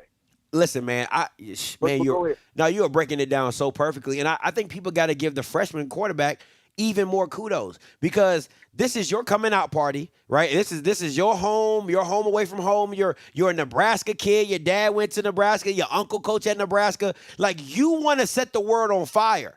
But he was okay just winning the game. You got to give respect. Like, he did. Yes. He was just the only play that he almost made a mistake was the one he threw across the back the middle, but it ended up being a touchdown. That was the only play that I can say, like, yep. That's the only play I can say, like, damn, he messed that one up, right? But it ended up being in his benefit. But he wasn't the reason his team lost. And even with the Nebraska game last year, like, the quarterback was the reason that Colorado got up He on him. was So, horrible. He was dog, horrible. he was He was horrible. trash. I can't even think of his name. He was horrible. Jeff That black Sims, it was quarterback some horrible. Sims or whatever Sims. I don't know. I call him the Black Cat because he was walking bad luck, right? So you got to give kudos to the freshman of not being a freshman and turning the ball over and putting his team in a bad position. He's like, listen, all right, y'all want a man. I'm going to take what the defense gives me. Y'all haven't been able to drive on my team. You got to go earn it. I'm not giving it to you. Go earn it. And Colorado couldn't earn it. I'm not helping you out. I'm not helping you out. So tell me how they didn't dominate if you weren't able. They gave you a whole half. Diallo, they gave him a whole half to get 28 points. Whole half. And they couldn't do it. Yes. It was a travesty, man. And I'll say this. I know you got some other callers and get out the way real quick. I'll say this, man. The only thing that might help them out, they don't have to go play a tougher Pac-12 schedule that they had to play last year. Even though the Big 12 is competitive, that's the only thing. That's going to be their saving grace because some of those teams like to score a lot of points, and they don't have to play the USCs of the world and the Oregons and those guys. But this is bad, man. And I feel like, the hit to the head, Shador might be in concussion protocol. Yeah, he might. You just never know, man. Yeah, he might. And then from what I'm hearing, Shiloh he broke his arm. Is that true? Yeah. From what I was hearing. Yeah, he broke his forearm. The DN broke his forearm. Shiloh broke his forearm, and Shador might be in concussion protocol. So he might not even be able to play. And listen, if you got Ryan Staub out there, boy, that is right. It's horrible. And let me say this, Scotty, real quick, because people will get a kick out of this, because it's true though. And this is why you can't listen to what people say. You have to watch what they do. What do we hear? We heard this at Jackson State. I want a smart, fast, disciplined, whatever the other one's. Yeah, smart, fast, tough, disciplined. High character. Yeah. The team is not smart. They're one of the most penalized teams in college football. They're not disciplined. They have targeting calls every single game. You know what I'm saying? They aren't fast. Like all these things you selling people on what your team is going to be, they're actually the total opposite. And it's crazy. It's crazy. They may need to put the kid from Jackson State back at center because he was the center the year they had the best offensive line at Jackson State. Tyler Brown? Yeah. And maybe because him at tackle, I don't know about him. I thought he was better at center, but they just a hot mess, man. They got a lot of work to do, and I don't know if they're going to be able to get it done, man. I don't, and you know me, I'm a laugh all the way to the bank, baby. I'm a laugh all the way to the bank. Shoot. These niggas prayed on my downfall. I did. You know what it is. I sure did. Sure enough did, and I'm still praying. Sir.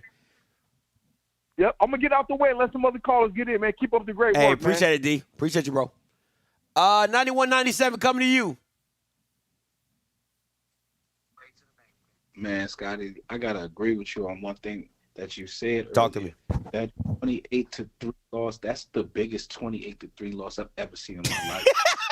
I was more dominant from 63 to 0 losses. Like Nebraska controlled every aspect of that game. Like there was no point in that game where you thought, oh, Colorado can make a comeback. Thank you. Not one point. Complete domination. And I think they have a few problems. First of all, before halftime, Shador goes on a scramble. It's 40 seconds left on the clock. Dion lets 30 seconds run off the clock and then calls timeout. Yeah. And then you attempt a 61-yard field goal. And they lucky Nebraska didn't put nobody back there to return it because that's a touchdown. That's a touchdown. You put number 14 back there the way he was flying, it's a touchdown. I'm sorry. Like, it's like you playing like you won the game. Like that's the type of even down to the play calling, like that 4-for-1 play, terrible. But why is number 44 in the game? Like I'm sorry, but I feel like it's like they're trying to make storylines. Like they want 44 to be rooted. There's a lot of players that are on that team that balled out at their previous schools and sitting behind this dude that was a walk-on last year. Tyler Brown. I know he traveled with you to Jackson State and you feel like you owe him some loyalty, but he's horrible. He's horrible. He got abused all night. And I think that goes into why people are leaving that program, man. You got to look at it because why? Think about all the running backs that left this spring. Because why is number 44 getting reps? Yeah. Losing Dylan Edwards, and let's be real, and let's keep it a buck. The only one that's still playing at a high level is Dylan. Everybody else is like fourth and fifth string. Like Alton McCaskill, he about the fourth or fifth running back at Arizona State. Cormani McClain, he didn't even play at Florida when they was getting mollywopped. I think it was another running back that left. I can't remember his name right now, but I think he's like the fourth or fifth running back where he's at. Like, so you're not even getting quality transfers. Like, these guys are like the only person that has left and still being a value to their team is Dylan Edwards. He's the only one that's left and still been a valuable asset to the new team that he went to. So it's like you're not even getting quality transfers. And this is the thing, and this is the thing that's always bothered me about Deion. He'll talk about the transfer portal and about, the kids that are in it, there's a reason why they're in it. But you steady grabbing kids. Like, bro, these kids are either backups or, didn't play, didn't start. And then what makes it even worse, you got all conference players who was at their former school coming to you looking bad. Yeah, like the receivers. If I'm a receiver, I got to have some conversations with Shador. Boy. No, what do you got to look more? Shador he gets a lot of credit for being this big time mental person, but he got fooled today. A lot of the stuff, the sacks and pressures, they was getting back there fast. But you got to get rid of that. At some point, you got to realize your O-line can't hold up, and you got to get rid of this ball. There's a lot of times where he thinking that they in man and they dropping into a zone. They thinking it's one high, they roll back in it. He got fooled a lot today. That interception for the pick six was terrible. Bad. It's bad. That was horrible. There's no way you could tell me that you're a top 5 quarterback and you make that throw. Like, it's not. It's one thing when a DB makes a great play, but that he threw it from the opposite hash on a hitch and threw it late. Threw it late. I was about to say it threw it late on a hitch. On the opposite side of the field. That is a no-no. It's no different than rolling to your right, throwing back across the middle. What Dylan did and got away with it, but that's a bad play, right? Like, those are certain things. That's a freshman mistake. That's something Dylan should have made. Oh, I think I got the arm to make it there. I'm going to throw it. And then Travis takes it for a pick six. Like, and then also to even go deeper on your point, backed up in your own end zone. Exactly. I don't get it. I don't get it. And you can't keep talking up this O-line. I'm very interested to see what he says in his presser. I'm very, very interested to hear what he has to say, man, because I can't wait to hear the excuses. Oh, they coming. Just like he coming. Did he? They coming. Shador didn't play. He's gonna use this as a game that Shador didn't play, and I guarantee you. My issue, though, and I appreciate the call, man. My issue is this. When are you going to throw the ball away? That is always, this is the thing with Shador.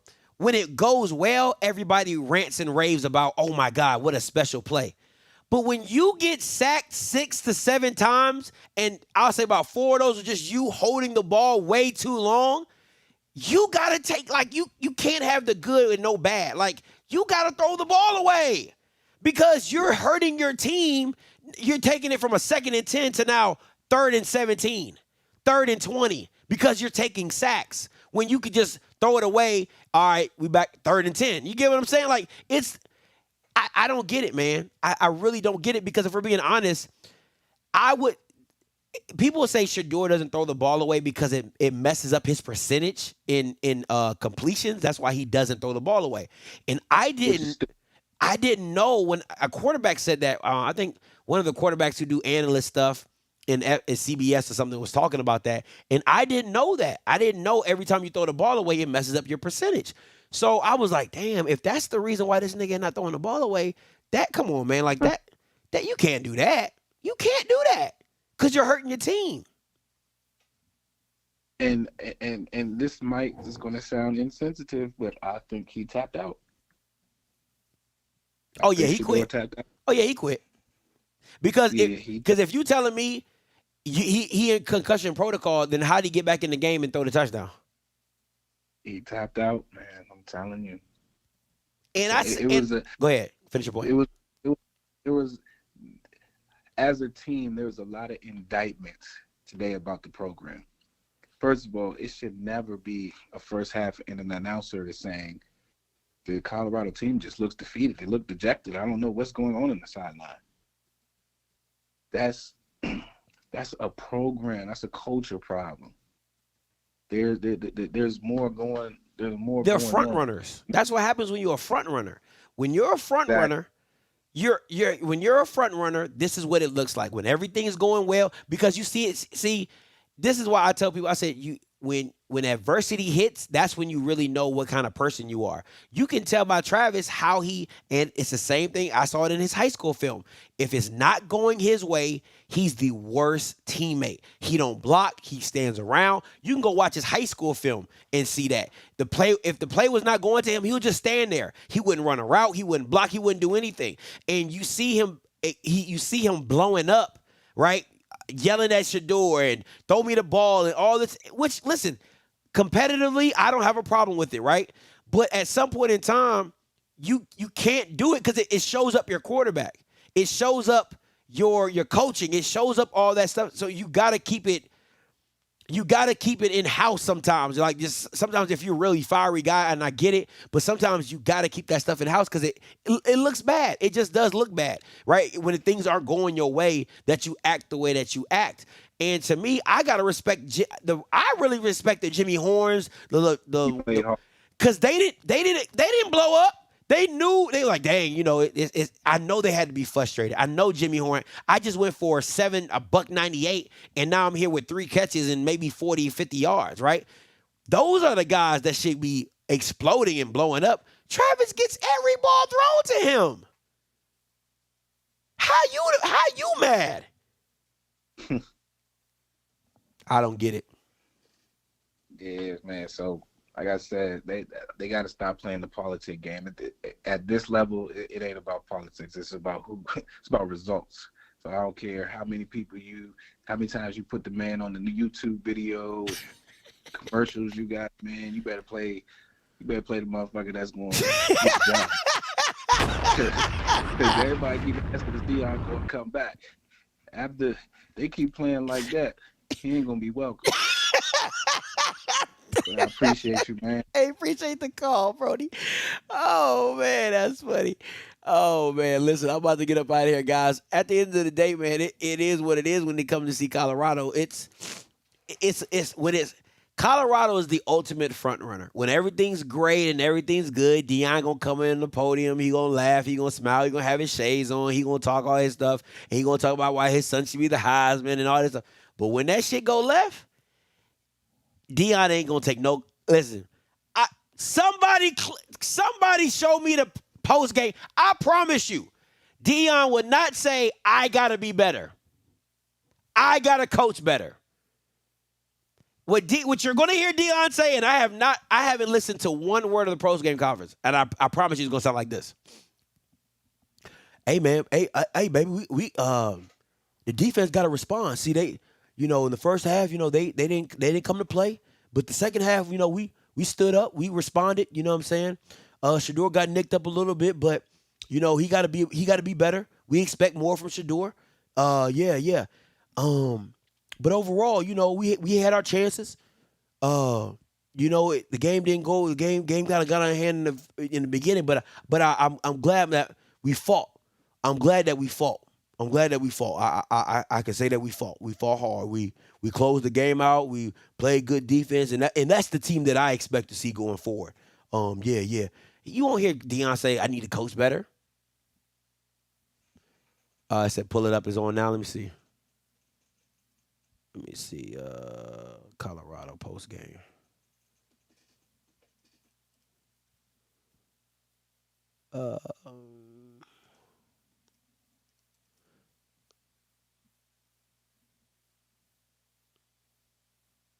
I see Nebraska's. I don't see Colorado's.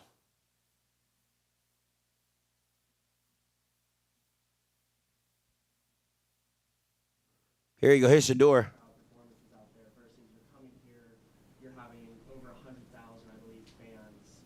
Yeah, I don't really think the crowd had anything. I think it was just like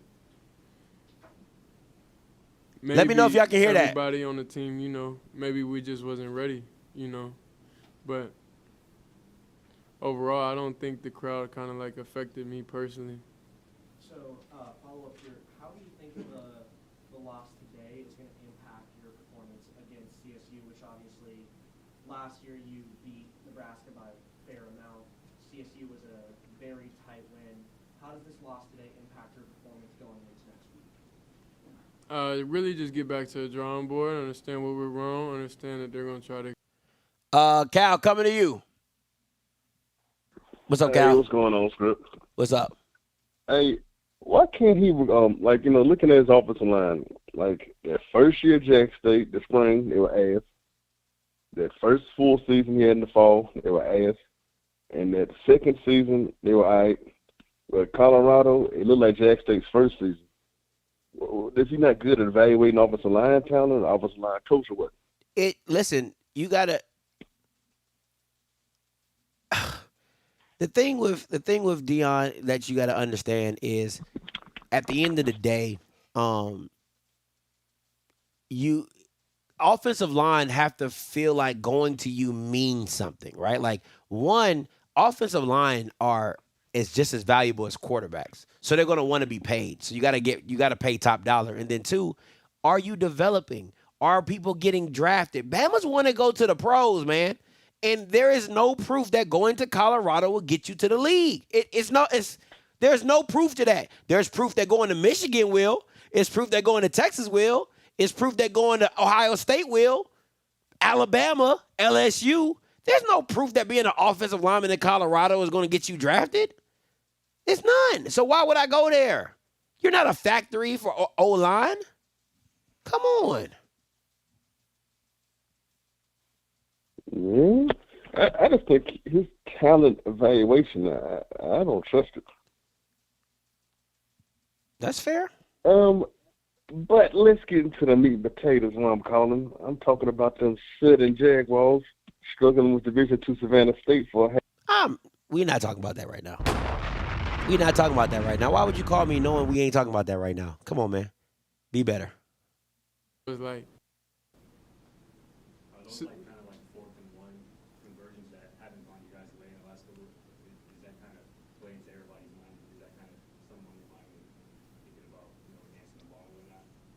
No, I'd rather, if we're going to go down, I'd rather go down swinging, honestly, because I know I could throw the best punch.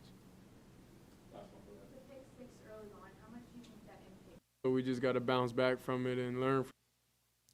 Where is I want to see Deion's. Where Deion press conference at?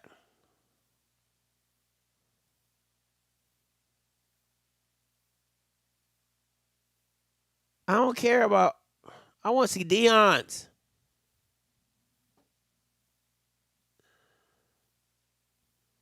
With equity firms.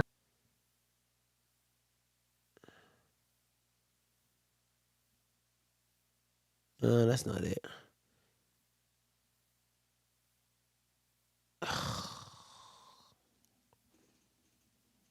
Let me see.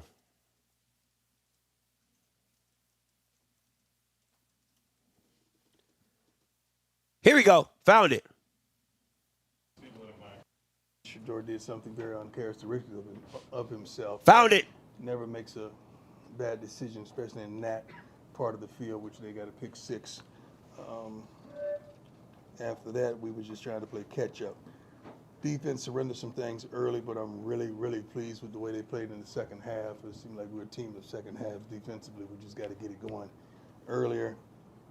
But overall, certainly not happy with the outcome, but the positive things, the way we competed in the second half, we had no give up, no quit in us whatsoever. We know we got to do a better job offensively on protection, as well as trying to figure out how to establish a run game and be consistent with that. I'm just excited. I mean, you got to understand when you're in a situation like this, you got to find something to hold on to that you can encourage your team. And I'm truly excited about the second half of football that we played. You would have thought offensively would have came in here and did half of what we did a week ago, and it would have been a better contest, but it didn't. They had the advantage the whole entire game. It seemed as though young kid did a good job with protecting the ball, not turning it over as well. I'm looking at 23 for 30. That's pretty darn good, 185 yards, but touchdown and no turnovers. I'm not happy about 9 penalties for 104 yards whatsoever. The game got truly sloppy at the end of it. It seemed like it was just flag after flag after flag. They had 12 for 105. Normally, with that type of output of flags and penalties, you usually come out victorious, but both of us were horrible in that aspect. Third downs, 4-14 is not who we are. Fourth downs, we had 2 shots at one point to get a yard, and we didn't accomplish that. And that was truly frustrating when we prepare for those type of situations. We were in those type of situations in practice several times this week. I made sure we prepare for those situations, but we didn't get it. So it was what it was. Hats off to Coach Rule. His staff coached a heck of a game. Great guy. Like I said, we came into class together as coaches, so I'm always rooting for them unless they play us, but I'm happy if we're going to get our butts kicked.